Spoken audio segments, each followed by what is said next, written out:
Chapter 572. At the same time, Wu Yan and the others couldn't help but panic. One had to know that although there were only 3 of them, they were all battle masters. On their side, the ones who were seriously injured and crippled were crippled.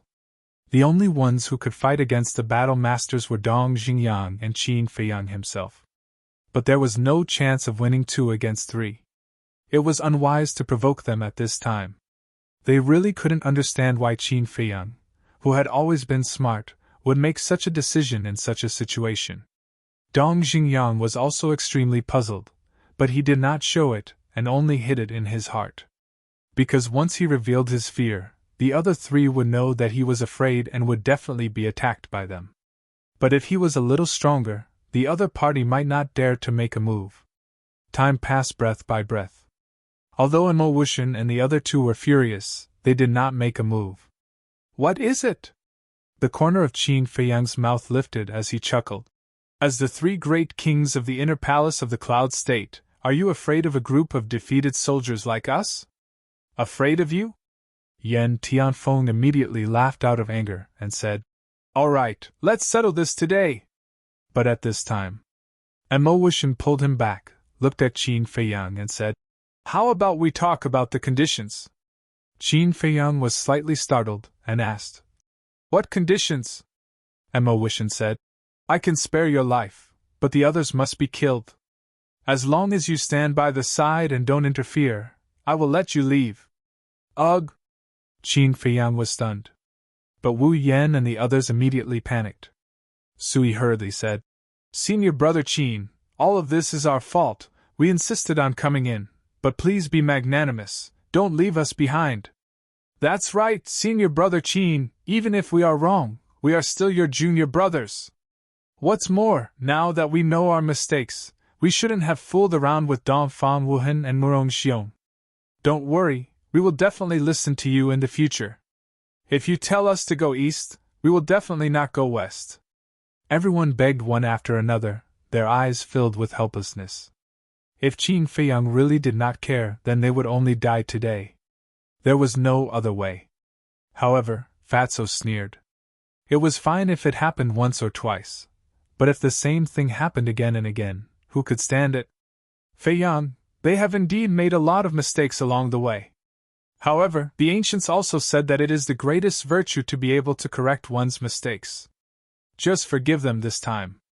I promise that this will be the last time I plead for them. If they do it again, you can punish them however you want." Ren Wushuang looked at Qin Feiyang nervously.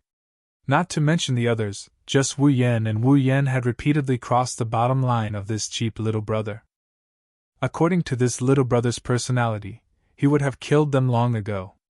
However, she knew that Qin Feiyang had been holding back because he was concerned about her feelings.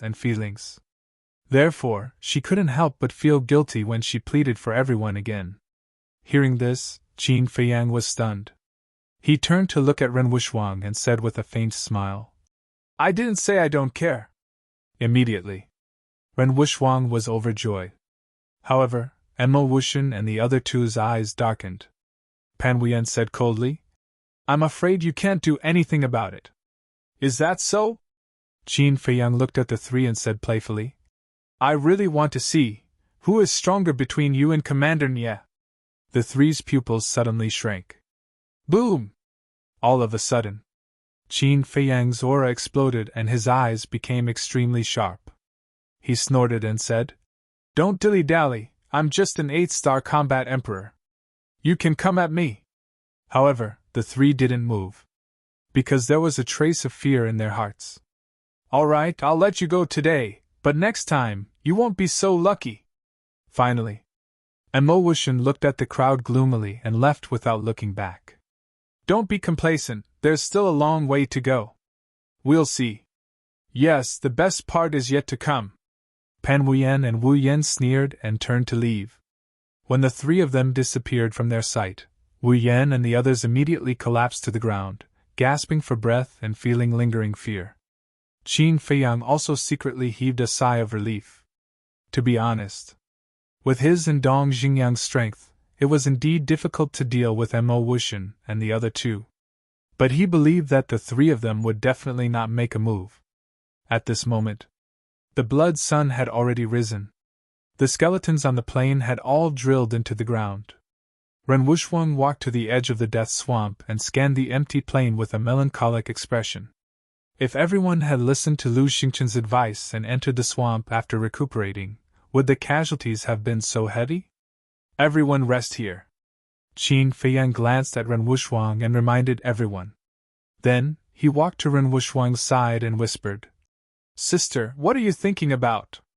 550 people, now there are only 50 left. Tell me, is it worth it to make such a sacrifice just to enter the imperial capital?" Ren Wusheng's eyes were a little confused. "It's not worth it." Qin Feiyang shook his head. Ren Wusheng said, "But why do so many people want to go, and even don't care about their lives?" Qin Feiyang said, "That's because they don't know much about the imperial capital.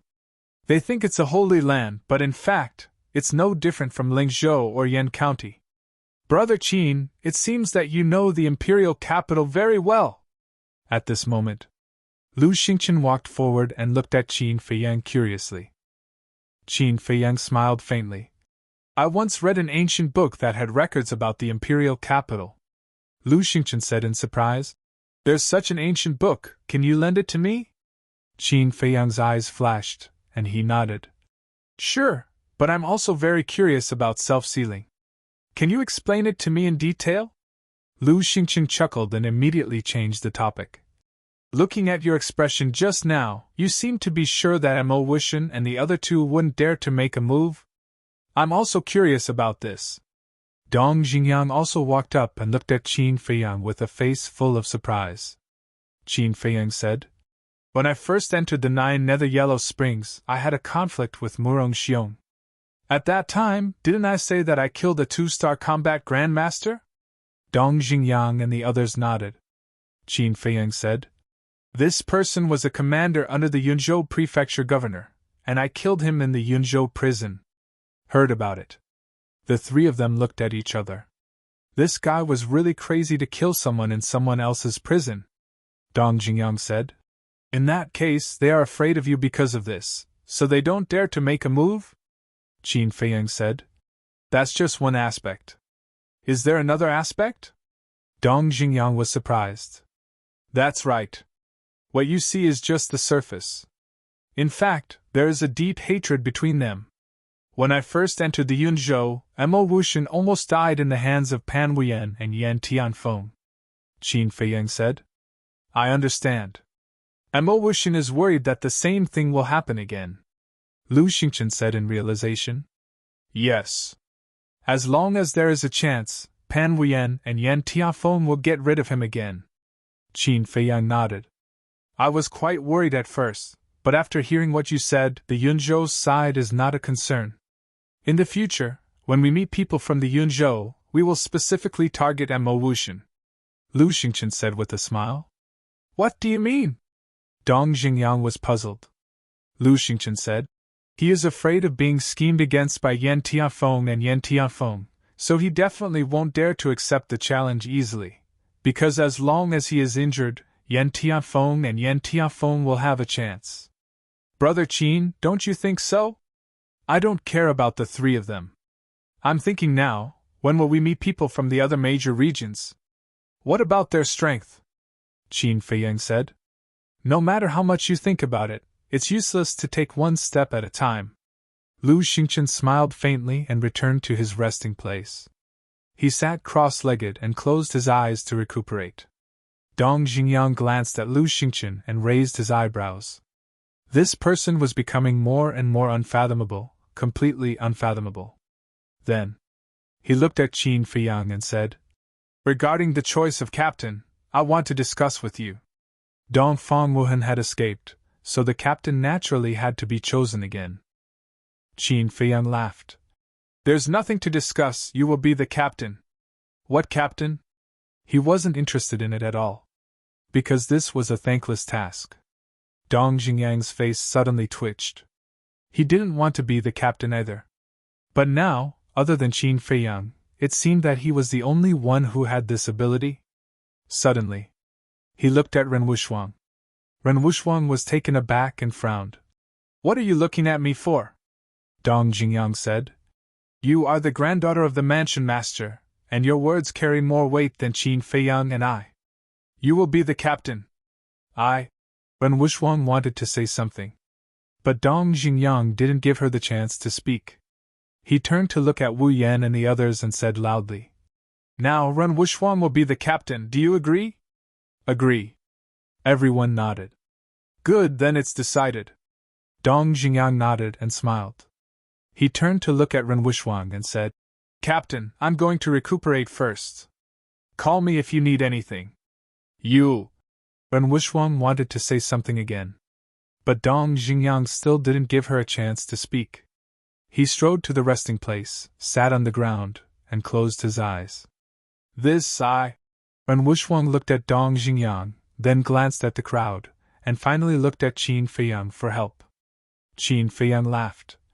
Since it's what everyone wants, don't refuse. Bastard. Ren Wushang glared at him fiercely and said helplessly. Okay, but you have to do your best to help me. Qin Feiyang said. That's for sure. Ren Wushang felt relieved. He felt that as long as he had Qin Feiyang's help, there seemed to be nothing impossible. Suddenly, she seemed to have thought of something and asked in a low voice.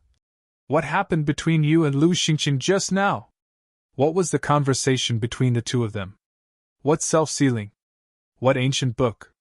It gave people a feeling that they couldn't figure it out. Qin Feiyang smiled faintly. You will know in the future. Still hiding it? Ren Wushang rolled her eyes at him and walked over to recuperate. Qin Feiyang swallowed a healing pill and turned his head to glance at Lu Xingqian. But beside Lu Xingqian, he found a familiar figure. Xiang Xiaolong. Suddenly, he was surprised. This person actually didn't die. One had to know. Those who were still alive were all 6-star combat emperors and above. And those who died, their cultivation was also higher than Xiang Xiaolong, but Xiang Xiaolong could survive. Strange. Qin Feiyang retracted his gaze and turned to look at the vast plain, his eyes flickering. Time flew by. Half an hour passed by quickly. Ren Wushang opened her beautiful eyes and stood up to look at everyone, saying, Have you rested well? If you have, then get ready to set off. Immediately, everyone opened their eyes one after another and stood up. Although their bodies were covered in blood and emitted a pungent smell, they were all hale and hearty and full of fighting spirit. Looking at everyone's mental state, Ren Wushang was quite satisfied. Although we haven't encountered any danger, the Death Swamp is definitely not a good place. The most important thing is that there are not only us in the Death Swamp, there are people from the other 8 provinces. Therefore, when we move forward, not only must we line up properly, we must also pay attention to the situation around us. Because any movement in the wind or grass may contain killing intent. Understand? Ren Wushang shouted. Understood. Everyone nodded. Good, now I will arrange it. Qin Feiyang, Fatso, you two follow me and open up the path. Dong Jingyang, Lu Xingqian, you two are responsible for covering the rear.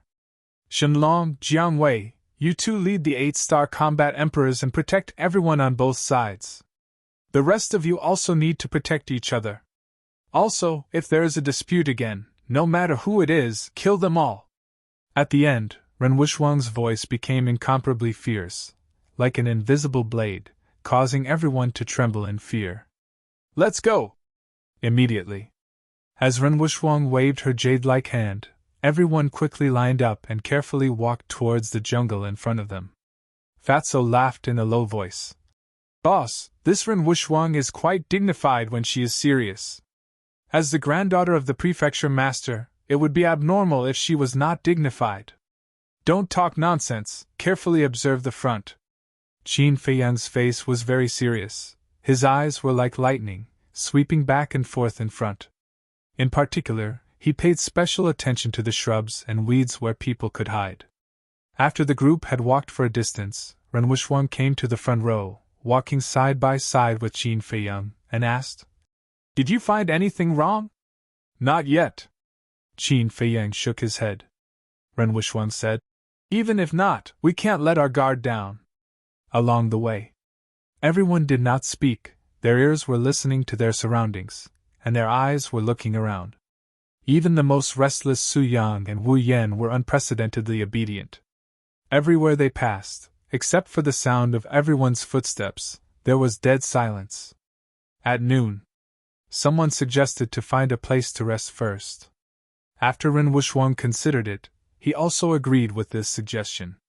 Because, although they did not encounter any danger along the way, everyone's nerves had been tense, and after a long time, it was inevitable that they would feel tired. After a while, they found the best place to rest.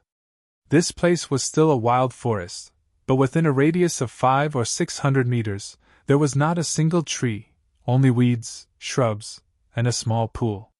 The terrain was also very flat. And naturally, the field of vision was very wide.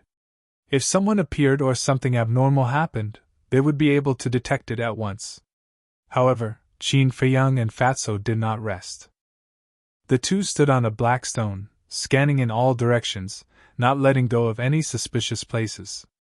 After arranging everyone, Ren Wusheng walked over, jumped on the stone, stood beside Qin Feiyang, and asked, "How is it?" "I didn't find anything, it should be fine." Qin Feiyang shook his head. "That's good." Ren Wusheng breathed a sigh of relief and asked with concern, "Are you tired?" "If you are, you should take a rest," Qin Feiyang said with a smile. "This kind of environment is nothing to me, you go to rest." Since leaving the capital, he had been living a life of desperation. What place had he not been to? Therefore, whether it was the ability to accept unfamiliar environments, or the ability to withstand unknown dangers, they were far superior to other people of the same age. "I'm not tired either." Ren Wusheng shook his head. Once in the ruins, she was able to persevere, and naturally here was no exception. Suddenly, Xunmei opened her eyes and looked at the pool not far away, as if struggling with something. Finally, she got up, walked to Qin Feiyang and the other two, and said shyly, "That? Qin Feiyang, can you help me to take a look at that pool?" "What do you mean?" Qin Feiyang was stunned. "Cough, cough." Fatso clenched his fist, put it to his mouth and coughed, and laughed. "Boss, you don't even know this, your EQ is worrying." Chapter 573. Since entering the 9 nether yellow springs, everyone had been fighting and fleeing. The blood, dirt, and dust on their bodies had never been washed. Therefore, when she saw the pool, Xunmei wanted to wash it. Of course, this was understandable. After all, as a woman, a beautiful woman, it was her nature to love beauty and cleanliness. Xunmei said again, "If it really doesn't work, it doesn't matter, I can hold on. It's okay, I also think that everyone should wash up." Qin Feiyang smiled, jumped down from the stone, and carefully walked towards the pool. Before this, he really didn't care about this, but after Xunmei said it, and looking at everyone's unkempt appearance, it was indeed time to wash up. However, under the water, any danger could exist, so he had to explore it clearly first. The pool was not far away. Qin Feiyang quickly walked to the pool. The pool was very clear, 56 meters wide, surrounded by aquatic plants, but he couldn't see the bottom of the pool. Qin Feiyang observed for a while. The water was always calm, giving people a sense of tranquility. But he didn't rashly go down. He found a washbasin-sized stone and threw it into the pool. Immediately, water splashed everywhere. The stone quickly sank to the bottom of the pool. But after a long time, it still didn't sink to the bottom. It was enough to see that this pool was very deep. "Do you want to go down and take a look?" Qin Feiyang was a little hesitant. Finally, he gritted his teeth, jumped directly into the pool, and quickly sank to the bottom of the pool. The water was unexpectedly calm, and there wasn't even half a creature. But the more it was like this, the more cautious Qin Feiyang was, and even took out Chang Shui in case of an accident. After about 200 breaths, he finally saw the bottom of the pool. The moment he saw the bottom of the pool, he immediately stopped, his eyes full of horror. At the bottom of the pool, there were actually a lot of bones piled up. The stone that was thrown into the pool before was now on top of the bones. Qin Feiyang glanced at them one by one, and couldn't help but feel his scalp tingle. These bones, there were human skulls and beast skulls. It was like coming to hell, making people stop at sight. This was enough to prove that the pool was not safe. But where exactly was the danger? Because at the bottom of the lake, Qin Feiyang only saw bones and no other creatures. Qin Feiyang really wanted to go down and look for it, but there was a voice in his heart that told him not to take the risk. After pondering for a moment, he decisively swam towards the surface of the water. But suddenly, he stopped again and looked to the left of the bottom of the lake. A trace of bewilderment crept into his eyes. Over there, a strand of multicolored light seemed to appear, but it disappeared in the blink of an eye. Was it an illusion? Qin Feiyang frowned. However, in the next moment, the multicolored light appeared again and then disappeared. It's not an illusion! Qin Feiyang felt refreshed and immediately swam to the left. However, he did not enter the bottom of the pool and kept a distance from it.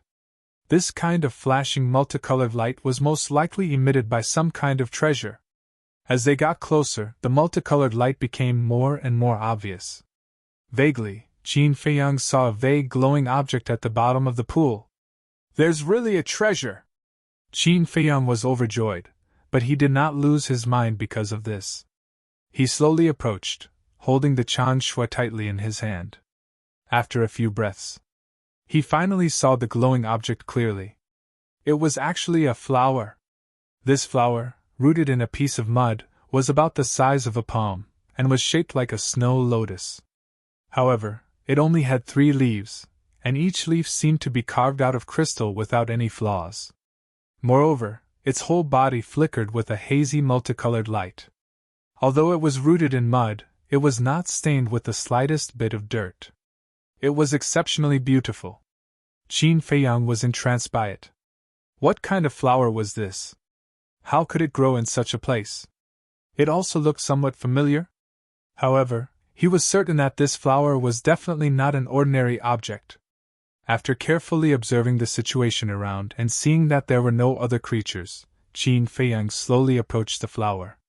However, just as he was about to grab it, he seemed to have discovered something terrifying. He quickly retracted his arm and rushed towards the surface of the water without hesitation. Just as he retracted his arm, the mud near the flower violently surged. Whoosh! Following closely, a group of mysterious creatures rushed out of the mud and rushed towards Qin Feiyang like lightning. These mysterious creatures were as long as chopsticks, as thick as a thumb, and as black as ink.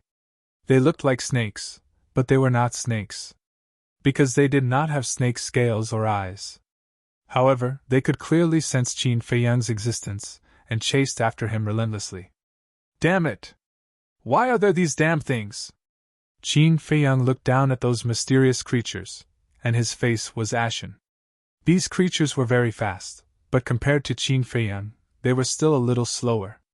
A moment later, Qin Feiyang rushed out of the water and quickly climbed ashore. After reaching the shore, he did not continue to escape. He stood on the shore and scanned the lake, red sword chi surging all over his body. What's going on? Fatso and the other 2 were surprised and rushed towards Qin Feiyang. Qin Feiyang said without turning his head, Don't come over. Be prepared to escape at any time. Escape? The 3 of them looked at each other. Was there some ferocious beast at the bottom of the lake? Thinking of this, Ren Wuxuan quivered and shouted, There's a situation. Everyone be on guard. In an instant, everyone opened their eyes and got into a state of alert. Whoosh!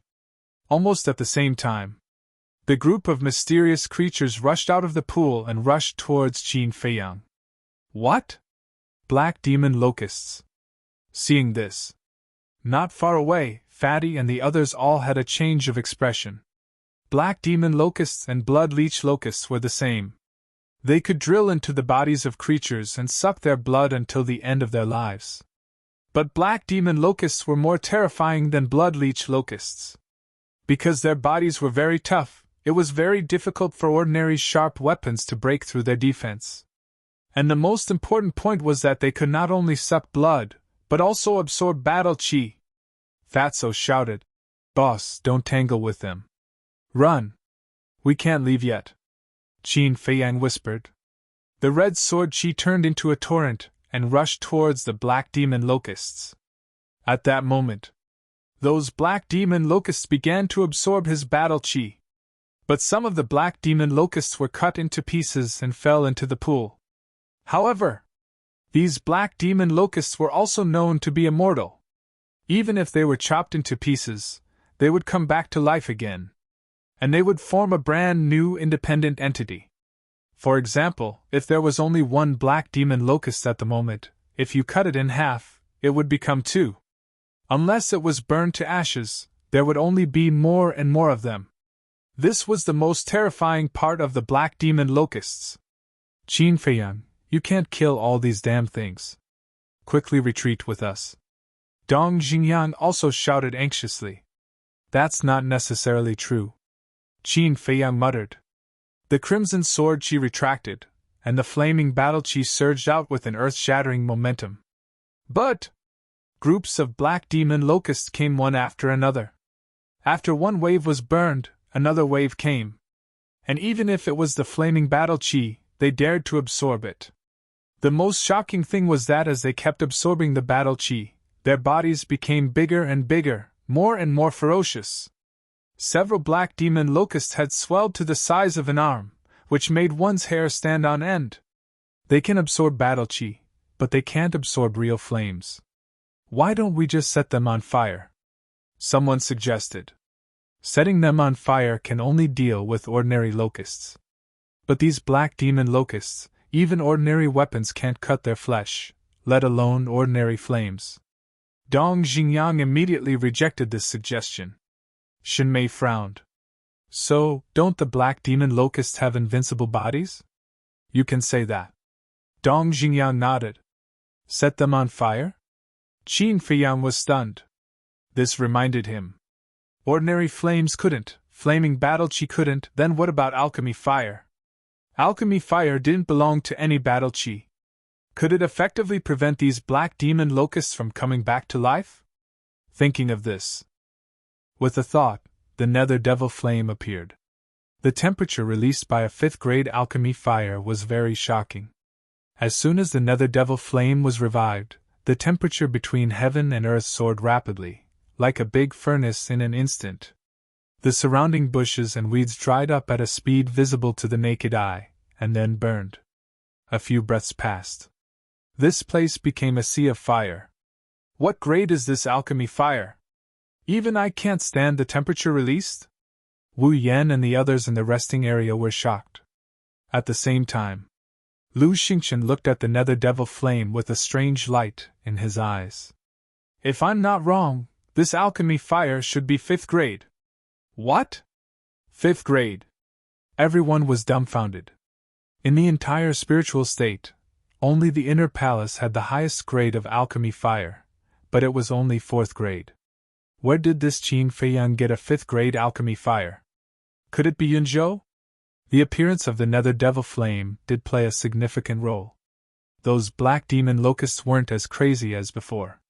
Some of them surrounded Qin Feiyang, and some didn't dare to approach.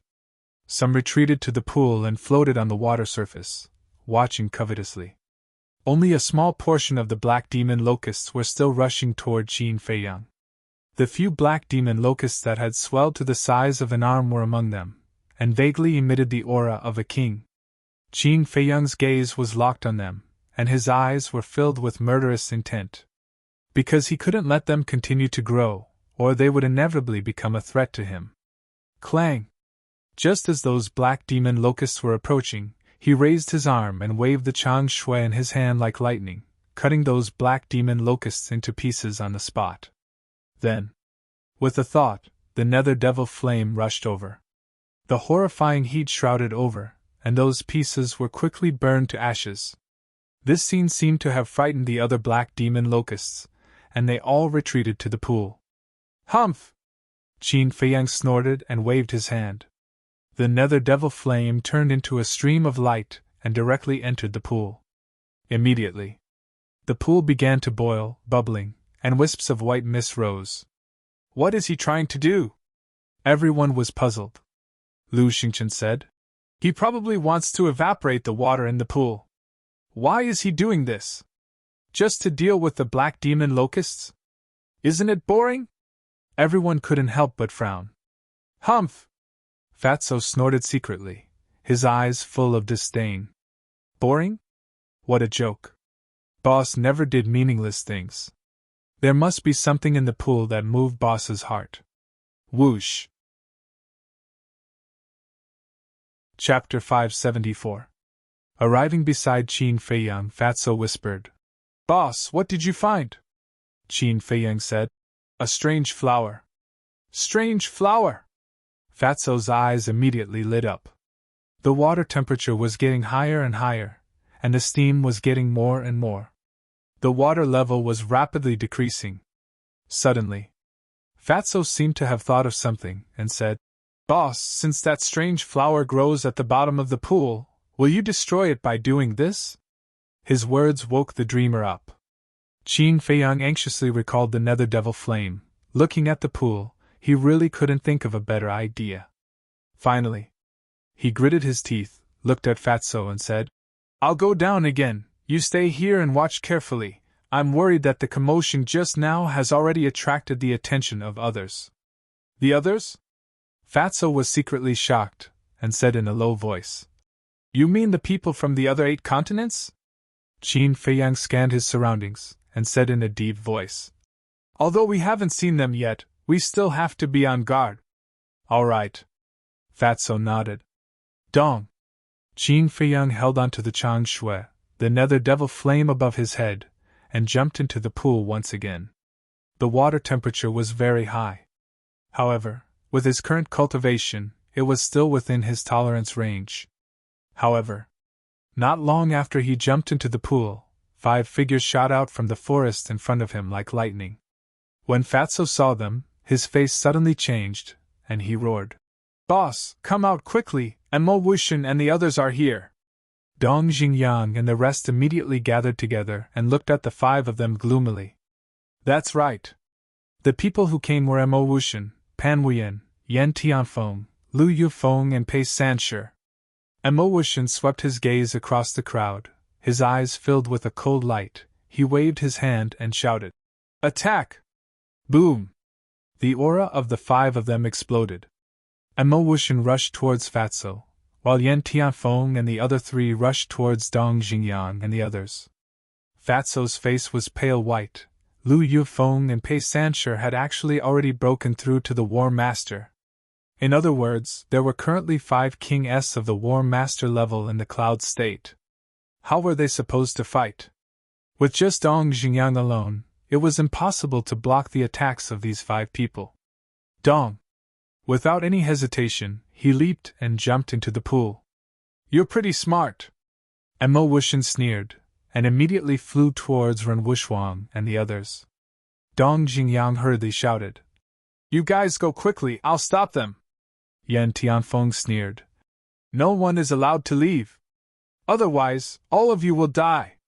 Pan Wuyan said, If you surrender obediently and don't resist, we may let you live. Ren Wuxuang frowned. What exactly do you want? What do you want? You'll know soon enough. Mo Wuxian smiled coldly. The 5 of them didn't kill them. They just surrounded Ren Wuxuang and the others in the middle. Then, they looked at the pool as if they were waiting for something. Dong! Soon. Qin Feiyang and Fatso both jumped out of the water and landed on the shore. Seeing Mo Wuxian and the others, Qin Feiyang's face darkened. Finally out. Hand over that strange flower, Mo Wuxian said. You guys know about it too? Qin Feiyang frowned. We knew about it long ago, but we couldn't do anything to those black demon locusts. Originally, we were all prepared to give up. Who knew that you guys would come here and find a way to restrain those black demon locusts? So, we hid in the forest nearby, waiting for the best time to strike. Qin Feiyang, I have to say, you're really a talent. You actually have a 5th grade alchemy fire, Pan Wuyan said with a smile. Qin Feiyang said, You guys are one step too early. I haven't gotten the strange flower yet. If you guys have the ability, go down yourself. Didn't get it? The 5 of them immediately raised their eyebrows. Qin Feiyang said, I'm very confused. Do you know what that strange flower is? Why do you want it so badly? I don't know, but looking at it, I know it's not an ordinary thing. Since you didn't get it, then give me your 5th grade alchemy fire. If you dare to refuse, all of them will die in front of you. Mo Wuxian pointed at Ren Wuxuang and the others and said coldly. Qin Feiyang glanced at the crowd, and the corners of his mouth lifted slightly. He looked at Mo Wuxian and said with a faint smile, To be honest, I'm also very annoyed with them. If you really kill them, it will save me a lot of trouble. Senior brother Qin, you can't do this. Please give them the alchemy fire and save us. Wu Yan and the others panicked and begged. Is your life worth this 5th grade alchemy fire? Qin Feiyang sneered. Bastard, I've been so loyal to you. I didn't expect you to be such a heartless person. I was blind. Dong Xingyang immediately roared. Heart and lungs? Don't be funny. Who doesn't know that you want to kill me to avenge the Dong family? Qin Feiyang smiled disdainfully. Mo Wuxian glanced at Dong Xingyang and looked at Qin Feiyang mockingly. It seems that you have a deep grudge in the spiritual state. Qin Feiyang shrugged and said helplessly, I can't help it. I'm just too likable. Pan Wuyan and the others' faces twitched. Not ashamed, but proud. How could there be such a thick-skinned person in the world? However, Mo Wuxian's gaze swept back and forth between Dong Xingyang and Qin Feiyang. Suddenly, his eyes flashed, and he gave the two a thumbs up. Amazing. I didn't expect you to be so talented in acting. I almost believed it. Qin Feiyang and Dong Xingyang's hearts sank. That's right. They were indeed acting before to make Mo Wuxian and the others careless, and then cooperate to save everyone. However, they didn't expect Mo Wuxian to see through it so quickly. Acting? Pan Wuyan and the others were stunned and their eyes turned cold. Yan Tianfeng waved his hand and his battle chi emerged, turning into a giant yellow hand and grabbing towards Ren Wuxuang and the others. If you have the ability, fight me one-on-one. Dong Xingyang shouted coldly and stepped in front of everyone. The black demonic seal instantly condensed and blasted towards the giant hand. At the same time, Qin Feiyang waved his hand and sent Fatso and the netherworld demonic flame into the castle. He then used phantom steps and rushed towards Ren Wuxuang and the others. Humph! Mo Wuxian and Pan Wuyan snorted and stood in front of Qin Feiyang. Boom! Accompanied by a loud noise, the black demonic seal and the giant hand collided. The giant hand was just an ordinary attack and naturally couldn't block the black demonic seal. It instantly shattered, and then the black demonic seal carried the power to destroy the world and blasted towards Yan Tianfeng. Heaven Dipper Art Battle Shield. Yan Tianfeng bellowed, his fan-like hand stretched out in the air, his battle chi surged, condensing into a thick and heavy shield in front of him, blocking the black demonic seal. After a short exchange, the two of them retreated a few steps at the same time, a trace of blood flowing out from the corner of their mouths. Yan Tianfeng was furious, and shouted, Lu Yunfeng, Pei Sanshi, follow me and destroy them. The two of them released their battle chi and their auras soared into the clouds. But at this time, Qin Feiyang's eyes flashed, and he said loudly, Lu Yunfeng, Pei Sanshi, have you forgotten how they humiliated you in the past?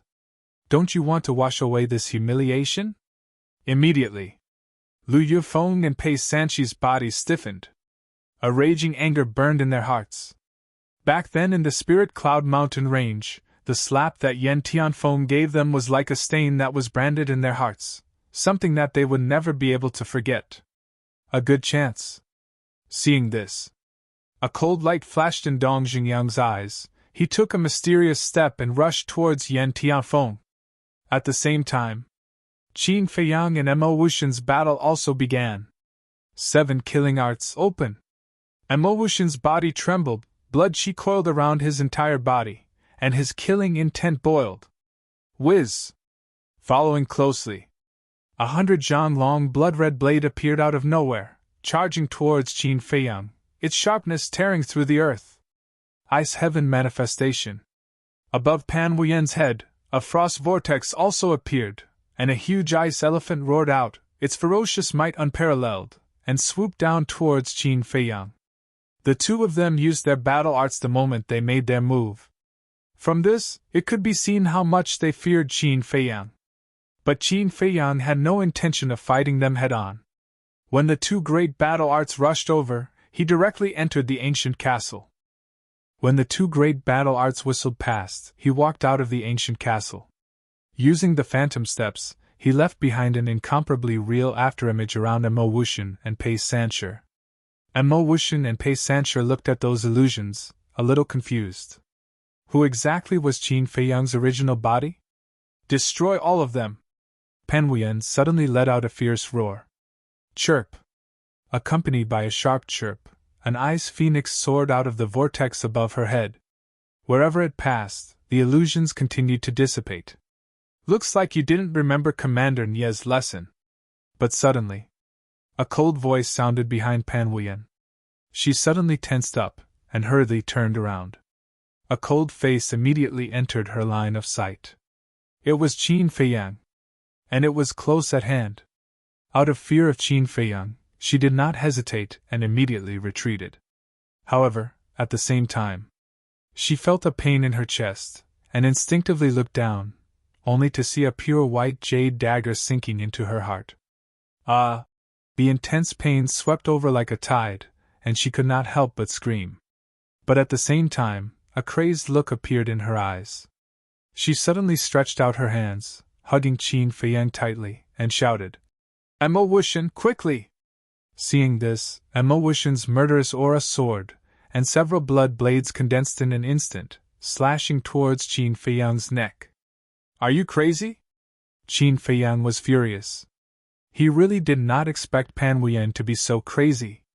Women were indeed creatures that should not be provoked. Pan Wuyen laughed sinisterly. Even if I die, I will drag you down with me.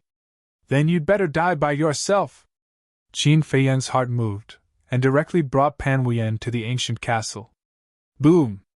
The moment he disappeared, several blood blades arrived, smashing into the ground. This place immediately exploded, leaving behind a huge crater. Damn it! Mo Wuxian was furious. Originally, this was the best opportunity to kill Qin Feiyang, but he did not expect him to escape. All of you must die! He seemed to have transformed into a violent beast, and turned to stare at Ren Wuxuang and the rest. Boom! He took a step forward, and madly rushed over. Inside the ancient castle, Qin Feiyang's body shook, and he forcefully pushed Pan Wuyen away, and punched her lower abdomen. Ah! With a shrill scream, Pan Wuyen was sent flying on the spot, crashing into the wall behind her. Kill her! Qin Feiyang said to Fatso, and his killing intent was bone-piercing. Pan Wuyen's heart was pierced by Chang Shui, and she was already at the end of her rope. So even if she stayed in the ancient castle, she would not be a threat to Fatso and the rest. Next, he took Chang Shui and left the ancient castle. When he saw Mo Wuxian rushing towards Ren Wuxuang and the rest, he used the phantom steps, and quickly chased after him, at the same time roaring. Mo Wuxian, if you dare to touch them, when I leave the 9 Nether Yellow Springs, I will definitely go to Yunzhou and slaughter everyone in your Mo family. You have to have the ability to do so. Chapter 575. Qin Feiyang was furious, and pushed his speed to the limit. However, even though he had the perfect phantom steps, Mo Wuxian was a war master, and his speed was much faster than him. He really couldn't catch up. However, could it be that they were just going to watch Mo Wuxuang kill Ren Wuxuang and the others? He didn't care about the others. But Ren Wuxuang, he had no choice but to care. Senior brother Qin, save us! I don't want to die yet! At the same time, seeing the crazed Mo Wuxian, Wu Yan and the others turned pale with fright. They began to call for Qin Feiyang's help nonstop. Looking at Dong Xingyang, he was tightly entangled by Yan Tianfeng and was unable to escape. Qin Feiyang, I want you to watch them die one by one in front of you. This is the price of provoking me. Go to hell. And Mo Wuxian went completely crazy. The murderous aura around his body turned into bloody sharp blades, exuding an astonishing destructive power, and rushed towards Ren Wuxuang and the others. Shenlong Jiangwei, please, you must block it. Please rest assured, even if your sea of qi is shattered, I can still save you. At this moment, only Shenlong and Jiang Wei could save everyone from the fire and water. Although it was very likely that they would die because of this, there was no other way now. And Mo Wuxian mocked. You can still save a shattered sea of qi, a shattered sea of consciousness. Do you think you are a god? Whether he can save us or not, we will still take action. Without hesitation. Shenlong and Jiang Wei looked at each other, their eyes filled with determination. Next, the two of them took a step forward at the same time and stood in front of everyone. Then, their bodies shook and their battle qi surged out like a torrent. Hurricane slash! Tiger subduing celestial phenomenon! With a low shout from the two, their battle qi soared into the sky, condensing into a huge hurricane and a huge golden tiger above their heads, releasing a destructive aura. Woo woo! Ayo! The two of them waved their hands and the hurricane howled, the tiger's roar shook the sky, and two battle arts blasted towards the blood blades at the same time. Boom! Immediately, a deafening explosion echoed in the area. Retreat! Ren Wuxuang shouted. Everyone quickly retreated, but their eyes were firmly locked onto Shenlong and Yi Shiwen. They kept praying in their hearts that they absolutely could not fall. Why am I so weak? If my cultivation is strong enough, I can protect everyone.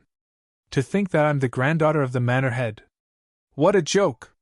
Ren Wuxuang looked at the fearless Shenlong duo and blamed himself in his heart.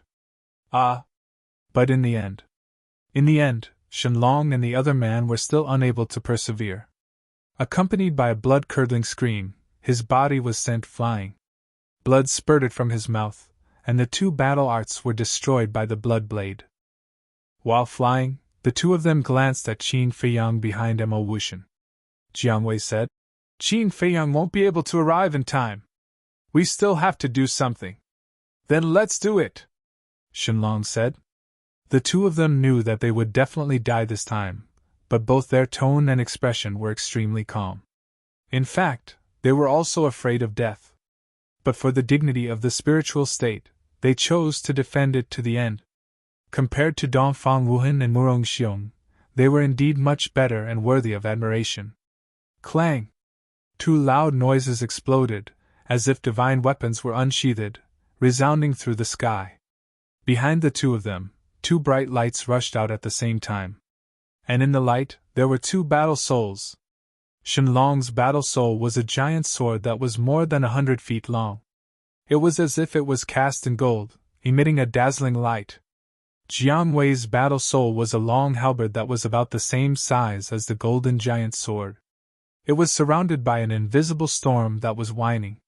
In the blink of an eye, as soon as the two battle souls appeared, they carried the power to destroy the world and blasted towards the blood blades. Boom! Immediately, the two battle souls collapsed. The two of them spat out blood again and crashed into the forest beside them. Ancient trees fell one after another, and leaves flew all over the sky. Finally, the two of them crashed into a short mountain that was more than 100 feet high. The short mountain collapsed on the spot, and the two of them were instantly buried in the mud. At the same time, those blood blades also collapsed. Mo Wuxian took a few steps back, and a trace of blood flowed from the corner of his mouth. Damn it! His face was ferocious. He didn't expect that there would be such a fearless person in the spiritual state. It was also at this time. Qin Feiyang took the opportunity to approach Mo Wuxian, but did not attack him. He swept past him and went straight to Ren Wuxuang and the others. He was not afraid of confronting Mo Wuxian head-on. But now, there were two uncertain factors. The first factor was Lu Yufeng and Pei Sanshi. No matter what grudges they had with Emma Wushan, the two of them were still from the Cloud State. In the end, it was likely that they would still choose to attack.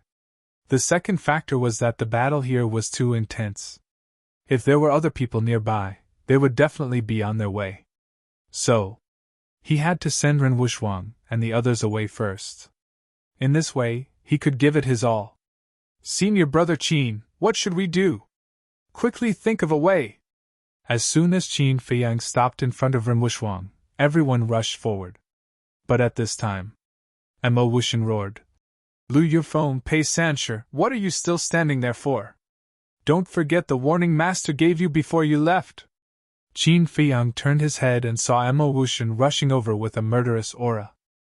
He saw Lu Yufeng and Pei Sanshi again.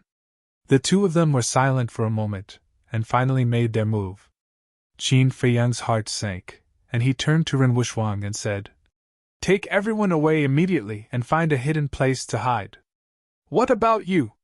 Ren Wushwang said anxiously. When the matter here is over, I will come to find you. Qin Feiyang said in a deep voice. Okay. Ren Wushwang nodded and whispered in Qin Feiyang's ear. I will leave a mark on the road, be careful. After saying that, she led everyone to retreat into the forest behind. Emma Wushan shouted, Stop them! Lu Yufeng and Pei Sanshi immediately chased after Ren Wushwang and the others. Whoosh! Qin Feiyang turned around, and a cold light flashed in his eyes. He took a step forward and stood in front of the two. You are very strong. If you escape alone, no one can stop you. Why do you care about their life and death? Pei Sanshi was puzzled. Qin Feiyang said, They are my companions. Of course I have to protect them. Companions? If they are true companions, then there is nothing wrong with that. But according to my observation, they only treat you as a companion because you can protect them. If you don't have this ability, I believe they would have abandoned you long ago. Is it worth it? Pei Sanshi asked.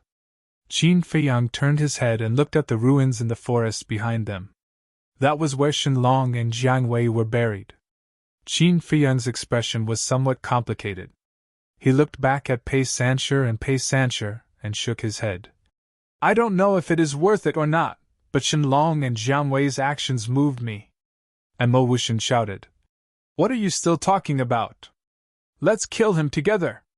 At this time, he was only a dozen meters away from Qin Feiyang. After he finished speaking, a blood-red light rushed out from his back. It was a blood-red sword the size of a thumb. Although it looked inconspicuous, it emitted a shocking sharpness.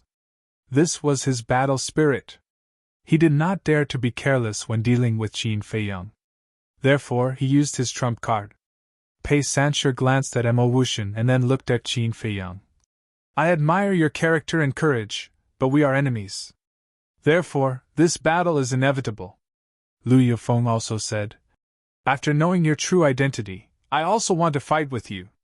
Today, let us have a good fight. Qin Feiyang secretly sneered. He was not stupid enough to fight with the three great sections. Whoosh! He used the phantom steps and rushed toward Dong Xingyang. Want to leave? No way! Emma Wushan shouted. The small blood-red sword trembled in the void. Then, it shot toward Qin Feiyang like a sharp arrow. Lu Yufeng and the other two also activated their battle arts. Following closely behind the blood-colored sword, they aggressively charged towards Qin Feiyang. Fight! At this moment, Qin Feiyang did not hesitate to use the battle art. His black hair and eyes instantly turned blood-red, as if they were dyed with blood. Immediately after, he slapped with his palm. In his palm, the return art appeared. A golden wave appeared, containing a hidden power, and rushed toward the blood-red sword and the two battle arts. Boom! The two collided. The blood-red sword and the two battle arts suddenly changed sides and attacked Emma Wushan and the other two. This kind of battle art again! The three of them were shocked and hurriedly retreated to the side, narrowly avoiding this fatal blow. But at the same time, Qin Feiyang's arm also shattered, flesh and blood flying everywhere. However, he did not even frown. Instead, he borrowed the force of the impact to speed up and rush toward Dong Xingyang. Just in time! Yan Tianfeng, who was locked in battle with Dong Xingyang, saw Qin Feiyang approaching and immediately abandoned Dong Xingyang and rushed toward Qin Feiyang. Your opponent is me! Dong Xingyang shouted and immediately chased after him. But at this moment, Qin Feiyang shouted to Dong Xingyang, I'll hold them back. Quickly go and see if Shenlong and Jiang Wei are dead? Dong Xingyang was bewildered. Hold them back? Was he crazy? One had to know that there were 4 battle masters in front of him. Even if Qin Feiyang's battle strength was heaven-defying, it was impossible for him to be a match for them. Putting this aside, with the current situation, was there a need to care about the life and death of Shenlong and Jiang Wei? Go quickly! Qin Feiyang said angrily. Dong Xingyang's heart trembled. At this moment, he seemed to feel the majesty of an emperor from Qin Feiyang. The words that came out of his mouth made him not dare to disobey. Whoosh! He swallowed his saliva, turned around and rushed into the forest, rushing toward the ruins. Want to save them? No way! Yan Tianfeng, who was rushing toward Qin Feiyang, immediately turned around and chased after Dong Xingyang. Don't chase, kill Qin Feiyang first! Mo Wuxian shouted coldly. Okay! Yan Tianfeng immediately turned around and charged toward Qin Feiyang. Indeed, Qin Feiyang was the biggest threat. As long as he got rid of Qin Feiyang, the rest of the people in the spiritual state were nothing to worry about. Lu Yufeng and Pei Sanshi also followed Mo Wuxian. Facing the 4 battle masters, Qin Feiyang not only did not panic, but was also unprecedentedly calm. Inside the ancient castle. Little Qin Zi, what's going on? Wolf King had already been awakened. It had been waiting for Qin Feiyang to enter the ancient castle and take it out to fight. It was also mentally prepared for a bloody battle, but Qin Feiyang did not come in. Chapter 576. Brother Wolf, don't worry. If he doesn't come in, it means that he is still confident. Lu Hong advised from the side. Yes, I believe in Brother Feiyang. Lin Yi followed. Having said that, the deep worry on their faces was enough to show that their hearts were not calm at this moment. Boom! A loud noise came into the castle. Everyone knew that the battle outside had begun. Outside, Qin Feiyang and Mo Wuxian's group of 4 launched a fierce battle. He was at an absolute disadvantage fighting against 4 people alone. In less than 3 breaths, his body was full of scars. But relying on the battle character tactic, no matter how serious the blow he received, he was still lively. The battle character tactic couldn't give Qin Feiyang a true immortal body. There was also a limit to his endurance. As long as he reached the limit, he would still die. However, the strength of Mo Wuxian's group had obviously not reached this limit. As the battle heated up, Mo Wuxian's group of 4 became more and more surprised. This guy's ability to withstand a beating is too terrifying, right? If it were someone else, not to mention an 8-star war emperor, even a 1-star war ancestor with the same realm as them would have died in their hands long ago. But this person didn't show any signs of weakness?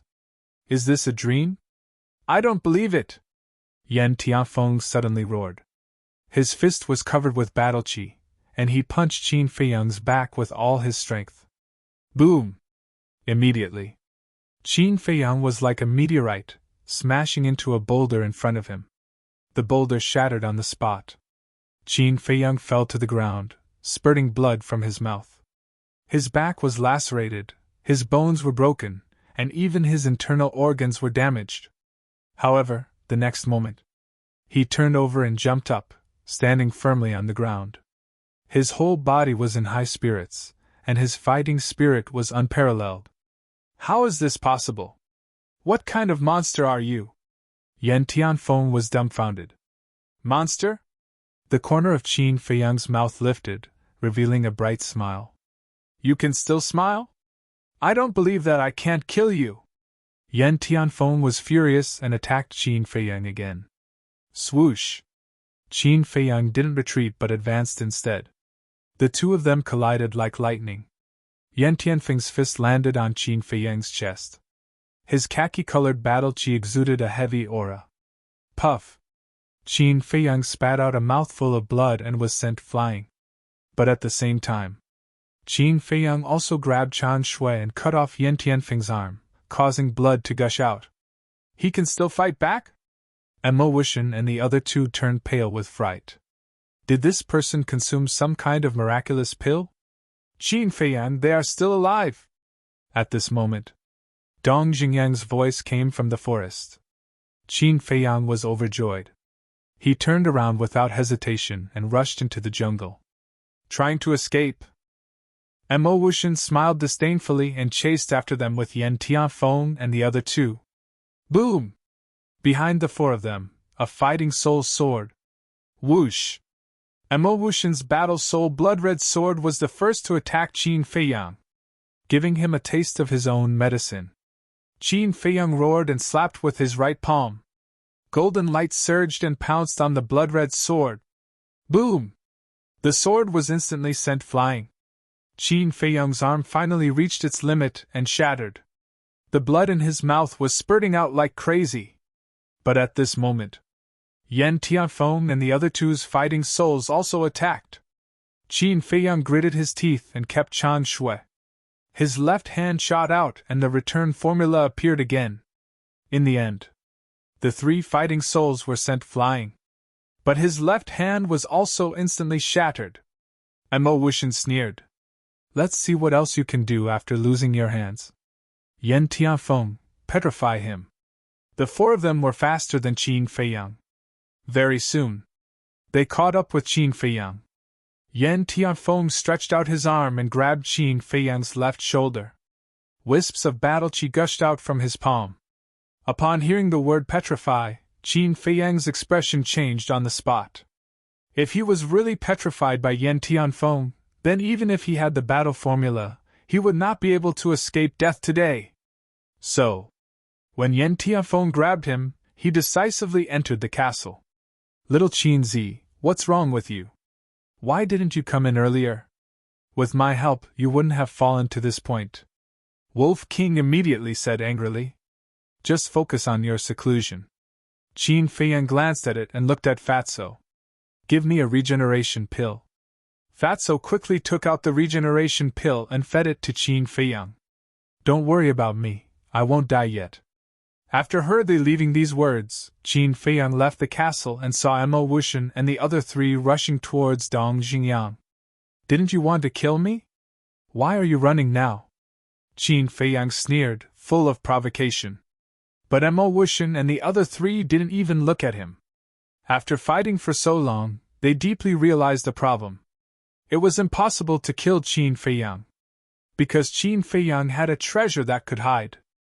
As long as they hid in it, even if they had heaven-defying instincts, they could only stare helplessly.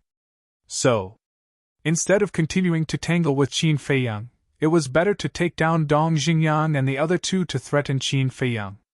Even if Qin Feiyang was not threatened, he could still directly kill the three of them and cause the spiritual state to lose three powerful combat forces. Qin Feiyang's face darkened when he saw that the four of them had failed in their provocation. He shouted, Dong Jingyang, take them and flee quickly. You have the same cultivation as them. They won't be able to catch up to you. Dong Jingyang was running over with the unconscious Shenlong and the other two, trying to help Qin Feiyang escape.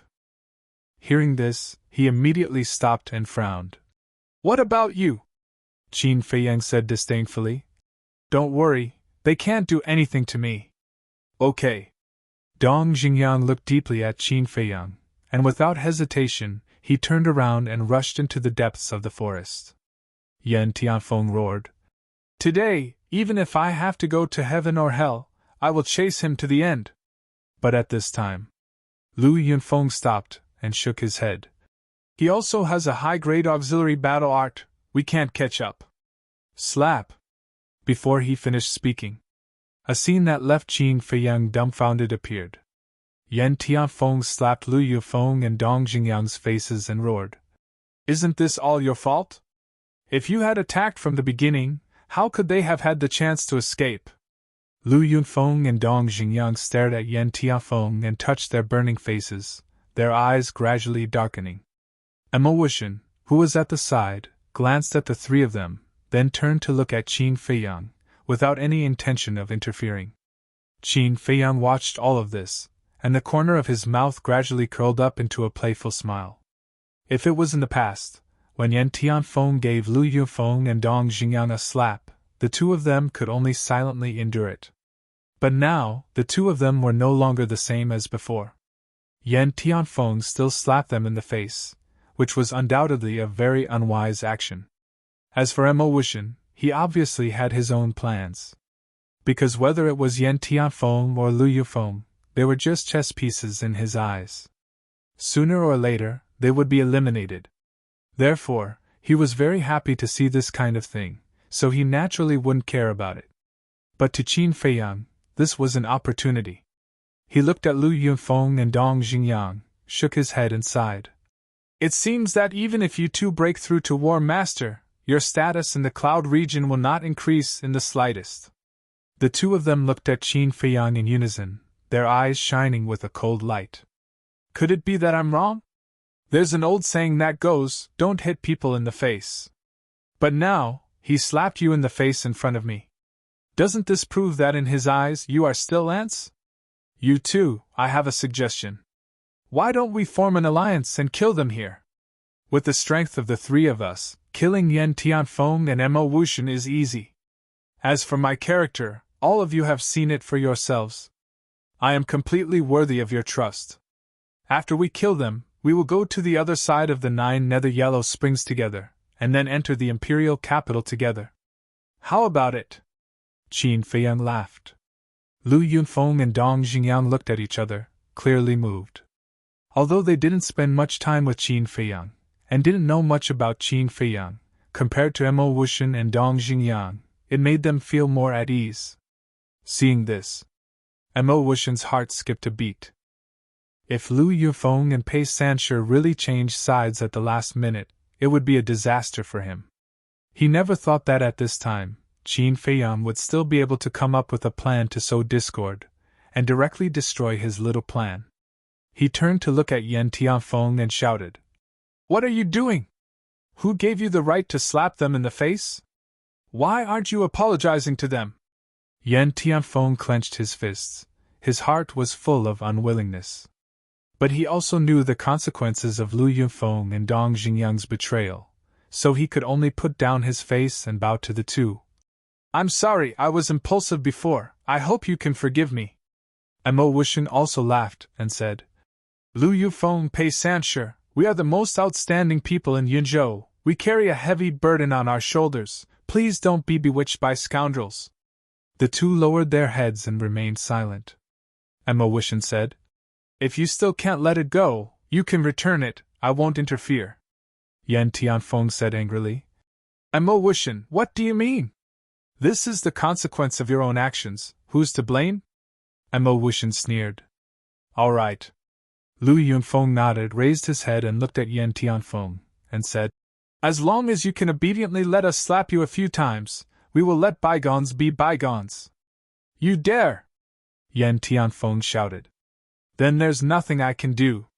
Lu Yunfeng laughed coldly, turned around and looked at Qin Feiyang and said, "All right, we—" But before he could finish, Emma Wushan's face suddenly changed. He stepped forward and covered Lu Yunfeng's mouth, and smiled apologetically. "I'll try to persuade you again." Following that, he looked at Yan Tianfeng and roared, "What exactly are you trying to do? Do you really want to die here?" Yan Tianfeng's gaze trembled. He looked at Qin Feiyang gloomily, looked at Lu Yunfeng and said while gritting his teeth, "All right, I'll let you guys hit me. Pa!" Just as Yan Tianfeng finished speaking, Pei Sanshi raised his arm and ruthlessly slapped Yan Tianfeng's face. A blood-red palm print immediately appeared. "You didn't expect this day to come, right?" Pei Sanshi sneered and slapped him again, causing half of Yan Tianfeng's face to swell up. Following that, Lu Yunfeng also slapped him twice. The other half of Yan Tianfeng's face also swelled up, and a trace of blood flowed out from the corner of his mouth. At this moment, Yan Tianfeng was about to go crazy. Like a wild beast that was about to go berserk, his eyes were completely red. The hatred in his heart towards Lu Yufeng, Pei Sanshi, and Mo Wuxian was so intense that it could not be restrained. Similarly, there was also Qin Feiyang. Because, if not for Qin Feiyang fanning the flames, he would not have suffered such humiliation. However, Qin Feiyang was rather disappointed. Chapter 577. However, it was not without gains. At least, it bought enough time for Dong Xingyang and Ren Wuxuang to escape. Now, it was impossible for Mo Wuxian and the rest to continue chasing after them. Qin Feiyang did not delay any longer. He smiled and said, "The four of you, it's a small world. We'll meet again next time." "Wait," Mo Wuxian hurriedly said. "Is there anything else?" Qin Feiyang asked. Mo Wuxian said in a deep voice, "Where's Pan Wuyen? Quickly hand her over to us." "Her?" Qin Feiyang was stunned. He shook his head and said, "I don't know if she's dead or not. But I can return her to you." As he spoke, Qin Feiyang waved his hand and a bloody person appeared on the ground in front of him. It was Pan Wuyen. But at this moment, Pan Wuyen's aura was gone and her face was as pale as paper. She was clearly dead. "I'm sorry. My fat brother was too heavy-handed and accidentally killed her. You guys find a place to bury her. Goodbye." Qin Feiyang laughed mockingly. He waved at the four of them and disappeared without a trace in a flash. Looking at Pan Wuyen's cold corpse, the four of them had ugly expressions. Especially Yan Tianfeng. He had the best relationship with Pan Wuyen, and they had been partners for a long time. Now that Pan Wuyen was dead, he was alone. How could he compete with Mo Wuxian and Lu Yunfeng in the future? "Lu Yunfeng, Pei Sanshi, I know that I have no right to blame you for what happened today. After all, we used to bully you guys. It's normal for you guys to have resentment. But I still have to say that you guys are indeed in the wrong.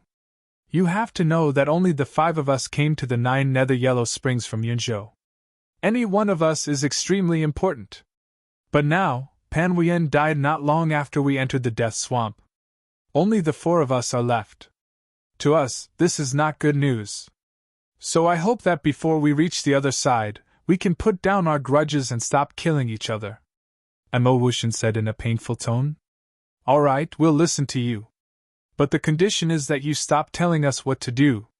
Lu Yufeng and the other two pondered for a moment before taking the lead to express their stance.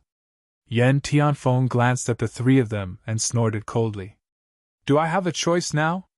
Mo Wuxian said. "Since we've reached an agreement, then let's bury her."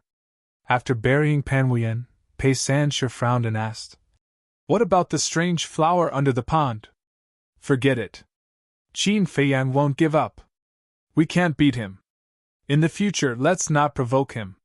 Let's set out immediately and rush towards the depths of the swamp of death. We'll strive to be the first to arrive at the other side," Mo Wuxian said. Lu Yunfeng and the other two nodded. Comparing Qin Feiyang to the imperial capital was obviously more important. Mo Wuxian said, "There's no time to lose, let's go." Whoosh! The four of them disappeared into the forest in the blink of an eye. This place quickly fell into a deathly silence. Inside the castle, hearing the four's conversation, Qin Feiyang suddenly realized. He was wondering why Mo Wuxian and the others entered the death swamp so quickly and even found a good place to ambush them. It turned out that only the five of them came to participate in the great battle of the 9 states. The people of the Cloud State were smart. They knew that those below the War Master realm could only be cannon fodder in the 9 underworlds, so they gave up. This way, Mo Wuxian and the others had an easier time. On the other hand, the people of the Spirit State rushed in. But what was the result? They didn't even know what the Death Swamp was like. They lost their lives for nothing. How stupid! Sigh. Qin Feiyang sighed deeply and looked at Fatso. The situation of the great battle of the 9 states is far beyond my expectations. Before you break through to the War Master realm, don't go out again. Fatso nodded. Although he was usually timid, with his current strength, he definitely had the ability to dominate those below the War Master realm. For people like Wu Yan, even 10 of them together wouldn't be his opponent. But in the face of experts above the War Master realm, his strength was not enough. So, breaking through to the War Master realm became a top priority for Fatso. As for Wolf King, he had already broken through to the 9-star Combat Emperor. He was not far from breaking through to the War Master realm. The pangolin, Lu Hong, Luo Qianxue, and Lin Yi's strength had also improved greatly. But in the 9 underworlds, they obviously couldn't help Qin Feiyang. The only ones who could help him were Fatso and Wolf King. Just as Qin Feiyang was about to leave the castle, Lin Yi suddenly said, "Brother Feiyang, didn't you say that you have a surprise for me?" "Surprise?" Qin Feiyang was taken aback for a moment, then patted his forehead, shook his head, and smiled. "Look at me, I was so busy that I almost forgot about it." "Wait a moment." After saying that, Qin Feiyang walked to the altar and opened the furnace to refine pills. In less than 10 breaths, a crimson fire-colored glass pill with 4 pill patterns came out of the furnace. Qin Feiyang grabbed the medicinal pill, walked to Lin Yi, and smiled. "Crimson fire-colored glass pill is different from Juka yellow dragon pill. A crimson fire-colored glass pill with 4 pill patterns is enough for you to break through 5 small realms." 5 small realms! Lin Yi's gaze trembled. Sure enough, it was a great surprise. Qin Feiyang said, "In fact, you don't have to think so much. I believe that I have the ability to protect you." Lin Yi took the medicinal pill, lowered her head, and said, "But I want to protect you and help you." "Ugh!" Qin Feiyang was stunned. Wolf King smiled and said, "Little girl, it's not that I want to discourage you, but with your strength, you will never be able to help us." Lin Yi suddenly felt lost. "No one will treat you as a mute if you don't talk." Qin Feiyang glared at Wolf King fiercely and looked at Lin Yi with a smile. "Don't listen to its nonsense. I believe that you can protect me one day, but I am afraid that others will say that I rely on women behind my back." Puff! Lin Yi immediately laughed through her tears. "Well, you guys cultivate. I will go out and see if I can get that strange flower." Qin Feiyang smiled, left the castle, and walked toward the pool. He always had a feeling in his heart that if he missed that strange flower, he would regret it for a lifetime. He was also familiar with that strange flower, but he couldn't remember its name for a while. After a while, he came to the pool, but when he saw the current pool, his heart skipped a beat. The previous battle not only caused serious damage to this land, but the pool was also unrecognizable at this moment. Qin Feiyang was worried that the strange flower would also be affected. Boom! He did not hesitate and jumped in directly. However, as soon as he jumped into the water, more than a dozen black demon locusts swarmed up and attached themselves to his body.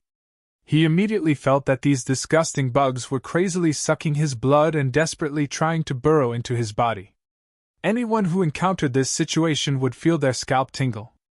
Qin Feiyang was no exception. He quickly climbed ashore and summoned the netherworld demonic flame. The terrifying high temperature suddenly shrouded all directions. More than a dozen black demon locusts suddenly left his body in panic and rushed toward the pool. Die! Qin Feiyang pointed his finger, and the red sword aura surged out, instantly tearing their flesh body apart. Coupled with the burning of the pill fire, they were quickly burned to ashes. Qin Feiyang looked at the dozens of bloody holes on his body, and he couldn't help but feel scared. Fortunately, he reacted in time. Otherwise, when the black demon locusts got into his body, he was equivalent to a delicious cake that they could only suck. Boom! Without hesitation, Qin Feiyang jumped into the pool again with the netherworld demonic flame. The netherworld demonic flame was in a half-awakened state. As soon as it entered the water, the temperature of the pool began to rise. Qin Feiyang was afraid that something would happen to the strange flower, so he quickly sank to the bottom. On the way, the black demon locust he encountered did not dare to approach him, but they all followed behind him. A moment later, Qin Feiyang finally arrived at the bottom of the pool. The eerie white bones were a ghastly sight. Black demon locusts lay around the strange flower, and were very resistant to Qin Feiyang, an outsider. Qin Feiyang looked at the strange flower, and could not help but let out a long sigh of relief. Although the fluctuations of the battle before were very terrifying, but fortunately the pool was very deep and did not affect the strange flower. Immediately, he held his breath and gradually approached the strange flower. The netherworld demonic flame in his hand emitted a hot wave, and the black demon locusts around the strange flower were constantly forced to retreat. Seeing this situation, Qin Feiyang was very excited. If there was no accident, he would be able to smoothly obtain the strange flower. However, an accident just happened. When he was only 1 meter away from the strange flower, the black demon locusts that were forced to retreat were not afraid of the high temperature of the netherworld demonic flame, and once again surrounded the strange flower. Obviously, they swore to protect the strange flower even if they died. Qin Feiyang had to stop, and looked very angry. But from the side, it also showed that this strange flower was definitely not ordinary. What to do? Just as he was thinking of a way, suddenly 2 faint sounds came from above, as if something fell into the pool. Mo Wuxian and the other 3 haven't given up yet? Qin Feiyang's heart trembled, and immediately looked up, his eyes full of vigilance. But as time passed, Qin Feiyang gradually felt that something was wrong. Now more than 300 breaths had passed. If it was really Mo Wuxian and the others, they must have reached the bottom of the pool. But now, no one came down, and he could only feel the water above moving. What was going on? Qin Feiyang frowned, but suddenly thought, could it be that someone was bathing above? If so, then it was definitely not Mo Wuxian and the others. But then again, this person was really careless. With the nether demonic flame, the temperature of the pool continued to rise, and it was easy to sense that something was wrong here. If it was him, he would definitely come down to check first. Maybe in this person's eyes, this was a natural hot spring. Thinking of this, Qin Feiyang could not help but shake his head and laugh. At this time, he still had the mood to think about this. He lowered his head again, looking at the black demon locusts. Suddenly, he clenched his teeth, stretched out his left hand, and directly reached into the group of black demon locusts, and then grabbed the strange flower. Suddenly, a heart-wrenching pain came from his arm. He felt that, at this moment, there were dozens of black demon locusts attached to his arm. But he did not care, and used force to pull out the strange flower, and quickly entered the ancient castle. The moment he entered the ancient castle, he took out the Chang Shui, and without any hesitation, slashed at his left shoulder. Poof! Immediately, his arm was cut off, and blood poured out like a waterfall. Bang! The broken left arm fell to the ground, and dozens of black demon locusts climbed out one after another, and immediately rushed towards the group. Seeing this, Lin Yi and Lu Hong suddenly turned pale.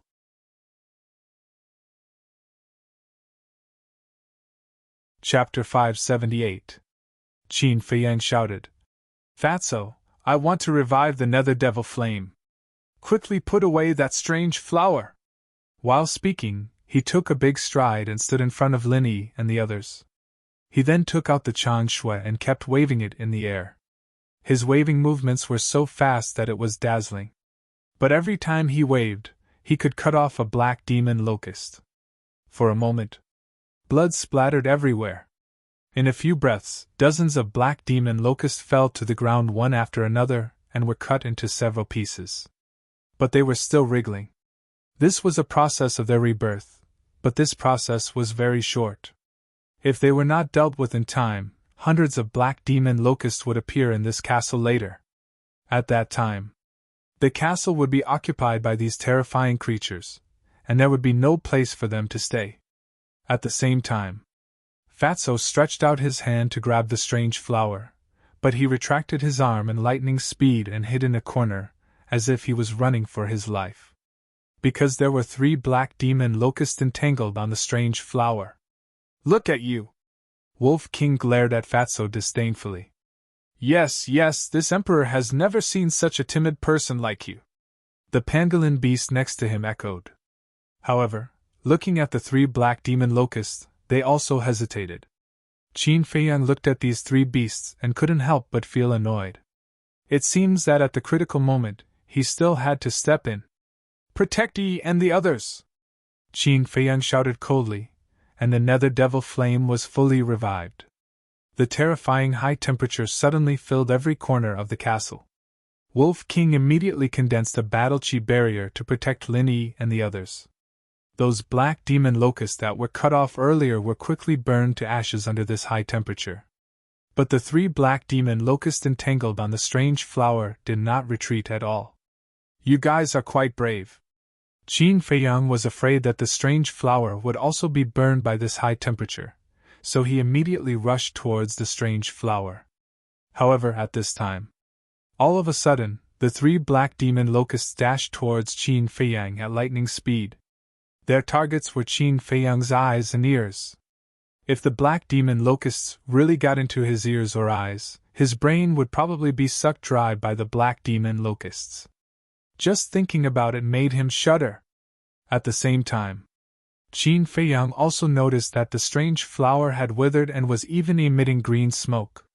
It was obvious that it was about to burn. "Fatso, quick!" Qin Feiyang roared.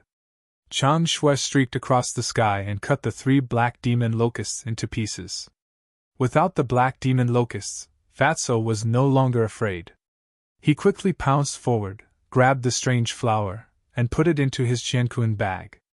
Very soon, the three black demon locusts were also burned to ashes by the nether devil flame.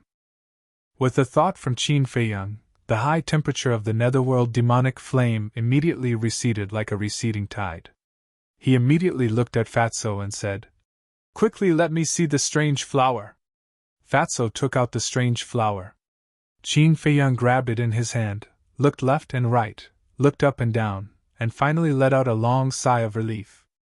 The water in the strange flower was gone, but its essence was still there, and it would not lose its medicinal efficacy. Lu Hong said at this time, "Qin Feiyang, can you throw your arm out first and watch it beat people up?"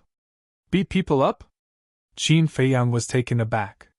He looked down at the left arm that he had cut off, but saw that it was full of holes and blood was flowing out. It did look a little creepy. He had wanted to reattach it, but now he was not in the mood. He waved his hand and threw the arm out. Fatso said, "Boss, don't bring this kind of thing in next time. It's scary." This time, I support Fatso. Let's not talk about whether or not this thing will harm everyone. Merely your behavior is simply too dangerous. Have you ever thought about what if these things drill into your heart, your lower abdomen, or even your brain? Wolf King said. I had no choice. They surrounded the strange flower 3 times on the inside and 3 times on the outside. I could only take it by force. But I also calculated it in advance. At that time, I only put my arm in. If they want to drill, they can only drill into my arm. As long as I enter the castle in time and cut off my arm, they can't drill into other places. Qin Feiyang said with a smile. Fine, we were worried for nothing. Wolf King rolled his eyes at him, then lay down on the side and closed his eyes to meditate. Qin Feiyang smiled helplessly. He took out a regeneration pill and a healing pill and swallowed them, then looked down at the strange flower carefully. Fatso went up, his eyes shining, and said, Boss, think carefully. What kind of treasure is this? At the bottom of the lake. When Qin Feiyang snatched the strange flower, the black demon locust immediately went crazy and rushed around at the bottom. When Qin Feiyang threw out his arm, they immediately swarmed up. In the blink of an eye, all the flesh and blood disappeared, leaving only a white bone. Then, the swarm of black demon locusts rushed up. At the same time, above the pool, 2 young women were playing in the water. Sister, it's so comfortable. I didn't expect there to be such a natural hot spring in this damned place. The only flaw is that the water temperature is a bit too high. You should be satisfied. It's already very lucky to find a water source here. After washing off the dirt on our bodies, we'll go down and look for it. Maybe there are some treasures. The 2 women were very beautiful. Their skin was delicate and had a charming luster. Their big eyes were as clear as a mirror. Their wet hair, as well as their bodies that were faintly discernible in the water, exuded a fatal temptation. And they looked exactly the same. Even their hair was light gold. But on the shore there were two blood-stained white gauze dresses. This proved that the two women were not simple people. And on the dresses there were two exquisite qianquan bags, as well as two sets of underwear that would make one's nose bleed. In other words, the two women were completely naked in the water. "There's movement below!" Suddenly, one of the women stopped playing and her face became very serious. The other woman also floated on the water surface and listened carefully. Suddenly, her face changed and she shouted, "Go ashore!" Splash! The two women rushed to the shore with a splash. Then, they grabbed their respective qianquan bags and took out two sets of brand new dresses. Of course, they also had underwear and quickly put them on. Then, the two women stared at the water surface. Whoosh! In less than 3 breaths, a swarm of black demon locusts rushed out of the pool. When they saw the two women, they immediately rushed towards them. "What? There's actually such disgusting things under the pool?" The two women's faces changed and they immediately turned to the side of the forest. At the same time, one of the women shouted, "Men!" Whoosh! Immediately, in the side of the forest, a dozen figures rushed out. They were all young men around 25 or 26 years old. They were also wearing white clothes. But on their chests there was a small word embroidered: "Empty." And their bodies were also stained with blood. Their hair was disheveled and their faces were dirty. They looked quite miserable. A young man in white who rushed to the front asked, "Xuening, Xuero, what's wrong?" "There are black demon locusts in the pool. They're too much. They hid down there and peeped at us bathing. Quickly get rid of them," the two women said angrily. "Black demon locusts!" The young men looked towards the pool. When they saw the swarm of black demon locusts, their faces changed. But then, a row of black lines appeared on their foreheads. The black demon locusts did not have eyes at all. They only relied on smell to track their prey. How could they peep at them bathing? Moreover, they were just insects. Even if they peeped, it was nothing. Was there a need to make such a fuss? This pair of sisters really knew how to talk nonsense. But in their eyes, it was full of doting. The leading man frowned and said, "Xuening, Xuero, didn't I just tell you to check if there's any danger in the pool? Why did you only notice them now?" "We looked, but we didn't go to the bottom of the pool to check. We wanted to wait until we were clean before going down. But we didn't expect them to suddenly rush up," the two women said innocently. Hearing that, everyone was helpless. The leading man said, "You guys, I don't know what to say. You guys are really careless. Yeah, if anything happens to you, how are we going to explain it to your parents?" A young man next to him said helplessly, Okay, we know we're wrong. Can you guys go and kill them?" The two blinked their charming eyes and looked at them pleadingly. The young men looked at each other. They all looked like they had a headache. The leading young man said, "Xuening, Xuero, these things are not to be trifled with. Since you've already washed up, why don't you leave this place quickly? Senior brother Fenghua is right. We shouldn't stay here for long. And look, there's a large area of damage near the pool. It means that there was a battle here not long ago. I think it's the people from the other 8 provinces. Although we're not afraid of them, it's not good for us to fight with them too early.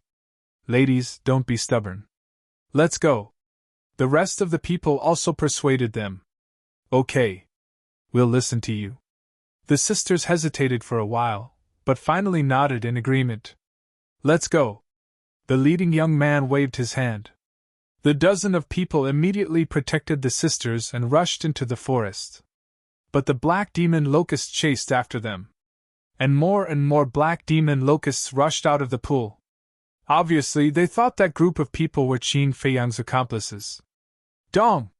Just as the group of people entered the forest, a figure rushed out of the pool and landed on the shore. It was Qin Feiyang. The nether demonic flame in his hand was fully awakened. The area within a few hundred meters was suddenly turned into a burning furnace. What's going on? Seeing the black demon locusts rush into the forest, Qin Feiyang was a little stunned. When he looked over and saw the group of people in the forest, his eyes suddenly focused. This group of people's aura was very strong. Based on his initial judgment, half of them should be battle masters. There's someone? At the same time, the dozen of people who entered the forest all turned their heads to look at the pool. When they saw Qin Feiyang, they were also surprised. Where did he come from? No. He's covered in water. He should have come out of the pool. That means that when we were bathing, he was hiding under the water. He's a pervert.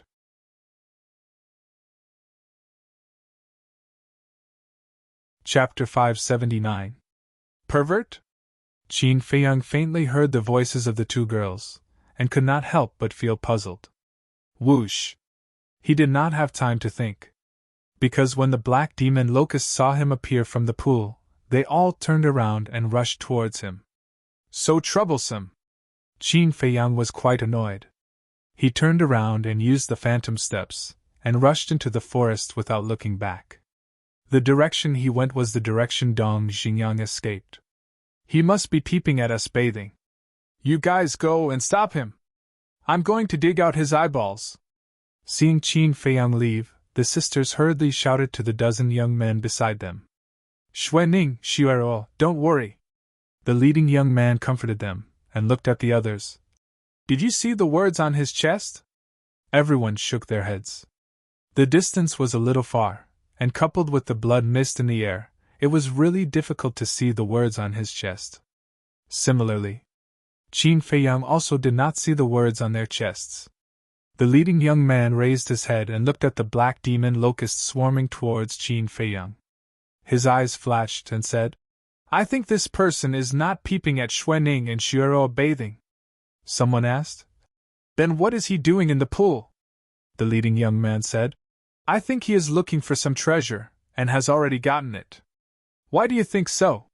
Someone next to him questioned. Did you see those black demon locusts? At first, they chased us crazily, but when this person appeared, they immediately gave up on us and chased after him. Think about it, what does this mean? The leading young man said. Everyone's eyes immediately lit up. If there was really a treasure, it must not be an ordinary treasure. Otherwise, the black demon locusts would not be so crazy. But we can't rule out the possibility that he is peeping at Xuening and Xuero bathing. Let's chase after him, but remember, we can't be impulsive. Ask him first. The leading young man reminded. Everyone nodded. Let's go! So, under the lead of the young man called Fenghua, the group of more than a dozen people hid their aura, avoided the black demon locusts, and rushed through the forest, trying to intercept Qin Feiyang. In the meantime, as Qin Feiyang sped along, he carefully observed his surroundings. With Dong Xingyang's intelligence, he would definitely have left behind some clues during his escape so that it would be easier for him to find them. True enough. Soon, Qin Feiyang found an arrowhead symbol on one of the tree trunks. The arrow pointed to the northwest.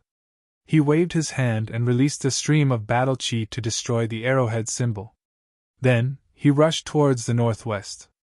The black demon locusts at the back were like a swarm of locusts. Wherever they passed, the grass and trees were blown away, leaving behind a mess.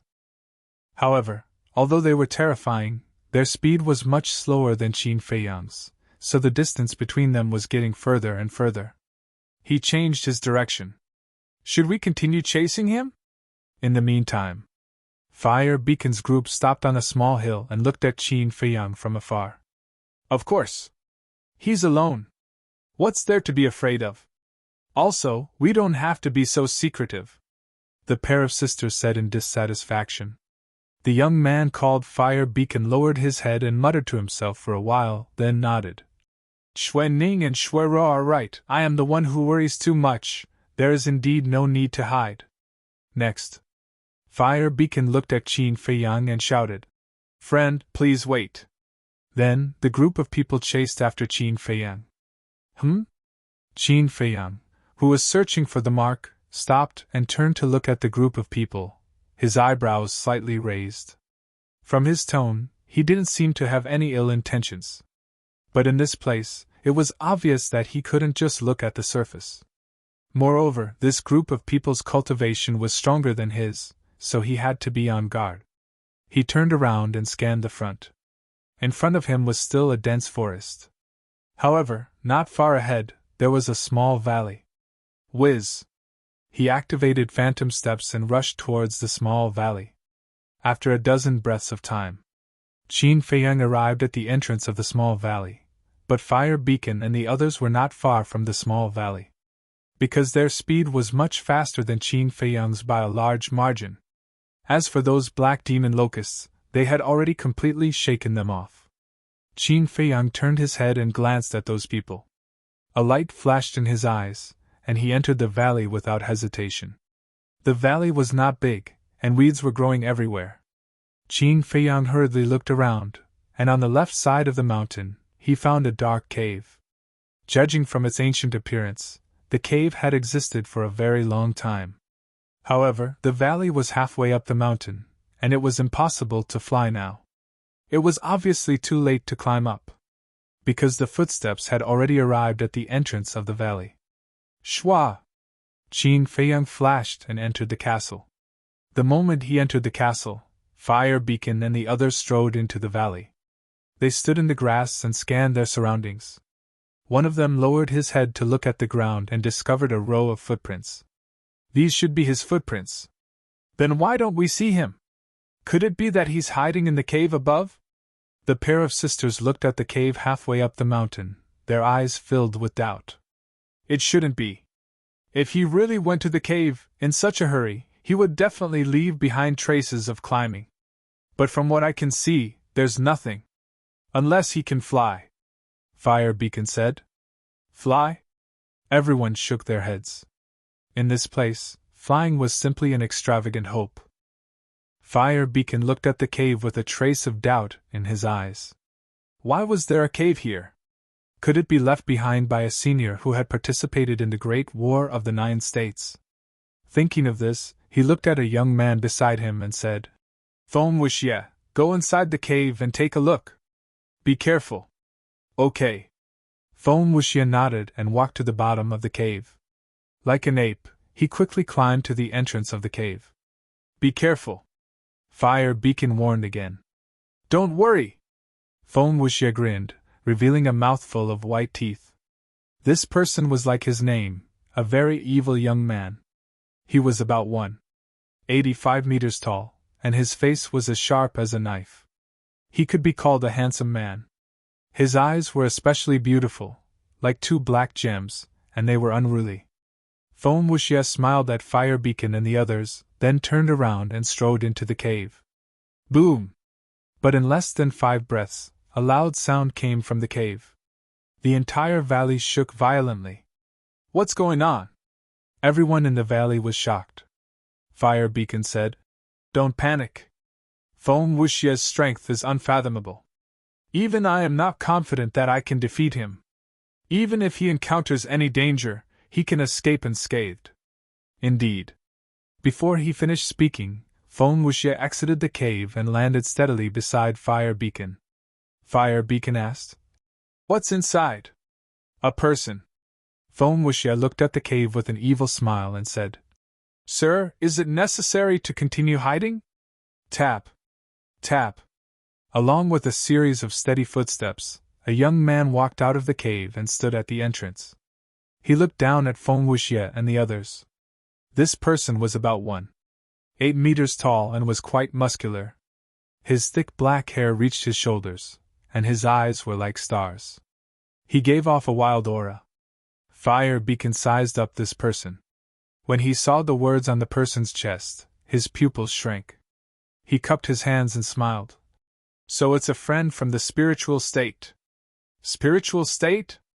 Inside the castle. Qin Feiyang raised his eyebrows. Who was hiding in the cave? At the same time, the person standing in the cave also looked at the chest of Fire Beacon and the others and frowned. You are from the Kong state. This voice, it's Dong Xingyang. Qin Feiyang was stunned. He didn't expect Dong Xingyang to be hiding in the cave. What a coincidence! Facing Dong Xingyang's question, Fire Beacon nodded and smiled. That's right. May I know your name? Dong Xingyang said lightly. We just met by chance. Is there a need to know my name?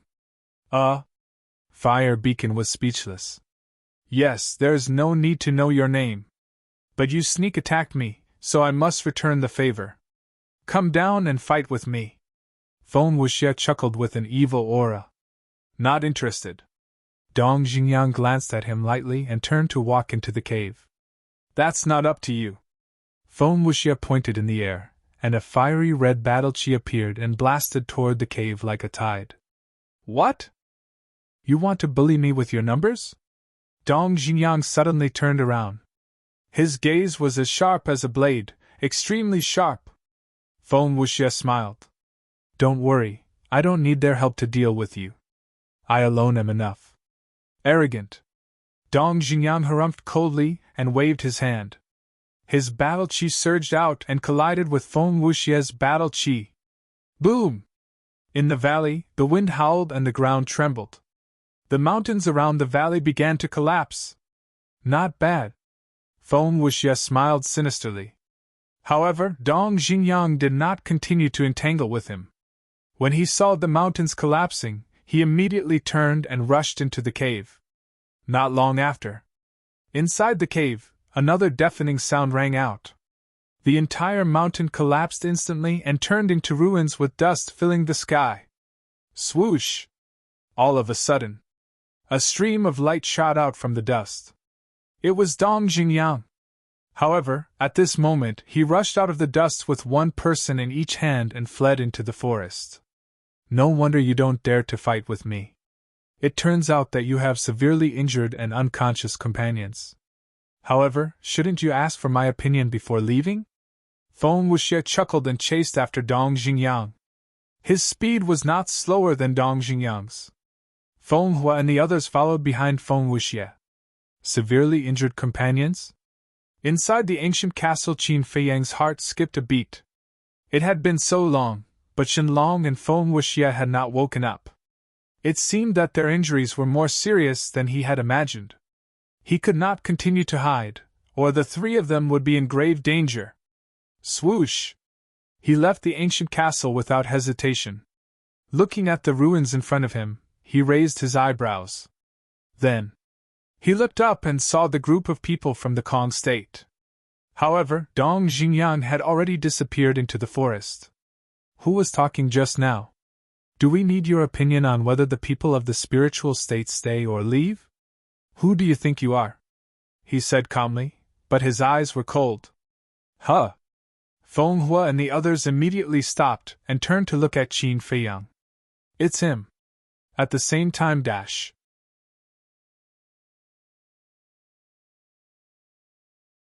Chapter 580.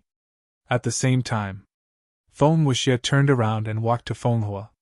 He looked at Qin Feiyang from afar and teased. I was the one who spoke just now. Are you not convinced?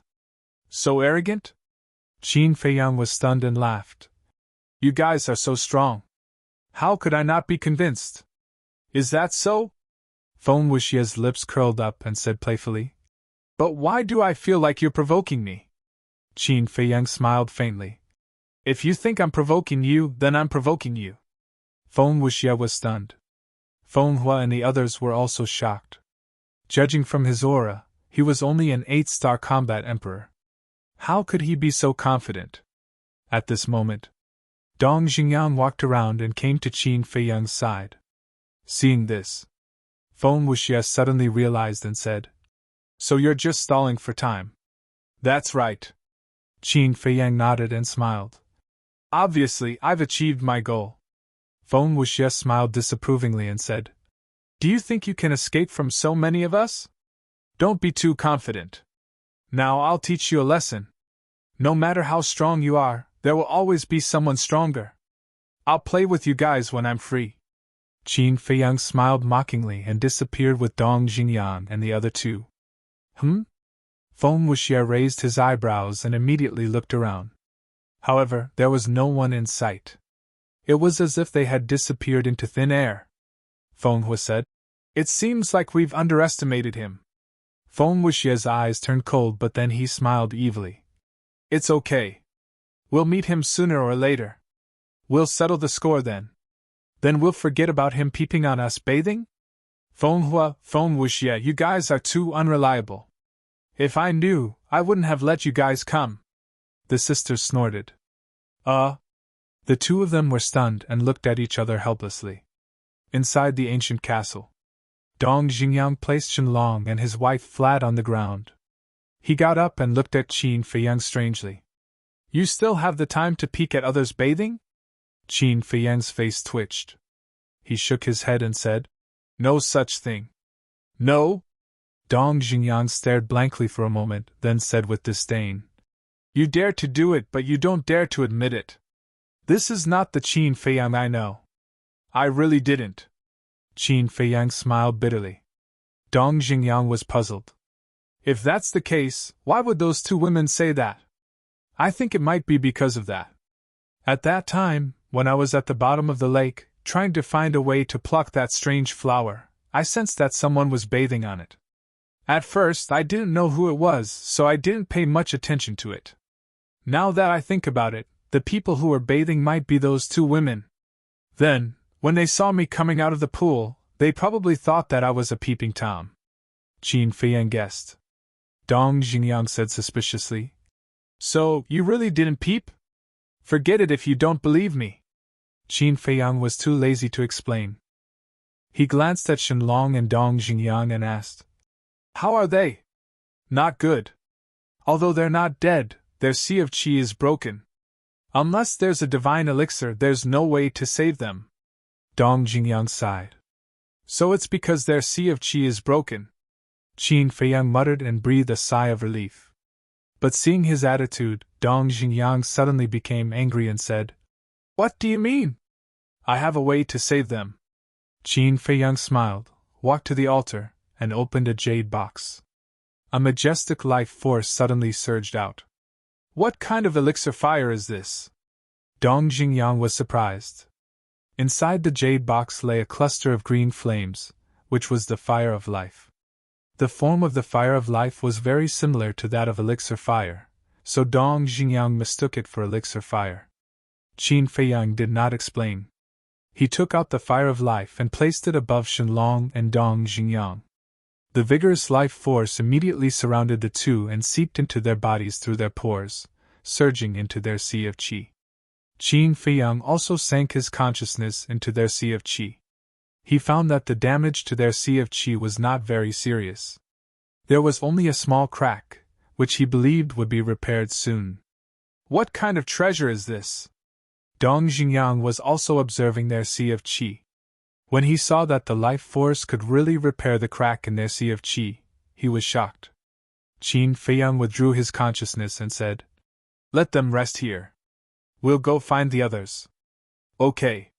Dong Xingyang nodded. Qin Feiyang listened carefully for a moment. When he did not hear anything outside, he brought Dong Xingyang outside. Feng Wuxie and the others had already disappeared. Dong Xingyang glanced around and frowned. "This 9 nether yellow springs is boundless. Where are we going to find them?" Qin Feiyang said. "Ren Wushwang said that he would leave a mark on the way, so we have to go back to the pool and start from the beginning." "Then let's go!" The two turned and rushed towards the pool. Dong Xingyang said, "By the way, how did you get rid of Mo Wushan and the others?" "It's quite funny." Qin Feiyang gave a detailed account of the situation back then. "Haha." After Dong Xingyang heard this, he could not help but laugh. This Yen Tianfeng was really silly to the point of being cute. Boom! Crack! But at this moment, a loud sound came from the forest in the distance. "What's going on?" Dong Xingyang stopped laughing and looked up, his eyes full of surprise. Qin Feiyang said in a deep voice, "Let's go and take a look." Whoosh! The two immediately turned around and rushed towards the place where the loud sound came from. Very soon, the two sensed a strong battle fluctuation. Obviously, someone was fighting over there. As they got closer, the battle fluctuation became more obvious. Suddenly, Dong Jingyang frowned and said, "Don't you feel that this aura is a little familiar?" Qin Feiyang carefully sensed for a while, and a light flashed in his eyes as he sneered. "It's them. That's right, it's them." Dong Jingyang also nodded, his face full of coldness. More than 10 breaths later, the two of them climbed up a short mountain that was several hundred feet high. They stood in the thick grass and looked ahead. More than 200 meters in front of them, at this moment, the mountains were collapsing, and the grass and trees were flying everywhere. Waves of intense battle ripples transformed into formless waves that swept out in all directions. There were a total of 3 people fighting, and they were all people that Qin Feiyang and Dong Jingyang knew. One of them was Feng Wuxia that they had met before. The other 2 were even more familiar. They were Dong Fang Wuhan and Murong Xiong. How did they meet? Dong Jingyang frowned. Qin Feiyang remained silent, his gaze firmly locked onto Feng Wuxia. Although Dong Fang Wuhan and Murong Xiong's character was not good, their strength was not to be underestimated. However, at this moment, Feng Wuxia was actually fighting 1 against 2, and was not at a disadvantage. He turned his gaze and looked at the other side of the battlefield. The sisters and the others all stood there watching, without the slightest intention of going up to help. Qin Feiyang could see that these people did not help not because they were cold, nor because they wanted Feng Wuxia to die, but because they were completely confident in Feng Wuxia. Dong Jingyang also looked at Feng Hua and the others, and said in a low voice, "The Kong region's strength is very terrifying." "Indeed." Qin Feiyang nodded and asked, "Can you see through all of their cultivations?" "No." Dong Jingyang shook his head. "What?" Qin Feiyang was shocked. Even Dong Jingyang, who was a 1-star battle sect, could not see through them. Could it be that the Kong region had a 2-star battle sect? According to my observation, they have a total of 6 1-star battle sect and 10 9-star battle emperors. The person fighting with Dong Fang Wuhan and Murong Xiong is a 1-star battle sect, Dong Jingyang said. Qin Feiyang's mind trembled. This lineup was enough to instantly kill their spirit state. He asked again, "Then whose cultivation can you not see through?" Dong Jingyang's gaze turned and locked onto the twin sisters and said, "It's them." "Them?" Qin Feiyang was stunned. If it was the young man in the lead, he would believe it. But these twin sisters, no matter how he looked at them, they didn't look like experts. "Are you sure you're not mistaken?" Qin Feiyang frowned. "I'm sure." Dong Jingyang nodded. Qin Feiyang's gaze focused. It seemed that he had to pay more attention to these twin sisters in the future. Boom! At this time, Dong Fang Wuhan and Murong Xiong had a huge collision with Feng Wuxia. At the same time, they spat out a mouthful of blood and their faces were somewhat pale. Dong Fang Wuhan retreated a few steps, stared at Feng Wuxia gloomily, and said, "How did we offend you?" Feng Wuxia wiped the blood from the corner of his mouth and said with an evil smile, "You didn't offend me. Since you didn't, then why did you fight the moment you met?" Dong Fang Wuhan was furious. "You didn't offend me, but someone in your spirit state did. Do you know these 2 people?" Feng Wuxia waved his hand, and battle chi surged out, condensing into 2 shadows in the air. Seeing the 2 shadows, Qin Feiyang and Dong Jingyang, who were standing on the short mountain, immediately frowned. Because this was their illusory image. Dong Fang Wuhan and Murong Xiong couldn't help but frown when they saw their shadows. Dong Fang Wuhan looked at Feng Wuxia and nodded. "We know them. One of them is called Qin Feiyang, and the other is called Dong Jingyang. Which one is Qin Feiyang?"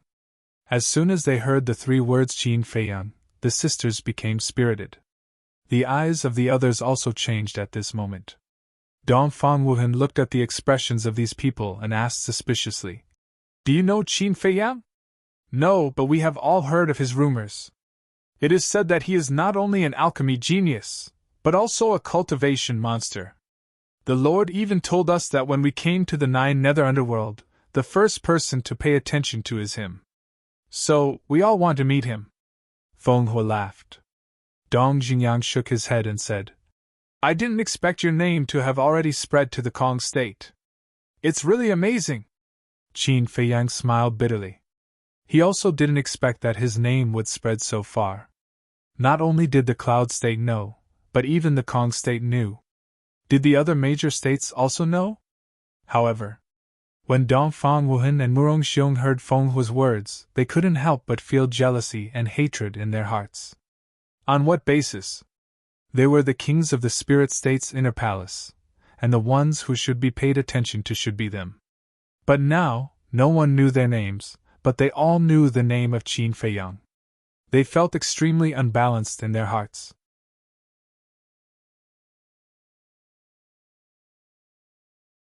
Chapter 581. I'm asking you, which one of you is Qin Feiyang? The twin sisters looked at Dong Fangwuhan and Murong Xiong without worry. The two of them were already very unbalanced in their hearts. At this moment, when they saw the slight contempt in the twin sisters' eyes, they immediately burned with anger. Dong Fangwuhan pointed at Qin Feiyang's shadow and said coldly, "He is Qin Feiyang. So it's this pervert. This is outrageous. Don't let this young lady catch you, or I'll teach you a lesson." The twin sisters glared at him and said fiercely, "Pervert?" Dong Fangwuhan and Murong Xiong looked at each other with a trace of suspicion in their eyes. What was going on? Didn't Qin Feiyang never have any interest in women? How could he suddenly become a pervert? However, this was a good thing. Dong Fangwuhan frowned and said, "Since they offended you, you should go and settle the score with them. Why are you looking for us? Who told you to be their accomplices? Now I'll give you a chance to live. Take us to them immediately," the twin sisters said. Murong Xiong said in a deep voice, "We don't know where they are." "That's right. As soon as we entered the Death Swamp, we parted ways." "We also want to know," Dong Fangwuhan said. "You don't know? Then aren't you useless? Feng Wuxie, do as you see fit." The twin sisters smiled. "Leave it to me." Feng Wuxie smiled evilly and walked towards the two step by step. "Do you think I'm really afraid of you?" Murong Xiong could no longer bear it, but just as he was about to kill Feng Wuxie, Dong Fangwuhan stopped him. "What? You still want to endure it?" Murong Xiong said angrily. "Don't be impatient." Dong Fangwuhan secretly transmitted his voice, then looked at Feng Wuxie and the others and said with a smile, "Actually, we can cooperate." "And?" Everyone was stunned. Dong Fangwuhan said, "To tell you the truth, we also have a deep grudge with Qin Feiyang." Feng Wuxie said, "Tell me about it." "Originally, the mansion master appointed me as the captain in this 9 regions war, but he instigated the others to repeatedly go against me. Furthermore, he has the face of a vile character. On the way to the Death Swamp, he tried his best to please the granddaughter of the manor lord. The manor head's granddaughter is rather naive, so she is easily bewitched by him. She often helps him reprimand us. This is the main reason why we parted ways. There's one more thing. He is very arrogant. He is only an 8-star combat emperor, but he always acts as if he is the most important person in the world. Even when the Great War of the 9 states began, he publicly declared that the people from the other states would be his stepping stones to enter the imperial capital," Dong Fangwuhan said. Hearing this, Feng Wuxie and the others frowned. Seeing this, Dong Fangwuhan struck while the iron was hot and said with a smile, "As the saying goes, the enemy of my enemy is my friend. We can definitely join hands to deal with him." Feng Wuxie looked at Feng Hua. Feng Hua frowned and lowered his head to ponder. "This is too much. I've never seen such a despicable and shameless person." On top of the short mountain, Dong Xingyang clenched his fists as he stared at Dong Fangwuhan. His eyes were burning with rage. On the other hand, Qin Feiyang's expression was unexpectedly calm, as if he didn't take it to heart at all. Seeing this, Dong Xingyang frowned and said, "You're not angry at all?" Qin Feiyang laughed and said, "It's not worth getting angry over such a person. You're really open-minded." Dong Xingyang shook his head. But in his heart, he was more and more fearful of Qin Feiyang. Because in the face of such a thing, if it was anyone else, it would be impossible for them to remain calm. But Qin Feiyang acted as if he didn't hear it at all. Such a terrifying temperament was unique in the world. This was. Feng Hua finally raised his head, looked at Dong Fangwuhan and nodded. All right, we'll cooperate, but I have a condition.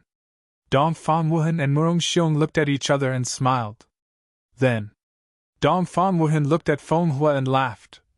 There's no harm in saying it. Feng Hua retreated to the side, pointed at the sisters and said, During our cooperation, you must unconditionally listen to their orders. Them? The two of them looked at the sisters, their eyes filled with bewilderment. Feng Hua said, If you can't do it, then there's no need for us to cooperate. Wait. We are, after all, the kings of the spiritual state's inner palace. Don't you think it's too much for us to listen to the orders of two women? Murong Xiong said angrily. You are still the kings of the spiritual state's inner palace? Feng Wuxia was surprised. That's right. Murong Xiong smiled proudly. Feng Wuxia raised the corner of his mouth again and said with an evil smile, Is the king amazing? Murong Xiong was stunned, his gaze suddenly darkened, and said, What do you mean? Nothing. I just want to say, it's just a war master, what's there to be proud of? You have to be clear, it's you who are shamelessly asking to cooperate with us, not us asking you to cooperate. Feng Wuxia laughed. TSK TSK TSK. What a slap in the face. Qin Feiyang, believe it or not, Dong Fangwuhan and Murong Xiong will definitely cooperate with the people of the Kong state.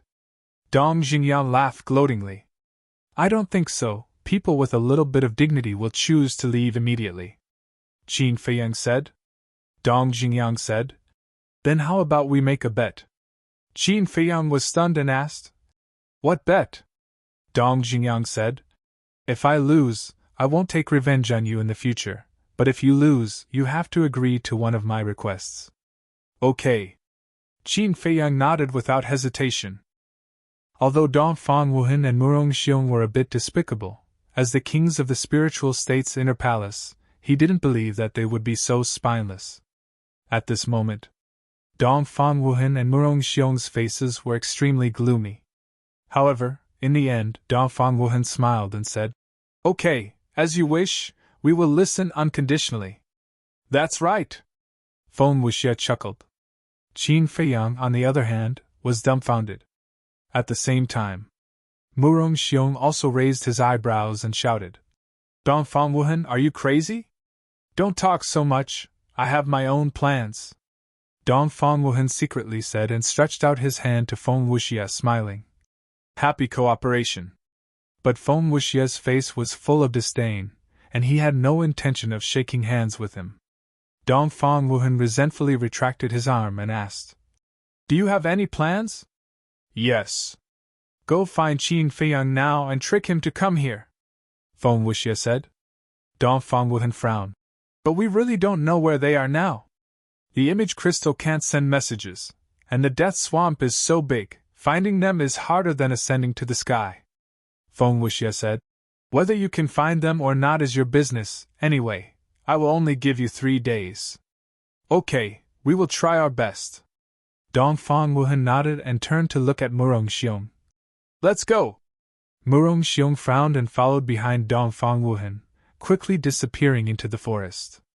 Dong Jingyan retracted his gaze and said proudly, Qin Feiyang, what do you think? Sigh. Qin Feiyang sighed deeply and said helplessly, Say it, what is your request? I haven't thought about it yet, I will owe you. Of course, you can rest assured that I will not ask you to commit suicide or do anything to harm your friends. Dong Jingyan said. Qin Feiyang smiled.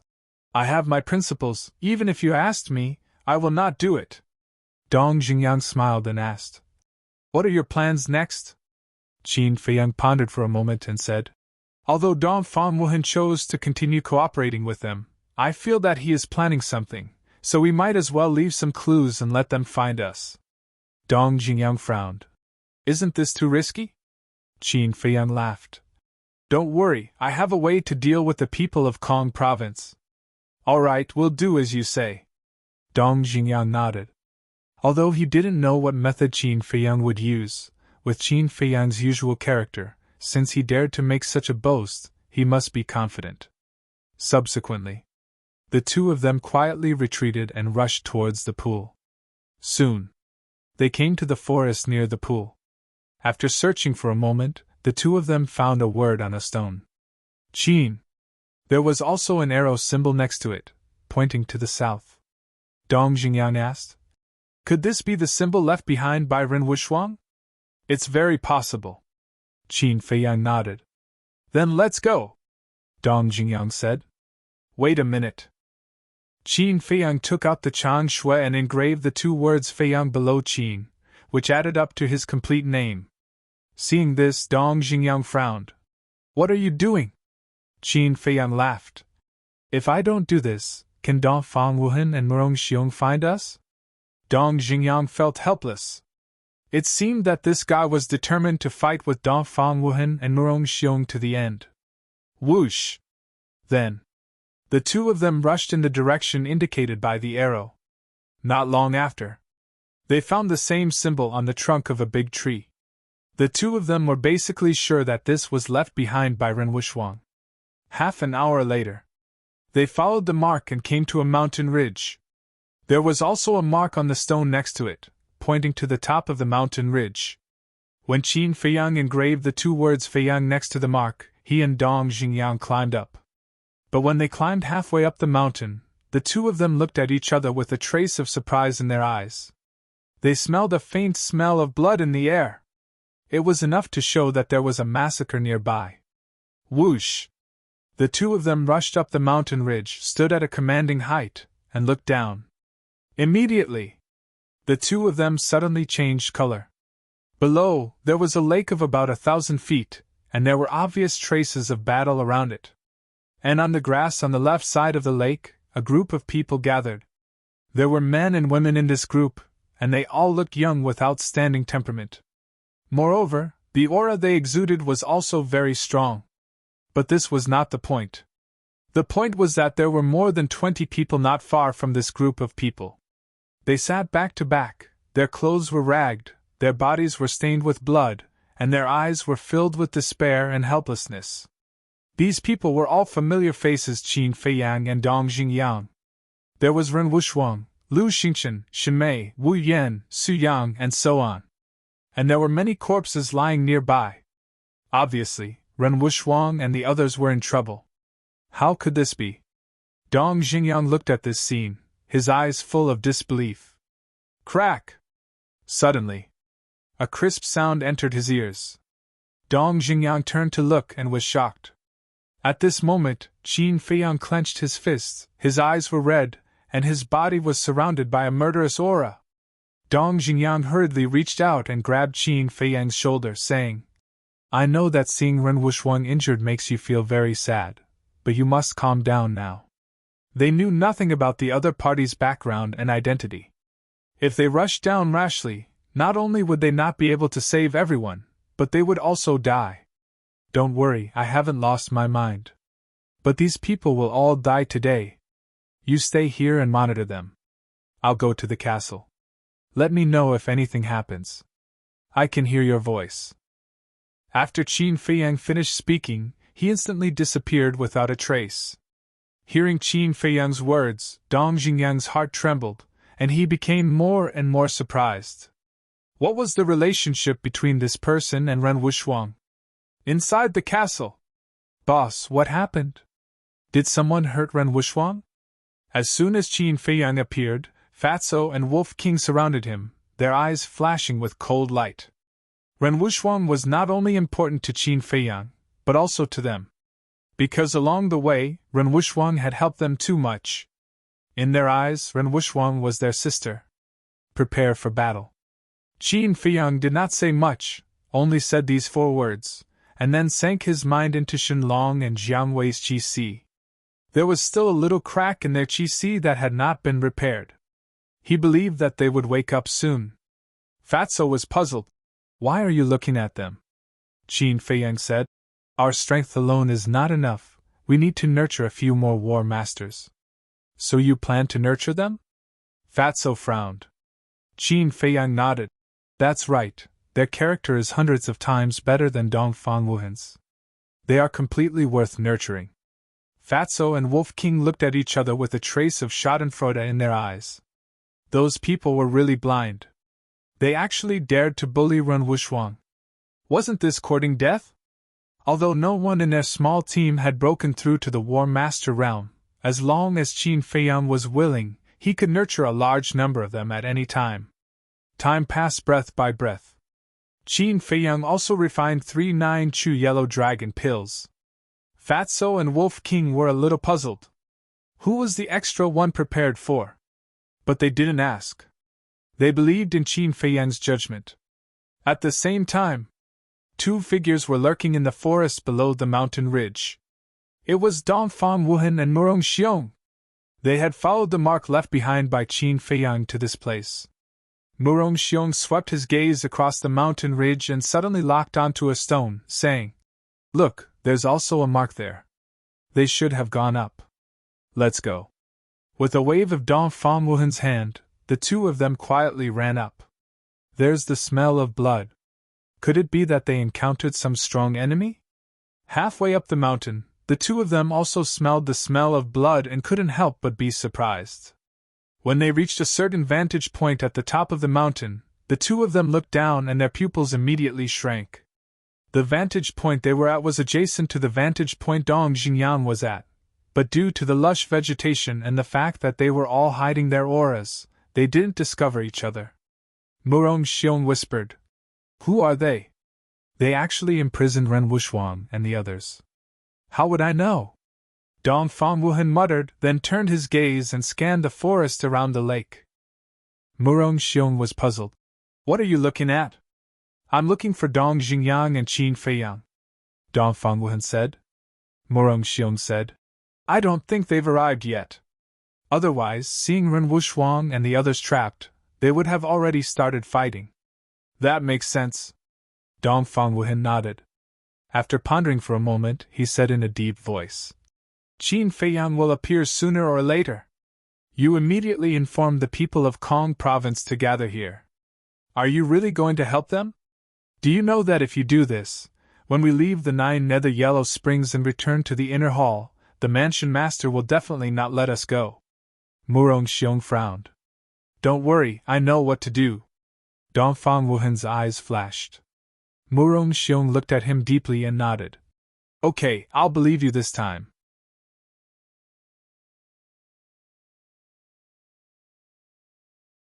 Chapter 582. After Murong Xiong left, Dongfang Wuhan looked down at Ren Wuxuang and the others, his eyes flashing with an inexplicable light. Half an hour passed quickly. Shenlong and Jiang Wei finally woke up. The moment they opened their eyes, both of them looked confused. Qin Feiyang smiled. "You're finally awake." The 2 looked at Qin Feiyang and couldn't help but be stunned. Qin Feiyang walked up, grabbed the fire of life, and put it into the jade box on the altar.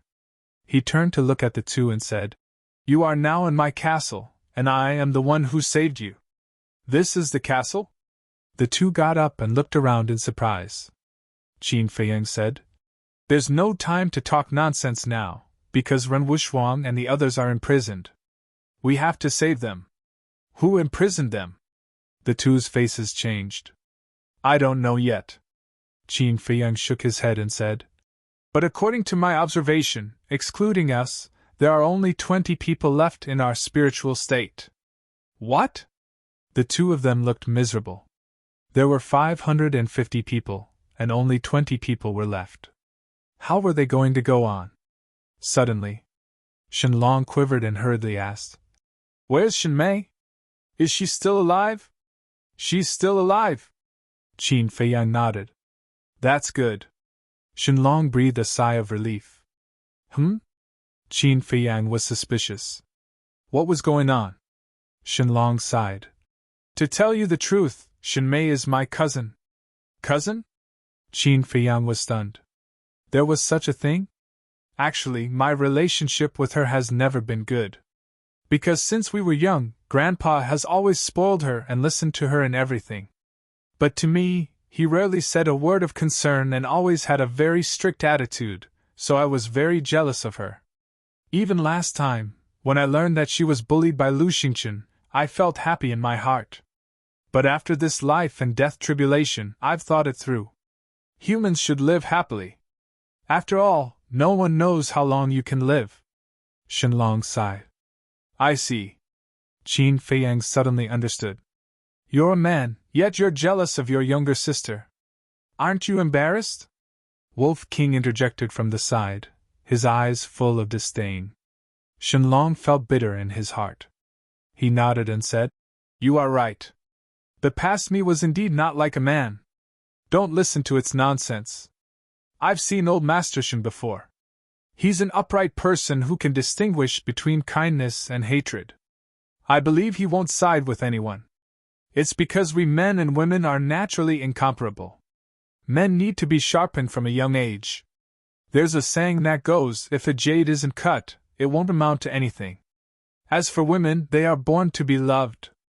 Qin Feiyang smiled. If a jade isn't cut, it won't amount to anything. Shenlong thought about this sentence, and suddenly his gaze trembled. He cupped his hands and said, Brother Qin's words have enlightened me. I was really too ignorant in the past. I hope Brother Qin can help save my cousin. Qin Feiyang said, You'll have to save her yourself. I'll go? Shenlong was slightly startled, and frowned. Can I do it with my little strength? Sure. Qin Feiyang took out 2 9-chew yellow dragon pills from his bosom and handed them to Shenlong and Jiang Wei, saying, I specially prepared these for you. What pill?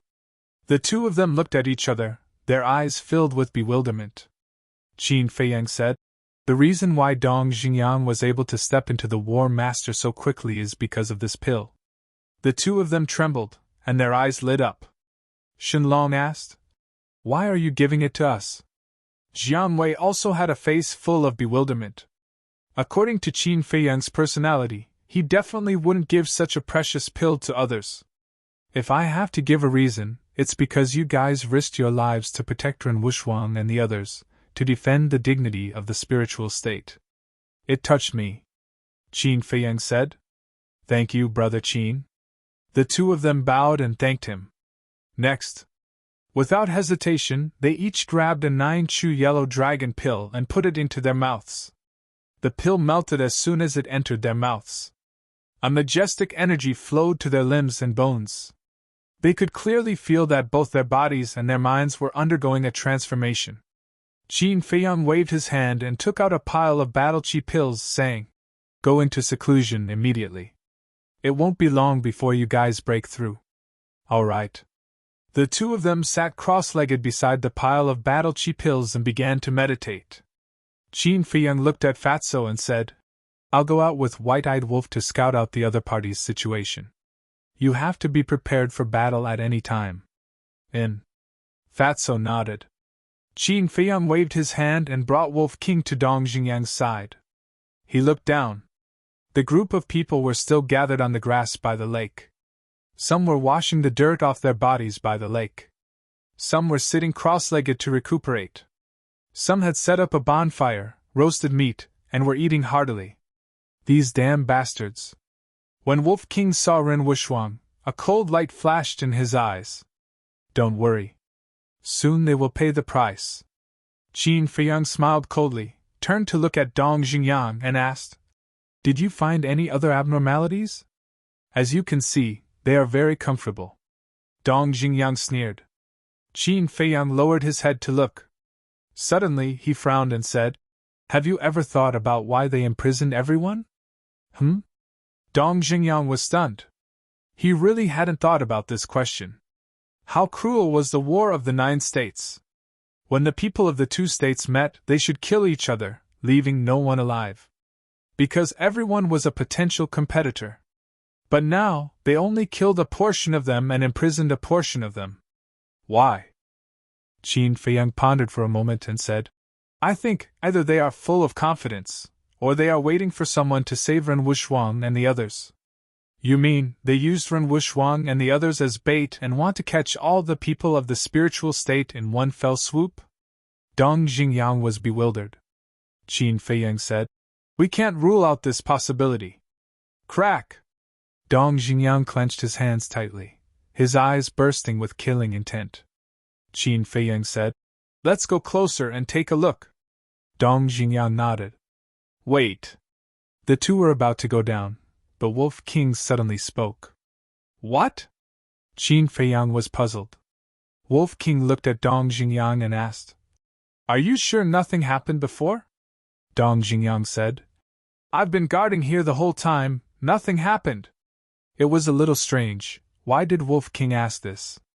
Wolf King pointed to the neighboring mountain and said, "Then why is there the smell of other people over there?" Dong Xingyang immediately looked over, his eyes full of surprise. Qin Feiyang also scanned the mountain, but the vegetation was too dense and he couldn't see anything at all. He looked at Wolf King and said, "Are you sure?" "Of course." Wolf King rolled his eyes at him in annoyance. "Could it be them?" Qin Feiyang and Dong Xingyang looked at each other, immediately restrained their auras, and quietly rushed towards the mountain. Soon, they arrived at the mountain and hid behind a large rock. Looking ahead, they saw Dong Fangwuhan standing in the grass at the edge of the cliff, also looking at the group of people below. "It really is him!" Dong Xingyang's eyes flashed with a cold light. He looked around and sent a sound transmission. "Why don't I see Murong Xiong?" Qin Feiyang said. "Why don't we go and ask?" "You still want to see him?" Dong Xingyang was surprised. "That's what I plan to do," Qin Feiyang said in a low voice, then walked out from behind the rock and said indifferently, "Why are you here?" "Qin Feiyang!" Dong Fangwuhan was shocked. When he turned his head and saw Qin Feiyang and Wolf King, his pupils immediately shrank. "I asked you a question, didn't you hear me?" Two people and one wolf walked to the opposite side of Dong Fangwuhan, looking at him with unkind eyes. Dong Fangwuhan said, "I followed your mark and found this place." Qin Feiyang sneered. "Facing Mo Wushan and the others, why didn't I see you so capable?" Dong Fangwuhan looked at the two people and one wolf and sighed. "It seems that you still hate me." "I don't want to hate you, but I can't." Dong Xingyang snorted. Dong Fangwuhan said, "I know, at that time, I chickened out and let everyone down." Qin Feiyang waved his hand. "Sorry to interrupt, we never had any expectations for you." Dong Fangwuhan's expression stiffened, and then with a plop, he knelt in front of Qin Feiyang and the others. "What are you doing?" Two people and one wolf were bewildered. Dong Fangwuhan said regretfully, "I am already very regretful now. I hope you can forgive my foolish behavior at that time." "What's the situation?" Dong Xingyang looked at Qin Feiyang and secretly transmitted his voice. Qin Feiyang shook his head. He also couldn't figure out what Dong Fangwuhan was doing. Dong Fangwuhan said again, "If you don't forgive me, I will kneel and not get up." Qin Feiyang pointed to Ren Wushuang and the others below, and said in a deep voice, "This matter, it's not enough for us to forgive you, it's enough for them to forgive you." "I know. So I thought of a way to rescue them," Dong Fangwuhan said. Qin Feiyang frowned and asked, "What way?" Dong Fangwuhan got up and said, "Earlier, Murong Xiong and I met people from the Kong province. I heard from them that they also met you. I believe you all know their strength. They are very strong." Qin Feiyang nodded. Dong Fangwuhan said, "At that time, they wanted to kill me and Murong Xiong. Due to their strength, I could only compromise and pretend to cooperate with them." "Pretend?" Qin Feiyang raised his eyebrows and said, "Are you sure it's just pretending?" "I swear. Pretending to cooperate with them was just an expedient way to get away. But when I tracked them here and found that Ren Wushuang and the others were imprisoned, I thought of a perfect plan." Dong Fangwuhan said. "Tell me about it," Qin Feiyang said.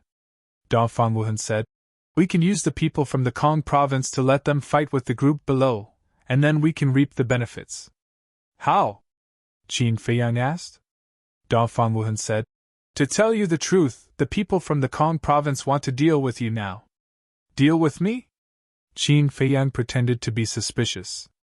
Dong Fangwuhan's face suddenly became strange, and he coughed. "I heard them say that you were peeping at the two women bathing in the pool." Cough, cough. Qin Feiyang choked on his saliva.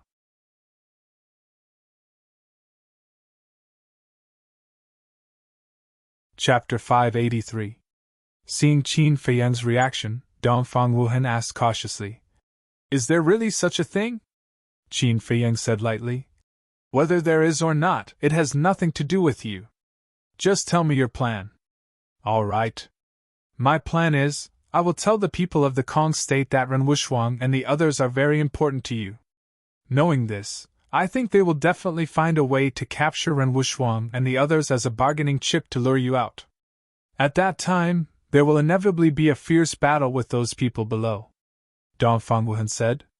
The two men and one wolf looked at each other. Needless to say, this idea was really good. On the one hand, it could preserve the strength of their side, and on the other hand, it could weaken the background of the other two states. It could be said to be killing two birds with one stone. Qin Feiyang said. "So, you have already asked Murong Xiong to inform the people of the Kong state?"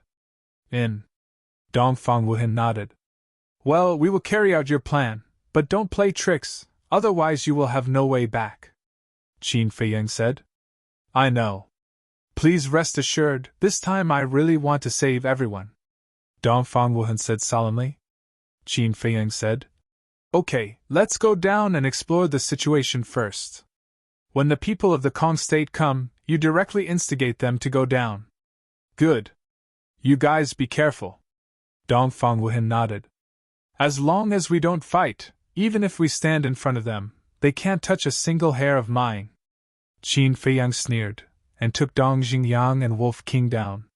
Soon, the two men and one wolf came to the foot of the mountain, using the dense trees as cover, silently sneaked towards the lake. After a while, Wolf King, who was lying on Qin Feiyang's shoulder, suddenly said, "Little Qin Zi, with the people of the Kong state taking the lead, is it necessary for us to inquire about the situation?" Dong Xingyang also had a puzzled look. "Of course. Firstly, both sides are very strong.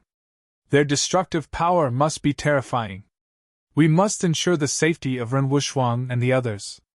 Secondly, I don't trust Dongfang Wuhan. I have a feeling that this matter isn't that simple," Qin Feiyang whispered. "You're saying that Dongfang Wuhan has other plans?" Dong Xingyang frowned. Qin Feiyang shook his head and said, "I also don't know. Dongfang Wuhan is more scheming and astute than Murong Xiong. It is very difficult to figure out what he is thinking.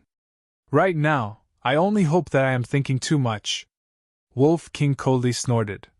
"If he really dares to scheme against us, I promise to send him to hell this time." Dong Xingyang's eyes also flashed with an astonishing cold light. A moment later, two people and one wolf lurked beside the lake, lying on top of a small hill and looking at the lawn beside the lake. 1, 2. Qin Feiyang silently counted in his heart, and in the end, he couldn't help but frown. There were actually 36 people on the other side, and the word "Yu" was embroidered on their chests. It was obvious that these people were from the Yu province. Wolf King whispered, "Dong Xingyang, what is their cultivation level?" Dong Xingyang carefully observed for a moment, then transmitted his voice. 5-1 Star War Sect, 10-9 Star War Emperor, and 28 Star War Emperor. 5-10-20. Wolf King lowered his head and muttered to himself for a moment, then said, "Isn't this only 35? What about the other one?" Dong Xingyang said, "There is one more that I can't see through. He should be a 2-Star War Emperor." "Who?" Qin Feiyang and Wolf King were bewildered. "Him." Dong Xingyang pointed to a certain place by the lake, his expression solemn.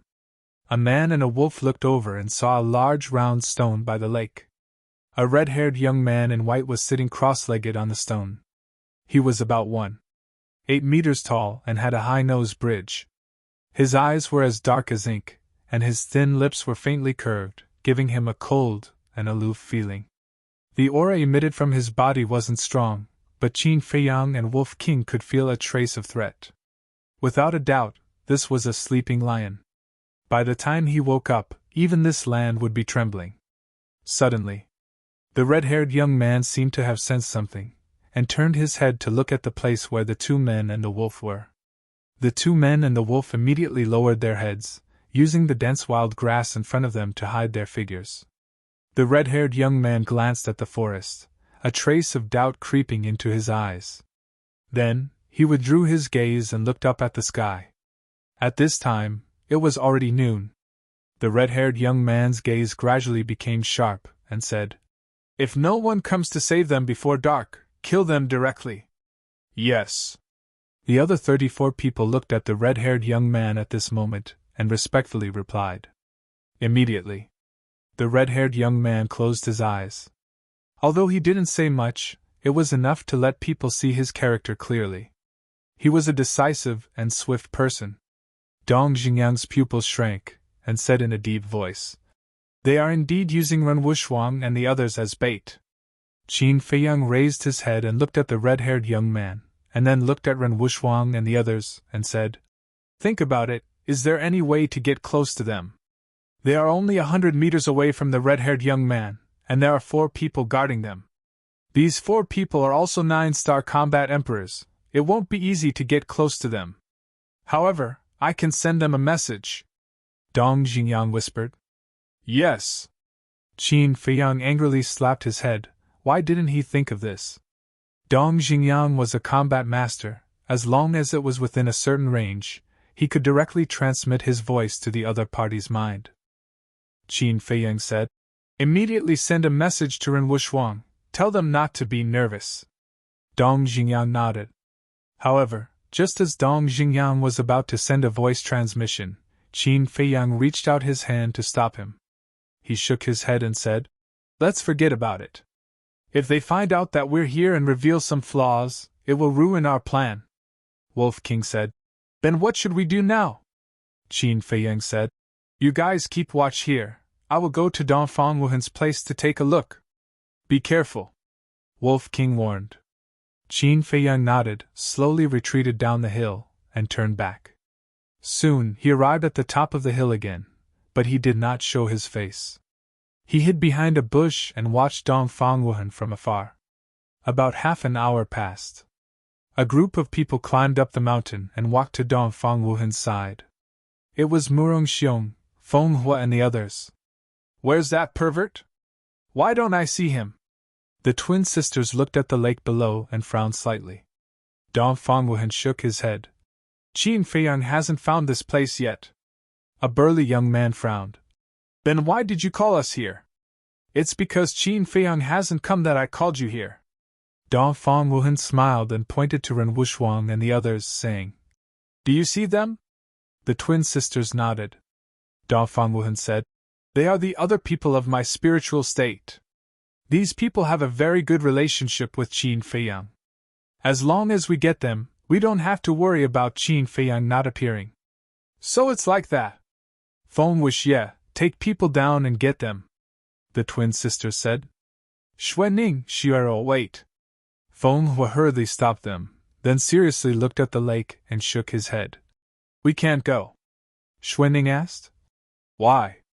"They're obviously being held captive in there. And the group of people who imprison them are not weak, they should be people from other states. If we go down now, I'm afraid we'll get into trouble," Feng Hua said. "What are you afraid of? No matter how strong they are, they can't be stronger than us." The twin sisters showed a look of disdain. Feng Hua said bitterly, "Two great aunts, we are indeed very strong, but you have to know that there is always someone stronger." "That makes sense." The twin sisters nodded. But before Feng Hua could breathe a sigh of relief, the girl called Xuening said, "If that's the case, then let's all go down and beat them up." Feng Hua suddenly felt like he was suffering in silence, unable to say anything. "What? With the two of us here, you still don't dare? Feng Hua, when did you become so cowardly?" The twin sisters looked at him with disdain. Feng Hua said helplessly, "This has nothing to do with cowardice." Before he finished, the girl called Xuerua said, "Then what does it have to do with?" Feng Hua was speechless for a moment, finally gritted his teeth and nodded. "Okay, I'll listen to you and go." "That's right. Let's go, follow us to snatch people." The twin sisters waved their hands and walked down in high spirits. Murong Xiong also instinctively followed, but he was stopped by Dongfang Wuhan, who shook his head and signaled him not to go. Seeing this, Feng Wuxie said unhappily. What are you doing? Hurry up and follow. We won't go. After all, we are from the spiritual state. If Ren Wuxuang knows that we are accompanying you to snatch them instead of saving them, when we return to the spiritual state in the future, the mansion master will definitely not let us go. So, I hope that you can understand. Dong Feng Wuhan cupped his hands and said with a trace of pleading between his brows. Feng Wuxie raised his eyebrows. Don't say any more, just let them stay here.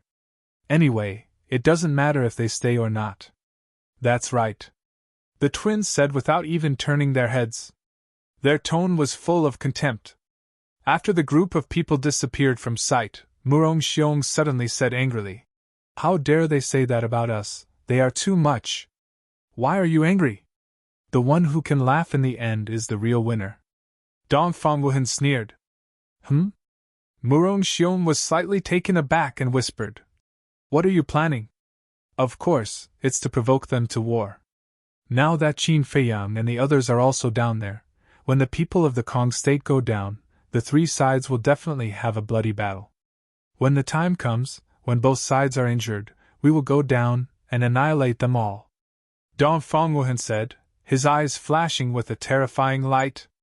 Hearing this, Qin Feiyang, who was standing behind the bush, couldn't help but feel a chill all over his body.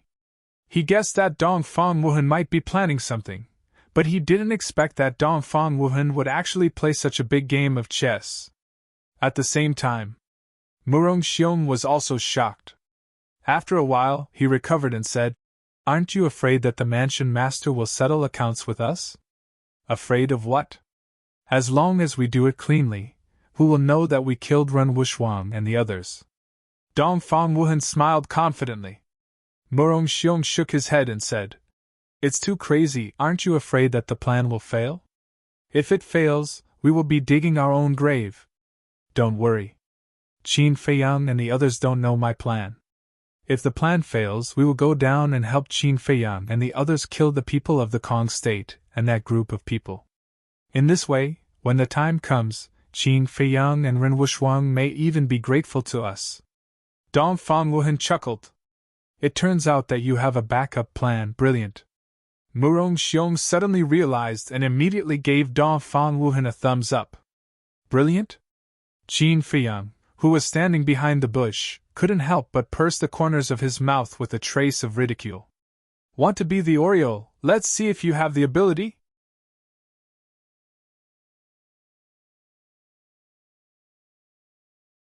Chapter 584. On a hill, Dong Xingyang and Wolf King were closely monitoring the situation of the people from Yuzhou. Whoosh! Suddenly, there was a piercing sound. They thought it was Qin Feiyang, but when they turned their heads, they found that it was Feng Wuxie and the others from the Kong prefecture. They immediately lowered their heads and hid in the grass, restraining their aura to the extreme. Feng Wuxie and the others didn't restrain their aura at all and rushed toward the lake. The people of Yuzhou also sensed their auras as soon as they arrived. Immediately, everyone rushed up and gathered around Ren Wuxuang and the others. Are they finally here? The red-haired young man sitting cross-legged on the stone murmured to himself, and suddenly opened his eyes. Two bright beams of light burst out of his eyes. A dozen breaths later, Feng Wuxie and the others rushed past the hillside and didn't find Wolf King and Dong Xingyang. They went straight into the grassland and stopped 50 meters away from the people from Yuzhou. The two groups of people looked at each other from a distance, and the atmosphere suddenly became heavy. Feng Wuxie glanced at the red-haired young man and the others and smiled evilly. So you are from Yuzhou? On the Yuzhou's side, a man in white frowned. You are from the Kong prefecture? Yes. Feng Wuxie nodded and pointed at Ren Wuxuang and the others. Give them to us. Regardless of whether it was his demeanor or his tone, he was clearly overbearing. The people of Yuzhou couldn't help but be enraged. The man in white said in a deep voice, They are from the spiritual state. What do you want them to do? Feng Wuxie said. It's none of your business. Just say it, are you going to give them to us or not? The man in white looked at the red-haired young man. The red-haired young man remained silent and glanced at Feng Wuxie and the others with a frown. He thought they were from the spiritual state, but they were from the Kong prefecture. And they were all powerful.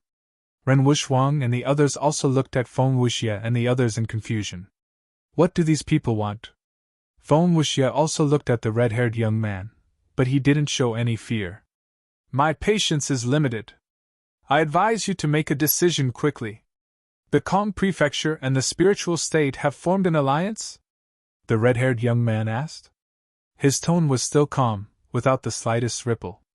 Alliance? The Kong prefecture's people were stunned. Ha ha! Next. The group of people roared with laughter, as if they had heard the funniest joke in the world. Feng Wuxie said proudly, Do they have the right to form an alliance with the Kong prefecture? Ren Wushhuang and the others immediately glared at Feng Wuxie. Am I wrong?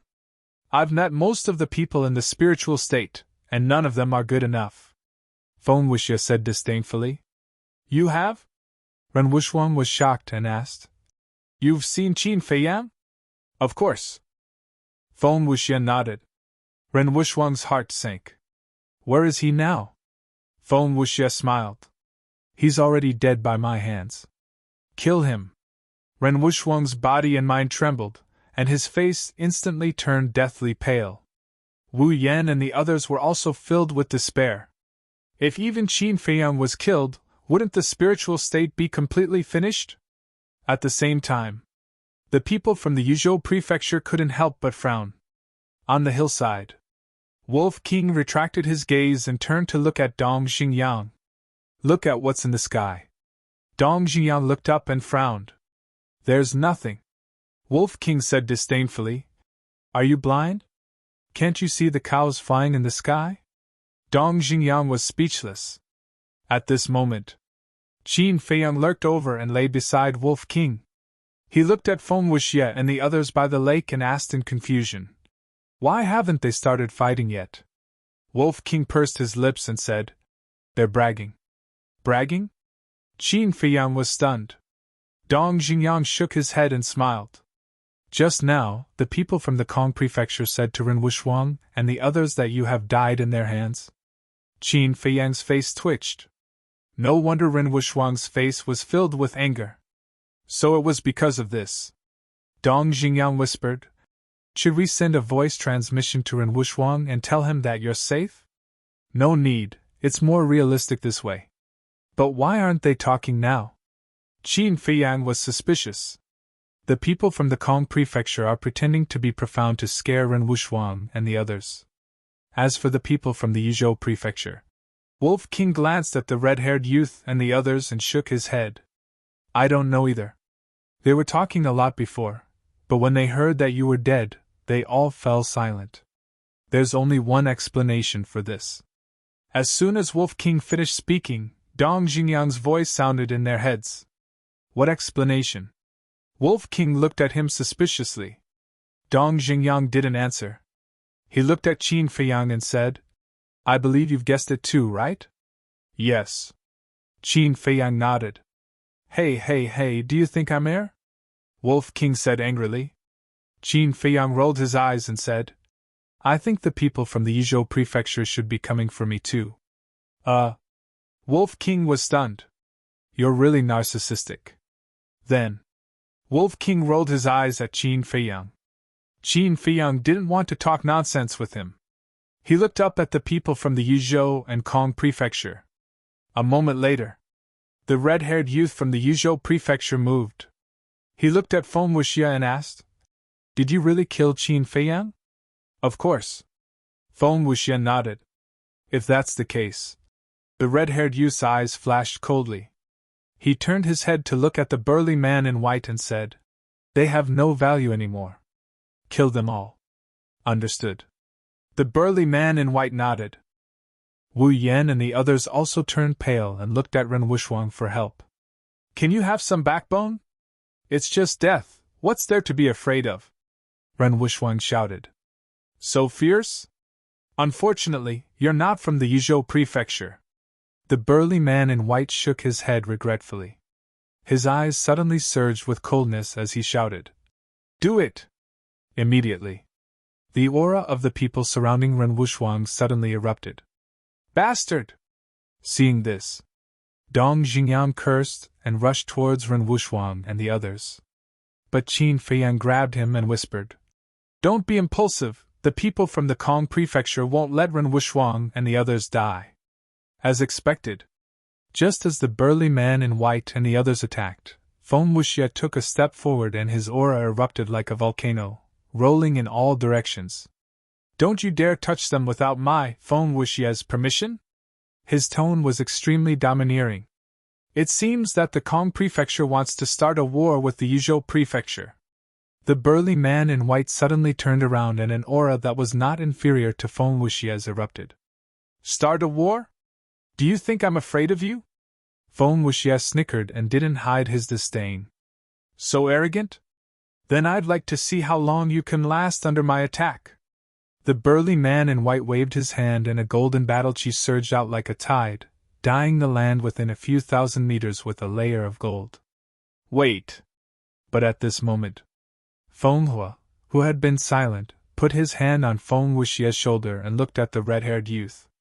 During this time, he had been observing the people from the Yuzhou prefecture. He found that although the red-haired youth didn't talk much, he was the key figure in the Yuzhou prefecture. "What's wrong? Are you afraid?" The burly man in white sneered. "Afraid? To be honest, although you're strong, it's not to the point that I, Feng Hua, am afraid.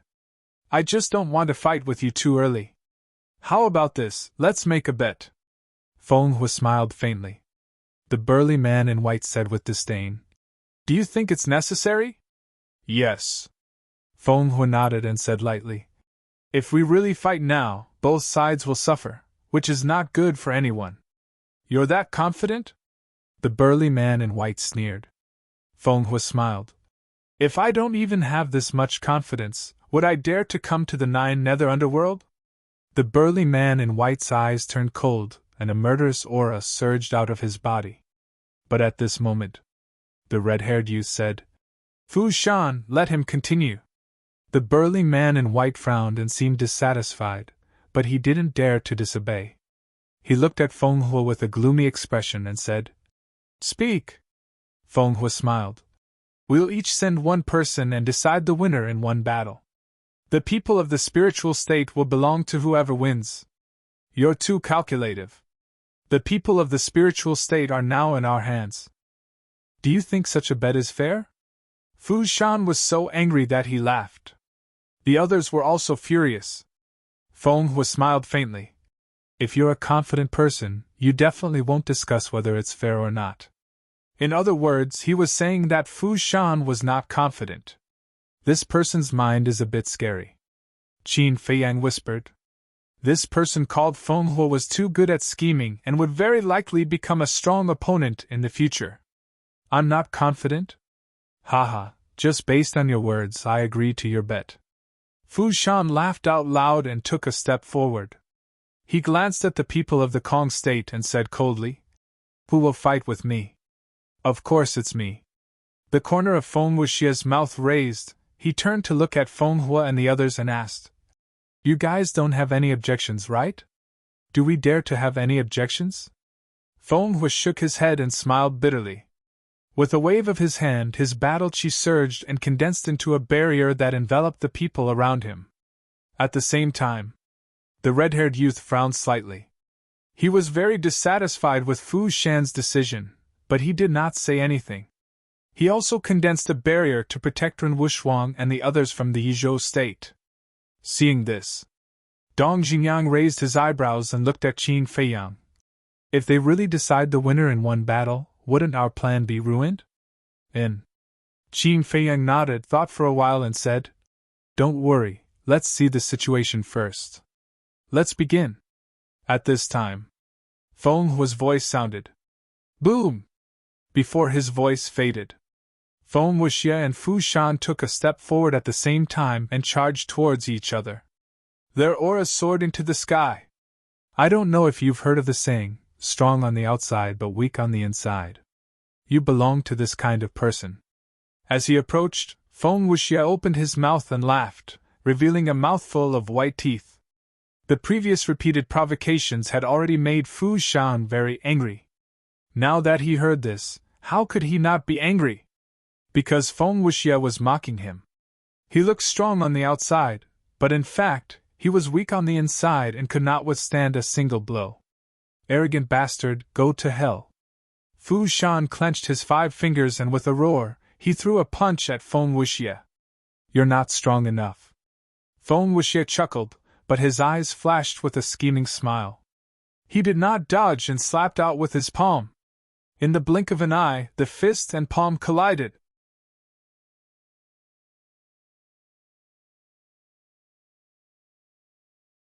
Chapter 585. Boom! Swoosh! The surrounding mountains and earth collapsed crazily. The lake beside them also shattered instantly. The lake water turned into torrents that flooded in all directions. The small hill where Qin Feiyang and the others were on did not escape the fate of being destroyed and turned into ashes in an instant. Fortunately, Qin Feiyang reacted in time and brought Dong Xingyang and Wolf King to hide in the castle. It was not because he was afraid, but because he was worried that his whereabouts would be exposed. Inside the castle, seeing Qin Feiyang appear, Shenlong asked, "When are we going to make our move?" Qin Feiyang glanced at Shenlong and Jiang Wei. The aura emitted by the two of them was completely different from before. It was obvious that they had broken through. "Don't worry, it will be our turn to counterattack soon." Qin Feiyang's eyes flashed coldly, and he appeared outside with Dong Xingyang. The place was shrouded in dust. The two of them concealed their auras and used the dust as a cover. They quickly retreated to a safe distance and stood on a big tree, silently watching the battlefield. "Is this all you've got? I'm a little disappointed." Suddenly, Feng Wuxie's evil laughter came from the dust.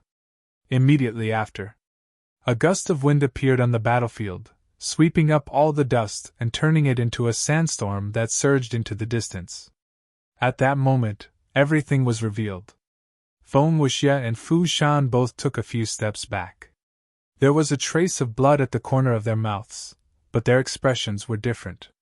Feng Wuxie was still as evil as ever. Fu Shan was like an enraged beast, his eyes bloodshot. Dong Xingyang glanced at the two of them and said with a voice transmission, "It seems that their strength is on par." Qin Feiyang nodded. "Indeed, but Feng Wuxie has a higher chance of winning." Dong Xingyang was stunned and asked suspiciously, "Why do you say that?" Qin Feiyang said, "Before the battle, Feng Wuxie said that he was strong on the outside but weak on the inside. It was not just a casual remark." "What do you mean?" Dong Xingyang frowned. "If you want to attack a person, you have to attack their heart first. The reason Feng Wuxie said that was to infuriate Fu Shan. That's because once a person enters a state of rage, their judgment and battle awareness will deteriorate. And obviously, Feng Wuxie has achieved his goal," Qin Feiyang said. Dong Xingyang carefully pondered over these words and nodded. "That's right. When two people of similar strength fight, the mentality is especially important. Once the mentality is out of balance, it will inevitably end in defeat.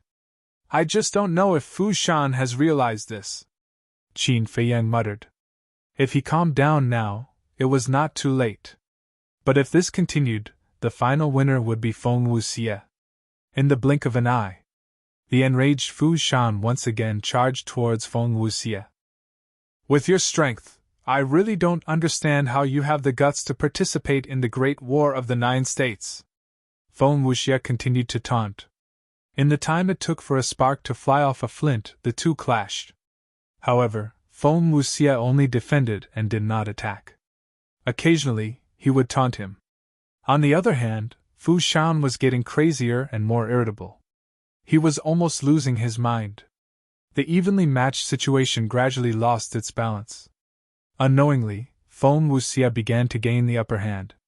Suddenly, when Feng Wuxie retreated, he did not notice that there was a crack behind him.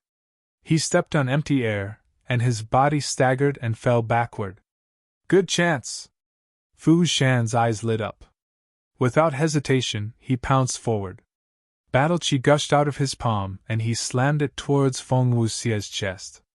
But did Feng Wuxie really not notice the crack? No! He did it on purpose. Just as Fu Shan pounced forward, the corner of his mouth curled into a playful smile. He suddenly lifted his foot and kicked Fu Shan's lower abdomen. Ow! Immediately, Fu Shan let out a miserable howl like a pig being slaughtered. His entire body was directly kicked out and slammed into the ground not far away. Puff! Then, he spat out a mouthful of blood. His rough face was incomparably pale. At the same time, Feng Wuxie jumped up like a carp and stood firmly on the ground. He looked up at Fu Shan, who was buried in the mud, and laughed. Do you see that? This is the difference between you and me. How dare you plot against me? I'll tear you into pieces! Fu Shan roared. His eyes were instantly bloodshot. He then turned over and got up. He stretched out his hand in the air. Battle chi poured out from his body like a tidal wave. In the blink of an eye, above his head, a golden axe appeared out of thin air. It was as big as a millstone and emitted a dazzling light. Yo! Are you sure you can do it? Why are you using your battle arts so soon? Feng Wuxie let out a strange cry. Bastard, go to hell! Fu Shan roared hysterically. The veins on his neck popped out. As he waved his hand, the giant axe above his head released a terrifying aura and slashed towards Feng Wuxie. It seems that this person is bound to lose. Qin Feiyang shook his head. Although Feng Wuxie had been using words to provoke Fu Shan still had a trace of rationality before he was plotted against. But now, Fu Shan was completely blinded by anger. However, he was puzzled. As the saying goes, the onlooker sees the game clearly. Why didn't the people from Yuzhou remind Fu Shan? Taking a step back, even if the others from Yuzhou didn't realize this, wasn't there still the red-haired youth? To be able to become a key figure in Yuzhou, this person must be extraordinary. He should have noticed Fu Shan's situation long ago. Why was he silent? Could it be that he was like Dongfang Wuhan and Murong Xiong, looking forward to the death of his people? The battle was still going on. Feng Wuxie looked at the golden axe and shook his head. You want to kill me with such a small axe? Can you stop daydreaming? As soon as he finished speaking, a flame soared into the sky and formed a sea of fire above his head, shining in all directions. At this moment, Feng Wuxie's long hair and clothes fluttered in the wind. Flames surged around his body and his face was cynical. He was like a peerless evil god that ruled the world. Fire Beacon City! As he spoke, 2 castles appeared in the sea of fire. The 2 castles seemed to be cast from magma. They were completely red and were more than 100 feet tall. They were like 2 huge mountains in the sky and had an astonishing aura. Idiot with developed limbs, take this! Feng Wuxie chuckled and raised his arm. He gently flicked his index finger. Boom! One of the castles suddenly sank down, as if Mount Tai was pressing down on them, crashing towards the golden giant axe. At this moment, with a deafening sound, the castle and the giant axe collapsed at the same time. It's not over yet. Continue. Let me remind you again. This time, the speed is very fast. Feng Wuxie grinned and flicked his index finger again. The second castle suddenly fell and charged toward Fu Shan town. His action was extremely frivolous, and he didn't take Fu Shan seriously at all. This made Fu Shan go crazy. However, as Feng Wuxie said, the speed of the second castle was several times faster than the first castle. Fu Shan didn't have time to evolve his battle art to counterattack. However, he didn't seem to have any intention of evolving his battle art. He didn't have any intention of dodging. His eyes were surging with incomparable madness. The castle was surging with waves of fire. At first glance, it looked like a meteorite from outer space. In the blink of an eye, it had already landed on top of Fu Shan's head. The ground under Fu Shan's feet couldn't withstand such an imposing aura and began to tremble violently. On the ground, a bottomless black abyss cracked open at the speed of lightning. Open your eyes and watch carefully. I can crush your battle art with my bare hands. At this moment, Fu Shan roared and clenched his 5 fingers tightly. He threw a punch at the castle. Is this guy crazy? He's really going to fight a battle art with his bare hands? Dong Xingyang was dumbfounded. Feng Hua and the others in Kong State were also shocked. Even Qin Feiyang was shocked by Fu Shan's crazy behavior. Boom! In the blink of an eye, Fu Shan's fist and the castle collided. There was no suspense. No matter how Fu Shan resisted, he couldn't resist the suppression of the castle. In almost an instant, the castle slammed into the ground and Fu Shan was directly blasted into the ground. At the same time, there was a painful scream. He's dead! Dong Xingyang frowned. It seemed that his plan was really ruined. Feng Wuxie glanced at the castle and snorted disdainfully.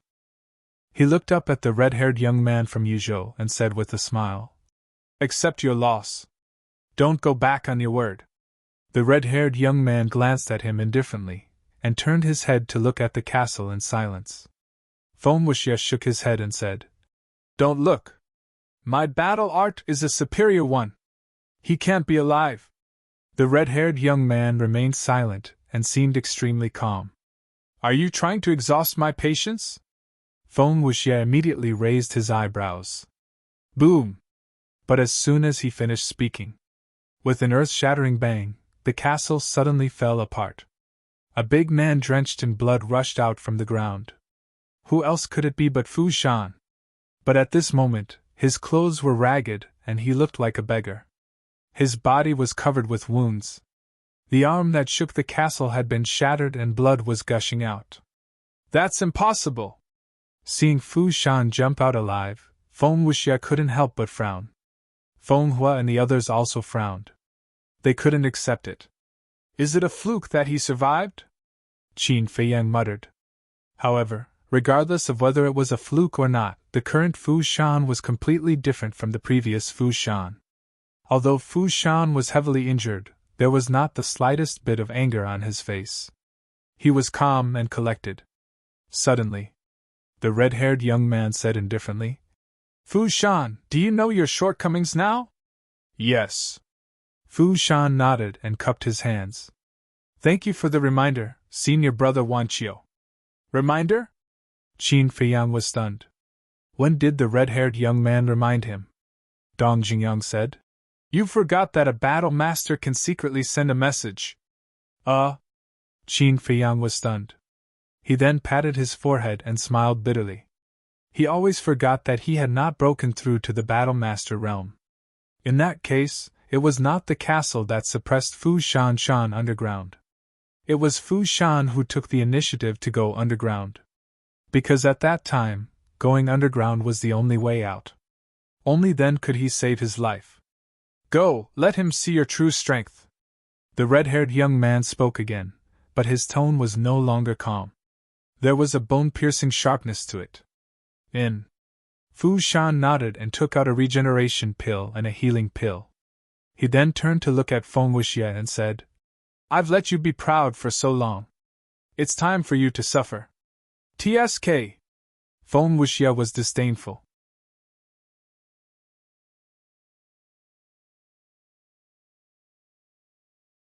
Chapter 586. Boom! The battle between the two began again. But this time, Feng Wuxie did not provoke him. Because he knew that no matter what he said to Fu Shan, he would not be able to provoke him. Crack! Boom! The two of them fought from the east to the west, and then from the west to the north. Everywhere they passed, mountains collapsed and the earth caved in. It was as if the end of the world had arrived. Dong Xingyang said, "Fu Shan's combat strength has been fully unleashed. He's quite strong." Qin Feiyang nodded. Although Fu Shan did not die in Feng Wuxie's hands, his injuries were very serious, and he had lost an arm. Although he had taken the healing elixir and regeneration elixir, it would take some time for him to recover. In other words, Fu Shan was now fighting with Feng Wuxie with serious injuries. And he was fighting with one hand. But even so, he did not show any signs of being defeated and was locked in a fierce battle with Feng Wuxie. Feng Wuxie would not be able to defeat him in a short period of time. If Fu Shan had not lost his mind, it would be hard to predict the outcome. Boom! All of a sudden, Fu Shan's aura exploded and a bright golden light rose from his back and rushed into the sky. There was an axe in the golden light. It was the size of a palm and looked as if it was made of gold. It emitted a dazzling light. That was his fighting soul. Everyone could not help but hold their breaths when they saw this scene. Once the fighting soul was activated, it meant that Fu Shan was serious. Who would be the final victor? Kill! Fu Shan waved his hand and the palm-sized axe cut through the sky and slashed at Feng Wuxie. Its sharp edge tore the earth apart. Feng Wuxie looked at the axe and the corners of his mouth lifted slightly.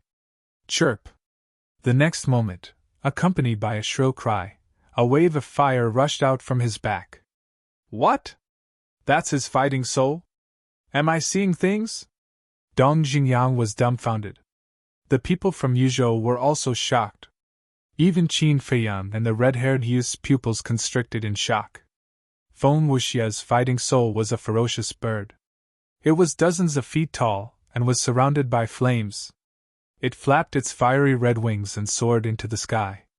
For a moment, the wind howled in this place, and sand and stones flew everywhere. At this moment, it had turned into a scorching hot place in an instant. Everyone was drenched in sweat. Chirp! After the ferocious bird soared into the sky, it turned in the air and swooped down like a bolt of lightning. Like a falcon, it used its sharp claws to grab the axe. No matter how big it is, it's just a chicken. Fu Shan shook his head with a wisp of disdain between his brows. Rise!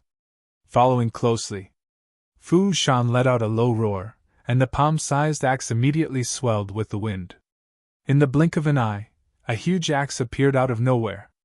It was bigger than the ferocious bird, and its edge was even more terrifying than before. Chicken? However, Feng Wuxie's expression changed when he heard Fu Shan's words. The evil aura of the past had disappeared, and there was a trace of gloominess in his eyes. He glared at Fu Shan and said coldly, "Say it's a chicken again if you have the guts. Isn't that so?" Fu Shan sneered. "You're courting death." Feng Wuxie's eyes were filled with murderous intent as he said coldly, "Innate superpower, eyes of the fire phoenix, destroy."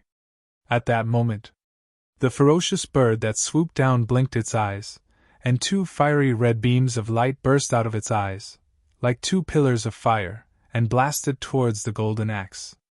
"Do you think only your fighting soul has an innate superpower? Innate superpower, heaven-splitting fury!" Fu Shan's eyes were like torches. As his voice fell, the golden axe slashed in the air, and a golden blade of light suddenly swept out. Boom!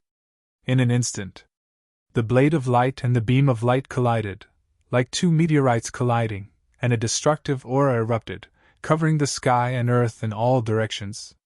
The land within a radius of a few miles was instantly razed to the ground. At the same time, the beam of light and the blade of light were in a stalemate in the void, and neither was able to gain the upper hand. No wonder he's the king of two continents. Even his fighting soul has an innate superpower, Qin Feiyang muttered. There were also differences in fighting souls, so not every fighting soul had an innate superpower. In other words, a fighting soul with an innate superpower would definitely be a high-level fighting soul. Dong Jingyang transmitted his voice. "Who will win?" "Without a doubt, it's Feng Wuxie," Qin Feiyang said firmly. This was because Feng Wuxie's fighting soul was simply too shocking. After wandering for so many years, in so many places, other than Wolf King, Feng Wuxie's fighting soul was the only one that made him feel wary. It was just as he had expected. The blade of light gradually lost, and was forced back by the beam of light. In the end, with a crack, it shattered into pieces. Puff! Fu Shan's body trembled, and he spat out a mouthful of blood. Trash! Feng Wuxie looked at Fu Shan and spat out these two words in disdain. At the same time, the beam of light collided with the giant axe like lightning. Clang! The giant axe also shattered with a loud bang. For Fu Shan, this was undoubtedly one disaster after another. His body trembled violently, and blood gushed out from his mouth. His eyes were filled with disbelief. He was actually defeated? They were both one-star battle ancestors, and both fighting souls had innate superpower. But why was the gap between him and Feng Wuxie so huge? He really couldn't accept it. Boom! Just as Fu Shan was distracted, the beam of light pierced through the sky, carrying with it an aura of death, and blasted towards Fu Shan's head. The red-haired youth raised his eyebrows and shouted, "Fu Shan!" His voice was like a bell, and it entered Fu Shan's mind. Fu Shan immediately came back to his senses. But at this moment, the beam of light was only 5 to 6 meters away from him, and it would arrive in the blink of an eye. This time, it was really impossible to dodge. Fu Shan gritted his teeth and raised his arm again. Battle chi surged, and he punched the beam of light with his bare hands. During this time, his arm that was shattered by the castle had already been repaired. But even so, what he did was equivalent to courting death. Boom! In a flash, the fist and the beam of light collided. Immediately, Fu Shan let out a blood-curdling scream, and his entire body flew out. Not only was his arm shattered again, but even his body was covered in bloody wounds. Blood spurted out like a fountain. Even his innate superpower can be destroyed. I have to admit, he is really strong. Dong Xingyang's pupils constricted tightly. The people from Yunzhou, Kongzhou, and Yuzhou were already so strong. Were the people from the other major states as strong as them? Would they be stronger than them? Originally, he was quite confident in the overall strength of the spiritual state. But now, he felt terrified. The huge pressure was like a huge rock pressing down on his heart. It was very heavy. But at this time, Qin Feiyang said, "Actually, there's nothing to be surprised about. If it were you, you could do it too. Are you making fun of me?" Dong Xingyang frowned. Qin Feiyang's face trembled. When did Dong Xingyang's imagination become so rich? Feng Wuxie's battle soul's innate superpower was indeed very strong. If there were no obstacles along the way, it would definitely be able to kill Fu Shan. But before, it first collided with Fu Shan's battle soul's innate superpower, and then with the battle soul, which would weaken most of its power. That was why Fu Shan could shatter the beam of light with one punch. In the blink of an eye. Just as Fu Shan shattered the beam of light with one punch, Feng Wuxie's eyes were filled with killing intent. Chirp! Accompanied by a sharp screech, the fierce bird hovering above his head spread its huge wings. Suddenly, the wind blew and the fire waves covered the sky as it swooped down towards Fu Shan. And its speed was extremely fast. In the blink of an eye, it landed above Fu Shan's head. The terrifying power made Fu Shan couldn't help but feel a chill all over his body. "I admit defeat," he said without hesitation. Immediately, the people of the Kong state all had bright smiles on their faces. The people of the Yuzhou state all lowered their heads, feeling that Fu Shan's admission of defeat made them lose face. "You shouldn't have left a mark and let Dong Fangwuhan find us." Dong Xingyang looked at Qin Feiyang reproachfully. If everything went according to their plan, it would indeed be a good thing to kill two birds with one stone. But now, the people of the two states didn't fight to the death and only used one battle to determine the winner, which put them in an awkward position. Because if they jumped out to save people now, they would definitely face the joint attack of the two states. However, in the face of Dong Xingyang's reproach, Qin Feiyang turned a deaf ear and his eyes flickered. Seeing this, Dong Xingyang couldn't help but be angry, and said angrily, "If you don't save them, I will." Because of Fu Shan's admission of defeat, the people of both sides were now a little relaxed. If they wanted to save people, this was the best opportunity. Don't go. Fu Shan's death is already destined. Because the current Feng Wuxie is already angry and will not give him any chance to struggle at death's door. Qin Feiyang stopped him and said in a low voice. Dong Xingyang was surprised. He raised his head to look at Feng Wuxie, and his eyes suddenly burst out with rays of light. At the same time, whether it was the people of the Kong state or the people of the Yuzhou state, they all changed their expressions. They were the same as Dong Xingyang. They thought that since Fu Shan had admitted defeat, the battle would be over. But now, Feng Wuxia had no intention of stopping at all. The ferocious bird was still rushing towards Fu Shan with an aggressive aura. Feng Wuxia shuddered and hurriedly shouted, "Feng Wuxia, stop!" If Feng Wuxia really killed Fu Shan, the conflict between the two sides would be completely intensified. At that time, it would not be good for anyone. But Feng Wuxia did not seem to hear him. The killing intent in his eyes was even stronger than before. Similarly, Fu Shan did not expect this at all and was not mentally prepared at all. And the people of the Yuzhou state wanted to save Fu Shan at this moment, but it was too late. There was no luck at all. Accompanied by a painful scream, Fu Shan died tragically under the claws of the ferocious bird. And it was torn into pieces. It was a tragic sight. Dead? Feng Hua's face was blank. The others were also dumbfounded. The place fell into a dead silence. Dong Xingyang was the only one who was extremely excited. Now that Fu Shan was dead, there would definitely be a bloody battle between the two sides. But at the same time, he was very puzzled and sent a voice transmission to Qin Feiyang. Why is Feng Wuxia so angry that he wants to kill Fu Shan regardless of the overall situation? Doesn't he know that this will cause a lot of trouble? Qin Feiyang laughed. Of course he knows this, but who asked Fu Shan to humiliate his fighting spirit? A dignified fire phoenix was called a chicken. This Fu Shan is really daring. I see.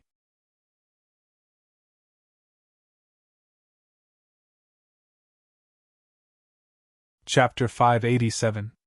That's right. That ferocious bird was the legendary divine beast, the fire phoenix that could be compared to the divine dragon. This battle soul was similar to the dragon soul, and was extremely rare in the world. Qin Feiyang only knew one person. That was his mother, the current empress of the great Qin Empire. It was also because of the battle soul of the fire phoenix that his mother was able to successfully ascend to the position of empress. Because from ancient times until now, there was a legend that had been passed down. The emperor was the dragon, and the empress was the phoenix. That was why Qin Feiyang was so shocked when he saw that Feng Wuxia's battle soul was the fire phoenix. Due to Fu Shan's death, the scene fell into dead silence. But this atmosphere did not last long. Boom!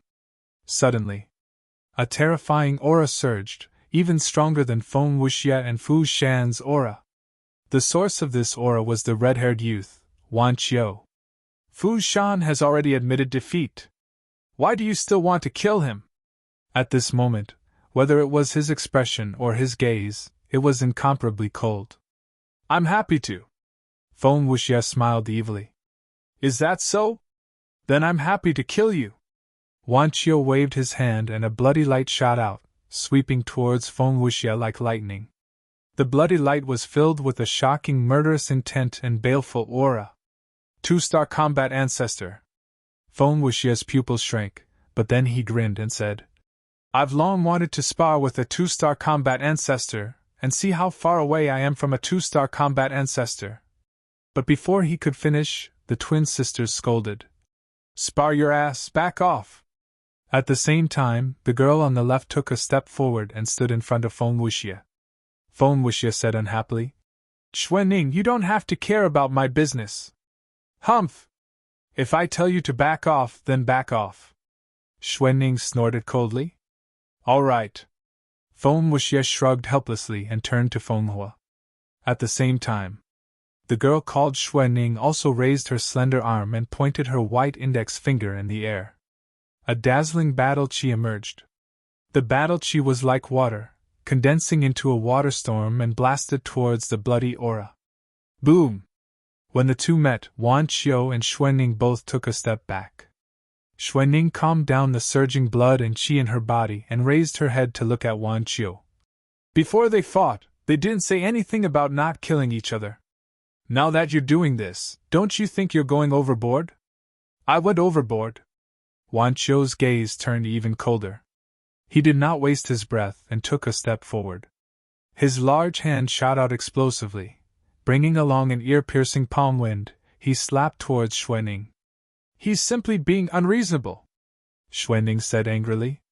She reached out with her jade-like hand and slapped out without backing down. Wan Qiu raised his eyebrows. Not only did she say that he was going overboard, she even said that he was being unreasonable? Did she really think that she could be so unreasonable just because she was a woman? Without a doubt. Wan Qiu was furious. Just as the two hands were about to clap together, Wan Qiu suddenly took a mysterious step and strangely disappeared in front of Xuanning. Xuanning was bewildered. At the same time, Qin Feiyang's pupils shrank, and his eyes were filled with disbelief. In the next moment, Wan Qiu appeared on the right side of Xuanning, as if he had appeared out of thin air, without any warning. Then, he stretched out his arm like lightning and slapped Xuanning's right cheek. Slap! An ear-piercing slap was heard, and Xuanning was also sent flying, crashing into the ground, and a deep pit appeared. And on her cheek, there was a bright red palm print. Fenghua and the others were stunned, but then their faces changed color, and they all ran towards the deep pit. Fenghua jumped in and helped Xuanning up, and asked with concern, "Xuanning, are you all right?" "I'm fine." Xuanning shook her head, touched her burning cheek, and walked out of the deep pit. She looked at Wan Qiu, who was not far away, and her big eyes emitted a ray of shocking cold light. Seeing the palm print on Xuanning's face, Kong Province's people were furious. One of the 9-star combat emperors said angrily, "You're a man, how dare you hit a woman, don't you feel ashamed? Men and women are segregated in this place, are you here to be funny? Moreover, senior brother Fu Shan had already admitted defeat, and your people still tried to kill him, and even tried to twist the truth, but senior brother Wan Qiu only gave her a slap, isn't that too much? I really didn't expect that Kong Province's people would be so despicable." The people from Yu Province immediately sneered. "We're despicable? I don't think you're any better. A bunch of pigs and dogs, a nest of snakes and rats." The people from both sides did not want to be outdone, and began to curse at each other, spitting saliva everywhere, like a shrew cursing on the street.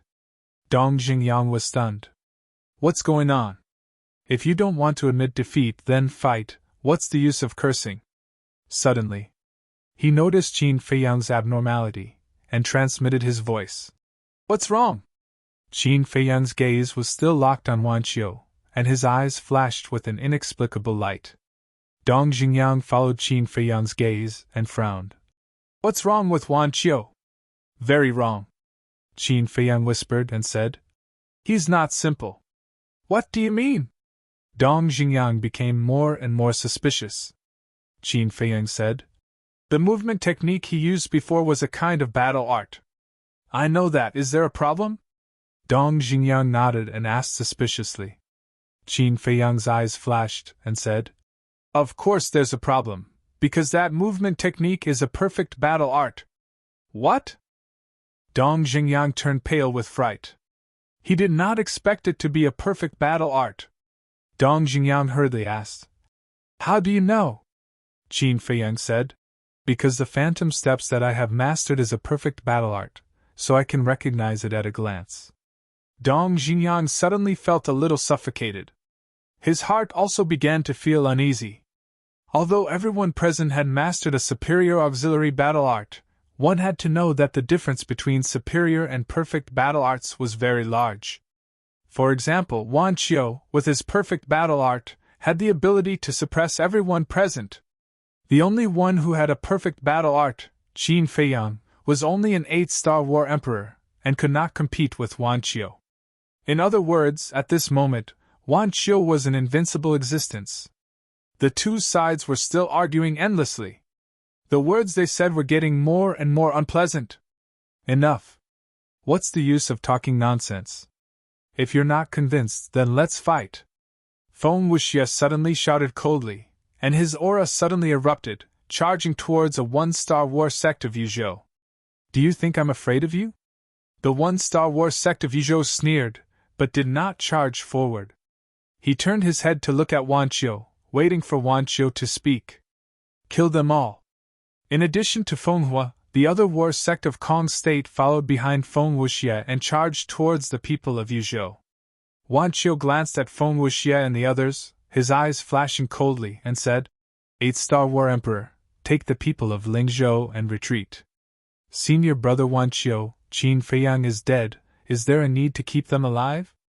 An eight-star War Emperor immediately asked. "Qin Feiyang is not dead," Wan Qiu said. "Not dead? Didn't Feng Wuxie say that he had killed Qin Feiyang?" The people of Yuzhou were surprised.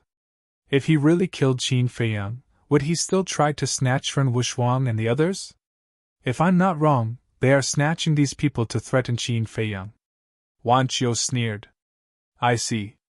Let's go." Everyone was enlightened. There were a total of 28 Star War Emperors on Yuzhou's side. At this moment, they were escorting Ren Wuxuang and the others, quickly fleeing into the distance. Because they all knew that Wan Qiu was ready to start a massacre. "Has it finally begun?" Qin Feiyang murmured. Dong Jingyang's eyes were also filled with coldness. On the mountain ridge, Dong Fangwuhan and Murong Xiong were also filled with anticipation. After the 28 Star War Emperors and Ren Wuxuang left, there was not much difference in the number of people between Kong State and Yuzhou. Kong State had 6 one-star combat ancestors, 10 9-star War Emperors and the Twin Sisters. Yuzhou had 5 one-star combat ancestors, 1 9-star War Emperor and Wan Qiu. But because of Fu Shan's death, there were only 4 one-star combat ancestors left in Yuzhou. According to the current situation, Kong State still had a great advantage. "Let's do it!" Wan Qiu waved his hand. His tone was casual, but his eyes were as sharp as a blade, intimidating people. Boom! At this moment, the 4 one-star combat ancestors and 10 9-star War Emperors released a terrifying aura at the same time and rushed towards the people of Kong State with murderous intent. But Wan Qiu didn't move. Feng Hua and the Twin Sisters didn't move either. Their mission was to restrain Wan Qiu. Because as long as Wan Qiu didn't join the battle, the final winner would be Kong State. After all, Kong State had one more one-star combat ancestor. Boom! Kacha! In a flash, Yuzhou's 4 one-star combat ancestors and Kong State's Feng Wuxie's group of 5 began to fight. The 10 9-star War Emperors on both sides avoided the combat ancestor kings and went to a distance to fight. Both sides were unscrupulous and wanted to kill their opponents as quickly as possible and end the battle. Moreover, they were all the best in their respective states, so the battle reached its climax from the beginning. The flames of war burned the land within a 10-mile radius. Battle chi filled the air and battle arts whistled. Mountains collapsed one after another, and the earth cracked crazily. The rumbling was deafening. "What is Wan Qiu doing?" Dong Jingyang was suspicious. The 4 one-star combat ancestors of Yuzhou were obviously at a disadvantage against the 5 one-star combat ancestors of Kong State. Moreover, Feng Wuxie was also ridiculously strong. The fire phoenix hovered in the sky, emitting a monstrous divine aura. His opponent was a burly man with bulging muscles. He was filled with explosive power and looked very valiant. But under Feng Wuxie's hands, this person seemed to be restrained. There were even a few bone-deep wounds on his body. The situation on the other side was even worse. 2 one-star combat ancestors of Kong State joined forces to deal with 1 one-star combat ancestor of Yuzhou. The situation was completely one-sided. Moreover, under the relentless pursuit of the 2 from Kong State, the person from Yuzhou had already lost an arm. But even so, Wan Qiu didn't help and coldly scanned the battlefield. At the same time, Feng Hua also stared at Wan Qiu, his brows furrowed. This person was like a mystery. He was really unfathomable. What was he thinking? Rumble. Kacha. As time passed, the place was already beyond recognition. It was a scene of devastation. The 10 9-star War Emperors of both sides were in the same situation and their injuries were similar. They were evenly matched. However, the 4 one-star War Sect S of Yuzhou were in imminent danger.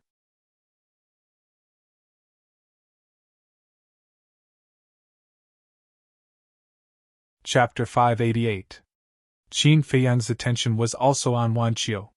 He wanted to see what kind of amazing means the strongest person in Yuzhou had. Swoosh! Suddenly, Wan Qiu retracted his gaze. When they saw this, Qin Feiyang, Dong Xingyang, and Feng Hua's group of three couldn't help but become tense. Next, Wan Qiu looked at Fire Beacon's three people and said coldly, "I'm going to attack."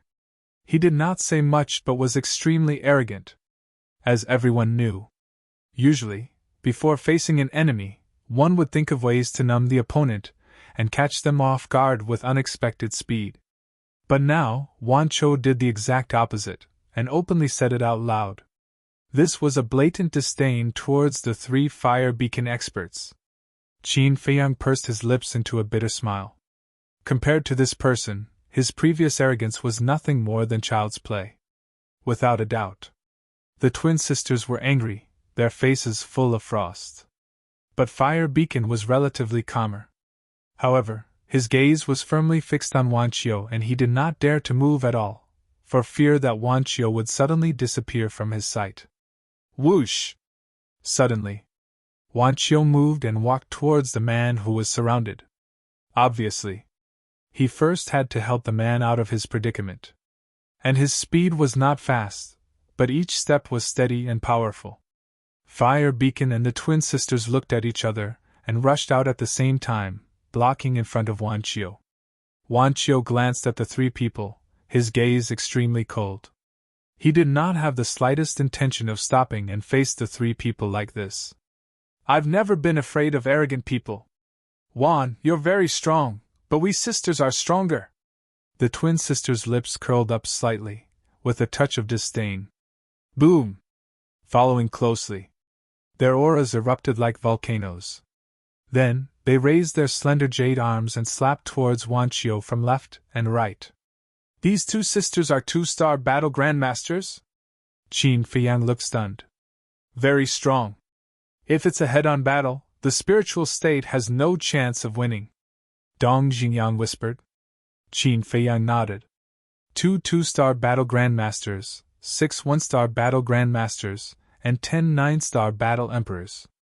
Such a lineup was several times more powerful than the spiritual states. A timid person would be scared to death, not to mention a head-on confrontation.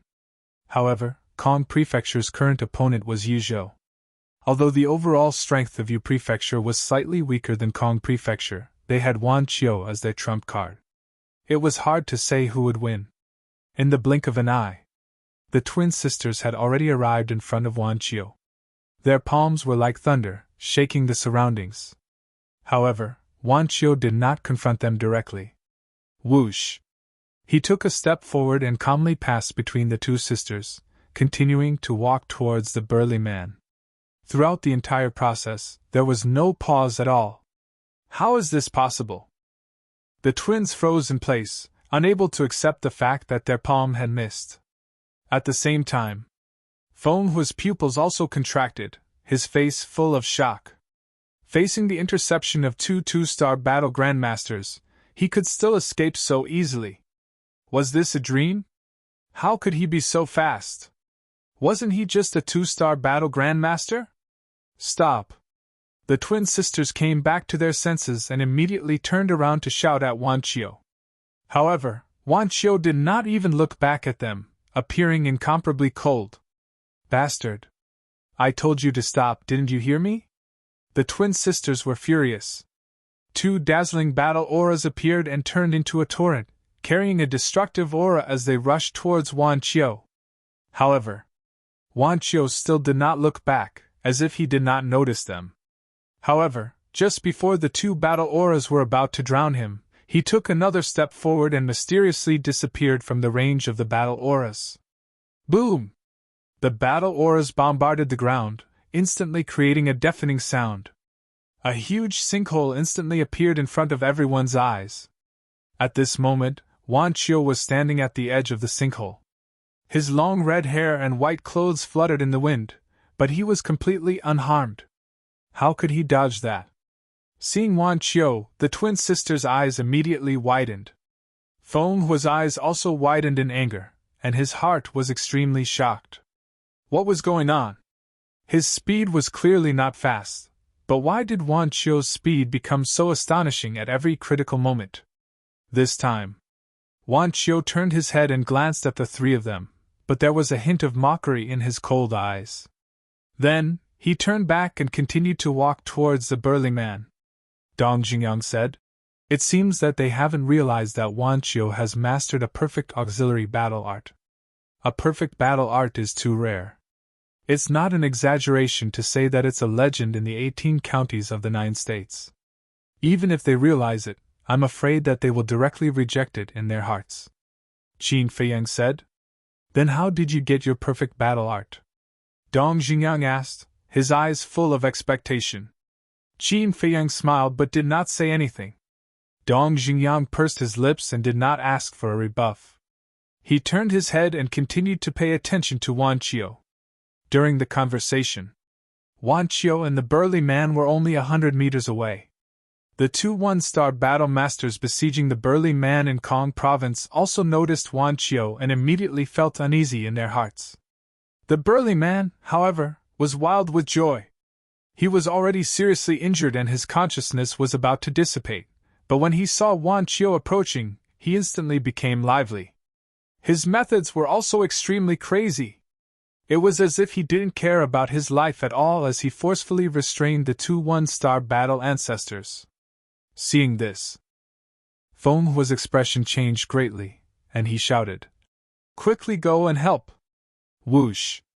Before he could finish, Feng Hua and the pair of twin sisters had already activated their superior auxiliary battle arts.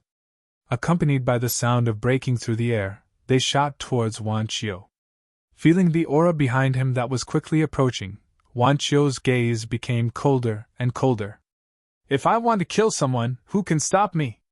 Suddenly, he raised his head to the sky and roared. His speed suddenly increased greatly, so fast that no one could catch his trace. So fast! He's actually faster than us by a lot. Could he be a 3-star battle master? Feng Hua and the other two were overwhelmed with shock. At the same time, the expressions of the two 1-star battle masters who were besieging the burly man also changed. With this kind of speed coupled with Wan Chio's cultivation, wouldn't it be easy to kill them? The two of them immediately had the thought of escaping. However, the burly man had already expected this result, and did not give them the slightest chance to escape. Even if the two 1-star battle masters bombarded his heart, he did not retreat a single step. In less than 3 breaths, Wan Chio entered the burly man's battlefield. "It's too late!" Feng Hua was burning with anxiety as he shouted at the two of them. "Run!" As for the two 1-star battle masters, they were even more anxious than Feng Hua. They were so anxious that they almost peed their pants. They also wanted to escape. But this burly man suddenly seemed to have been injected with chicken blood. Even if he had to risk his life to stop them, he was simply unable to escape. "Let's end this!" Just as Wan Chio entered the battlefield, the burly man smiled sinisterly at the two 1-star battle masters and quickly retreated to the side. At the same time, Wan Chio also made his move. He took a step forward and landed behind the two 1-star battle masters like lightning. Then, he extended his hands and bent his fingers like an eagle's claw, grabbing towards the two's heads. The two of them reacted in time, but their speed was completely unable to keep up with Wan Chio. Just as they took a step forward, Wan Chio grabbed their heads. Following that, his 5 fingers contracted and his battle chi surged. Crack! The heads of the two 1-star battle masters instantly exploded like watermelons, blood splattering everywhere. The two of them died on the spot. Seeing this scene, not to mention the Kong province's Feng Hua and the others, even Qin Feiyang's heart trembled. One had to know. Those two were both 1-star battle masters and the kings of a province. In Qin Feiyang's opinion, even if the two of them couldn't defeat Wan Chio, they wouldn't be easily killed. But never had he imagined that in just an instant, Wan Chio would take the lives of 2 people. This kind of strength was truly terrifying. He was even stronger than Cloud Province's Commander Nye. This person definitely had the qualifications to dominate those of the same realm. He probably even had the strength to fight against a 3-star battle master. My Serene province only has 4 1-star battle masters. Now your Kong province only has 4 1-star battle masters left. It's fair. At this time, Wan Qiu's voice rang out. Wan Qiu looked at Feng Hua and the twin sisters, his eyes as cold as ever. Feng Hua and the other two were also filled with anger and indignation. But Wan Qiu directly ignored them. He took out a blood-red pill and threw it to the burly man, saying, "Take the heart-protecting pill and continue to fight. In the end, I want to see you win." "Yes." The burly man received the pill, respectfully replied, and threw the pill into his mouth. Previously, when he was restraining the 2 1-star battle masters, his heart was already injured. If he didn't have the heart-protecting pill to repair it, let alone fighting, his life would probably be in danger. Following that, Wan Qiu retreated to the side with his hands behind his back. Like an invincible king, he swept his gaze across the battlefield and had no intention of attacking again. Seeing this, the furious Feng Hua and the other two secretly heaved a sigh of relief. If Wan Qiu continued to join the battle, the Kong province would probably be completely annihilated in the end. But the current situation didn't seem to be any better? Xuening sent a sound transmission. Feng Hua will restrain Wan Qiu. You go deal with that burly man. Tell everyone to retreat if there's a chance, don't continue to fight. Understood. Feng Hua secretly replied, then raised his head to look at the burly man and smiled. Please enlighten me. If you want to kill me, just say it. Why are you so hypocritical? The burly man sneered. Hee hee. Feng Hua smiled faintly, then immediately turned into a stream of light and rushed towards the burly man. At the same time, Wan Qiu killed the 2 kings of the Kong province with a wave of his hand, which also inspired everyone in the Yu province. At this moment, they were all in high spirits and full of fighting spirit. For a time, the situation began to reverse. The Kong province, which originally had the absolute advantage, was now slowly falling into a disadvantage. What a terrifying enemy! Qin Feiyang muttered. With the power of one person, he reversed the situation. This Wan Qiu would probably be his most difficult opponent in the 9 Nether Yellow Springs. Of course, it couldn't be ruled out that there were stronger existences than Wan Qiu in the other provinces. At this moment, he really felt the pressure. If he didn't work hard in the end, he might become one of the losers. Or even lose his life. However, he wouldn't back down. On the contrary, only with pressure would there be motivation. He was now very much looking forward to the future development.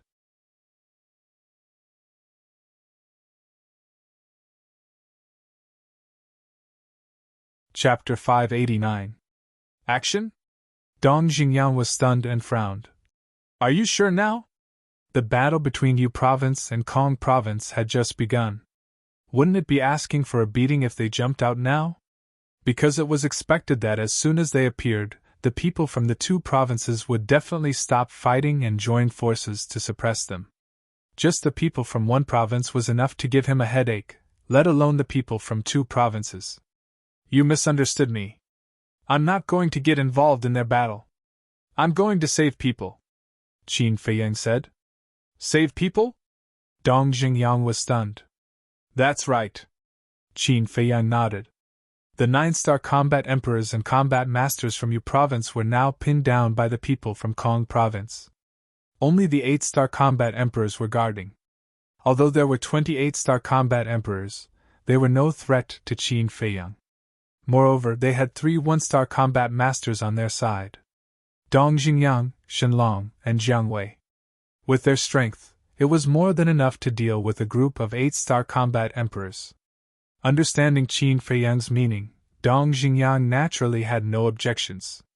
The 2 quietly retreated, bypassing Wan Qiu and the others, and came to the rear of the battlefield to look for footprints. The biggest advantage of the 9 Nether Underworld was that no matter how fast the opponent ran, they would leave footprints on the ground. Even if there were no footprints, there would still be traces. Soon, Qin Feiyang found a large number of footprints. Following the footprints, after a while, the two found a small canyon hundreds of meters away. The entrance of the canyon was guarded by two men in white. There was a word, Yu, embroidered on their chests. They were the people from Yu province. Dong Xingyang's eyes flashed coldly and said in a low voice, "You wait here, I'll kill them all." "Don't." Qin Feiyang hurriedly stopped him and shook his head. "This place is not far from Wanqiu. If they call for help, Wanqiu will definitely hear them. So we must kill them unexpectedly and not give them a chance to speak." "That makes sense." Dong Xingyang nodded, but his eyes suddenly trembled as he asked in surprise, "You still plan to deal with the people of Yu province?" He had thought that Qin Feiyang would give up on making trouble for Yuzhou after witnessing the power of Wanqiu. But now, listening to Qin Feiyang's words, it seemed that he had not given up. Because if he gave up, Qin Feiyang wouldn't have so many concerns. He could just leave after saving the people, and Wanqiu might not be able to catch up with him. "How can we not make them pay a price?" Qin Feiyang sneered. "Ugh!" Dong Xingyang was stunned. He was right. What did a certain type of person say? Qin Feiyang was precisely this kind of person, knowing that there was a tiger in the mountain, but still heading towards the tiger's mountain. How audacious! "Alas!" He sighed inwardly and said in a low voice, "Then quickly arrange it." Qin Feiyang said, "You wait here. When you hear something in the valley, you immediately take action." Dong Xingyang nodded. Qin Feiyang looked at the valley. Except for the entrance, the other three sides were mountains, which could be hundreds of feet high. Ancient trees were lush and weeds were overgrown. Qin Feiyang went to the foot of the mountain on the left side. Like an agile monkey, he quickly climbed to the top of the mountain, stood behind a bush, and looked down. The situation in the valley immediately entered his sight. The valley was very small, about 300 or 400 meters wide. There were a lot of stones piled up inside. Some green weeds grew between the gaps of the stones, swaying with the breeze from the entrance. Ren Wushwang and the others were in the center of the valley at this moment. They sat back to back.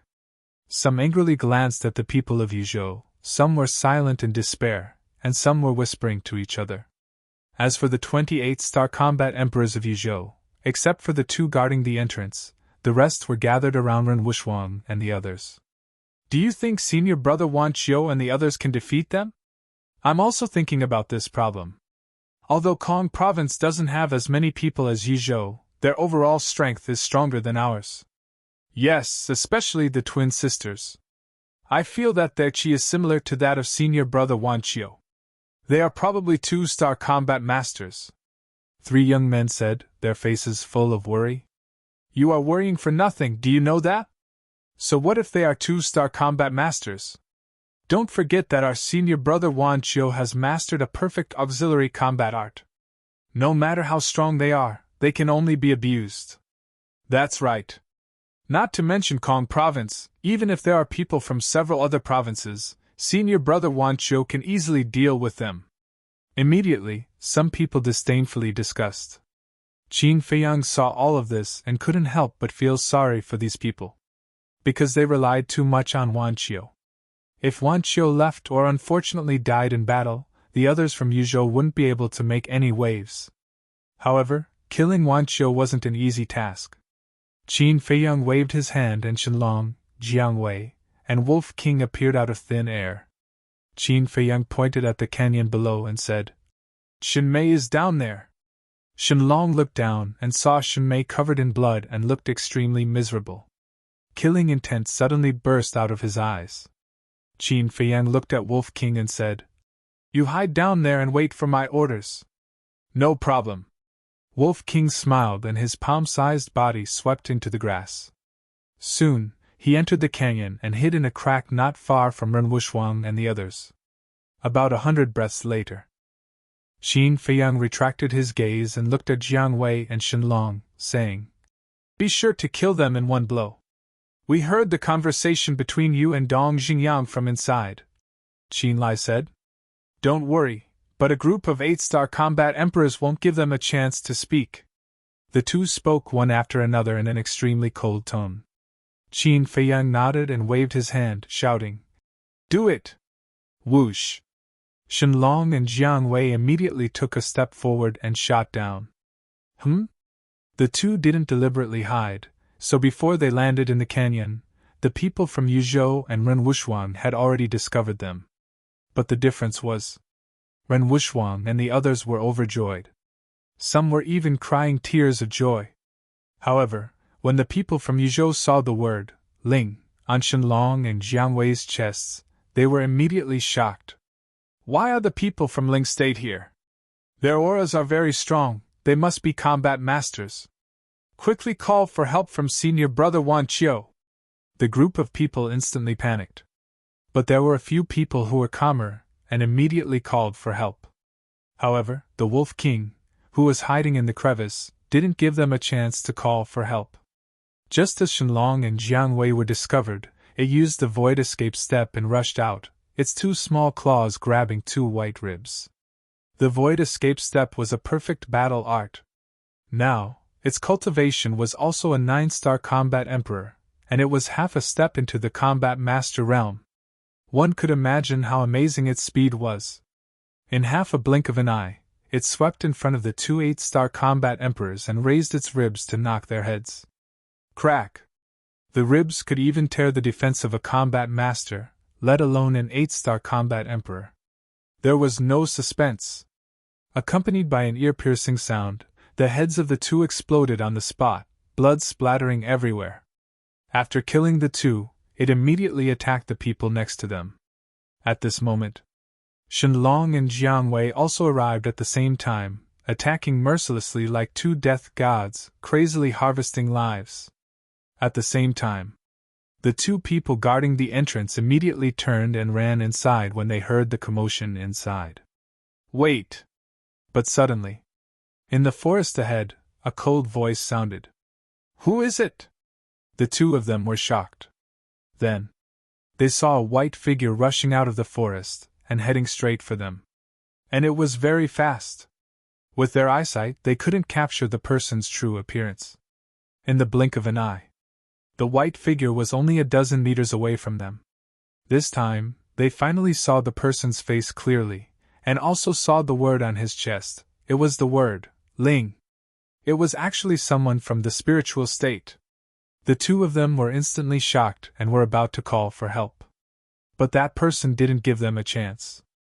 His hands stretched out like eagle claws, grabbing their necks and twisting hard. Crack! Their necks were broken on the spot. Bang! Then, the two of them fell to the ground, dead. That's right. This person was Dong Xingyang.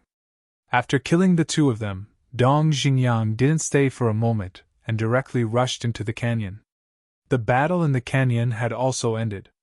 The 18 8-star combat emperors were all lying in a pool of blood.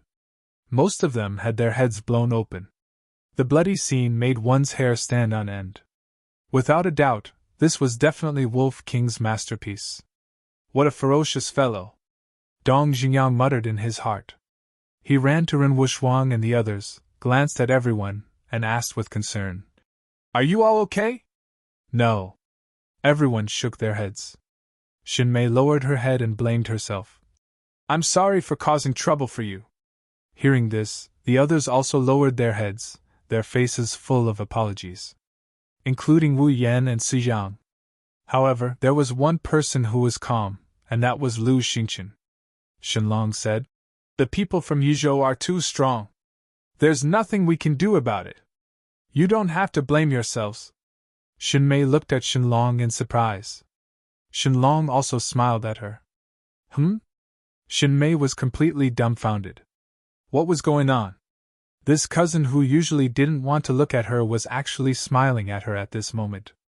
Ren Wuxuang, who was next to her, also looked at Shenlong strangely. Obviously, she knew about the matter between Xinmei and Shenlong. Looking at the two women's reaction, Shenlong secretly sighed, walked to Xinmei, and said with a smile, Little sister, I was wrong in the past. Brother apologizes to you. I will definitely protect you in the future. This, Xinmei couldn't react for a moment. What was going on? Shenlong's attitude changed too much, right? Let's go to the side and talk. Shenlong smiled bitterly. If he didn't explain clearly, he was afraid that this cousin would suspect that he had ulterior motives. Shinmei looked at Ren Wuxuang for help. Go! Ren Wuxuang patted her shoulder. Although she didn't know the reason, Shenlong's change was a good thing for Shinmei. The brother and sister went to the side and whispered. Ren Wuxuang glanced at Dong Jingyang and Jiang Wei, then turned to Wolf King and asked, Where's Qin Feiyang? It's us who saved you. Why don't you ask us first? Tell me the truth. Do you have any ulterior motives for little Qinzi? Don't blame me for not telling you. Little Qinzi already has a family. It's impossible for him to like other women. Of course, if you insist on getting close to him, I'll support you. After all, we should keep the goodies within the family. The Wolf King chuckled. Family?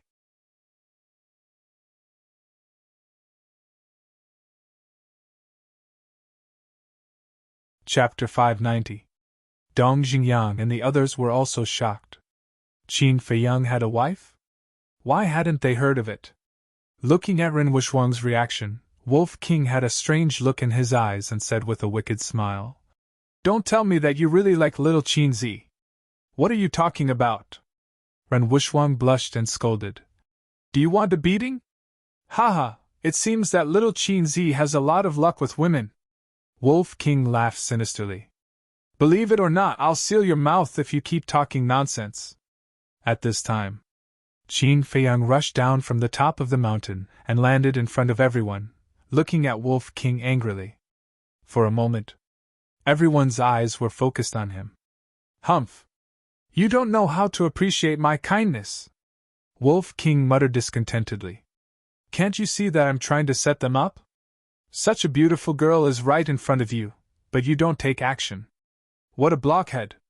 Qin Feiyang rolled his eyes at him, looked at Ren Wuxuang and the others, and said with a smile, Don't listen to his nonsense.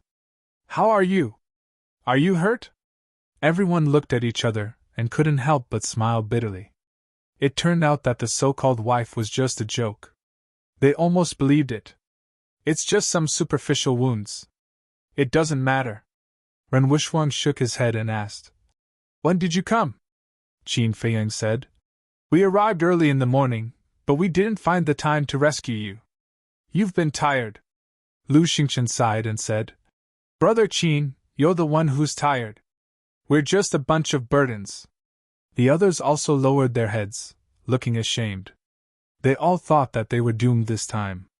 They even thought that even if Qin Feiyang came, he would probably leave them alone when he saw the strength of Yizhou. But it turned out not to be like that. Not only did Qin Feiyang not care about the past, but he also tried to save them. It would be a lie to say that they were not grateful. But the more grateful they were, the more guilty they felt. I shouldn't have targeted Qin Feiyang like that in the past. Compared to Dongfang Wuhan and Nurong Xiong, Qin Feiyang was sincerely helping them. All right. Can you all stop being so pretentious? Hurry up and arrange how to kill the people from Yizhou Province and Kong Province. The Wolf King waved its claws impatiently. Yes. Now is not the time to be pretentious. We have to avenge those who have died. Everyone's eyes were filled with hatred. Dong Jingyang said, Revenge is a must, but your strength is far from enough. Everyone fell silent again. To be honest, the strength of the remaining people was pretty good. Most of them were 6-star combat emperors and above. But compared to Yizhou and Kong Province, the gap was too big. Dong Jingyang pondered for a moment, then turned to look at Qin Feiyang and said, As long as they are well arranged, we can fight with all our might. Can you let everyone hide in the castle first? Heard about it. Everyone's eyes suddenly lit up. Although they knew nothing about the castle, Qin Feiyang could rely on the castle to run rampant, which was enough to show that the castle was a very safe place. But Qin Feiyang was still hesitating. Wolf King said, No, the castle is too small to hold so many people. Dong Jingyang said, I have been to the castle. It is about 10 feet. 20 or 30 people can squeeze in. You talk too much? Wolf King looked at him unkindly. Dong Jingyang sighed. If there was another way now, I would never put forward this suggestion. Brother Qin, please consider it seriously. Qin Feiyang looked at everyone, his eyes flickering. Little Qin Zi, if these people are worth protecting, I will definitely not object. But look at how they treated you before. No matter what, I will not agree. If you don't listen to me, we will break off our friendship. Wolf King glanced at Wu Yan and the others, his eyes full of disdain. As soon as he finished speaking, Wu Yan and the others all lowered their heads, not daring to look directly at Wolf King. Although these words were unpleasant, they were also the truth. If it were them today, they would not let anyone enter the castle. But now they had no choice. Only by entering the castle would they be safe. Otherwise, they would die in the 9 nether hells sooner or later. Looking at Wolf King's determined attitude, Dong Jingyang could not help but frown. For a moment he was at his wits' end. Alas! He sighed inwardly and transmitted a message to Wu Yan and the others. I can't do anything now. Whether or not we can enter the castle depends on your performance. Everyone was silent for a while.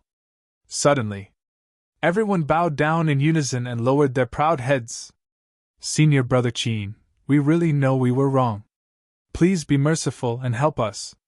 Only you can help us now. Senior Brother Qin, I, Su Yang, swear that whether it is now in the 9 nether hell or when we return to the spiritual state, I will never go against you again.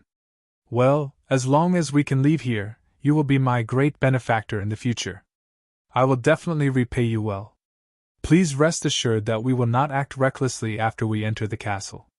If you find someone with evil intentions, you don't have to do anything. I, Wu Yan, will be the first to kill him. Everyone begged one after another. Especially Wu Yan and Su Yang. The two of them knew that they had a deep grudge with Qin Feiyang, so they were particularly uneasy. Now you know how to beg? What have you been doing before? Wolf King said disdainfully. Ruffian Wolf, can't you be more magnanimous? Ren Wuxuang looked at him with dissatisfaction. Am I not magnanimous enough? If it weren't for you, I would have killed them all. Would they still have the chance to stand here and talk? Wolf King snorted coldly. Ren Wuxuang raised his hands helplessly and nodded. Yes, you are magnanimous. I am narrow-minded. Is this okay? Wolf King said. Don't flatter me. It's useless. In short, I don't agree to let them go to the castle. At this time, Qin Feiyang, who had been silent, shook his head and said, I don't agree either. Not to mention the importance of the castle, just Linny and the others, he was worried about letting Wu Yan and the others in. As soon as this remark came out, the people present suddenly showed despair. Suddenly, Dong Jingyang looked at Qin Feiyang and said, Do you remember our bet last time? And? Qin Feiyang frowned. Dong Jingyang said, I am now using this bet in exchange for their opportunity to enter the castle. I don't think this request is too much, right? It doesn't violate your principles, right? It's not too much.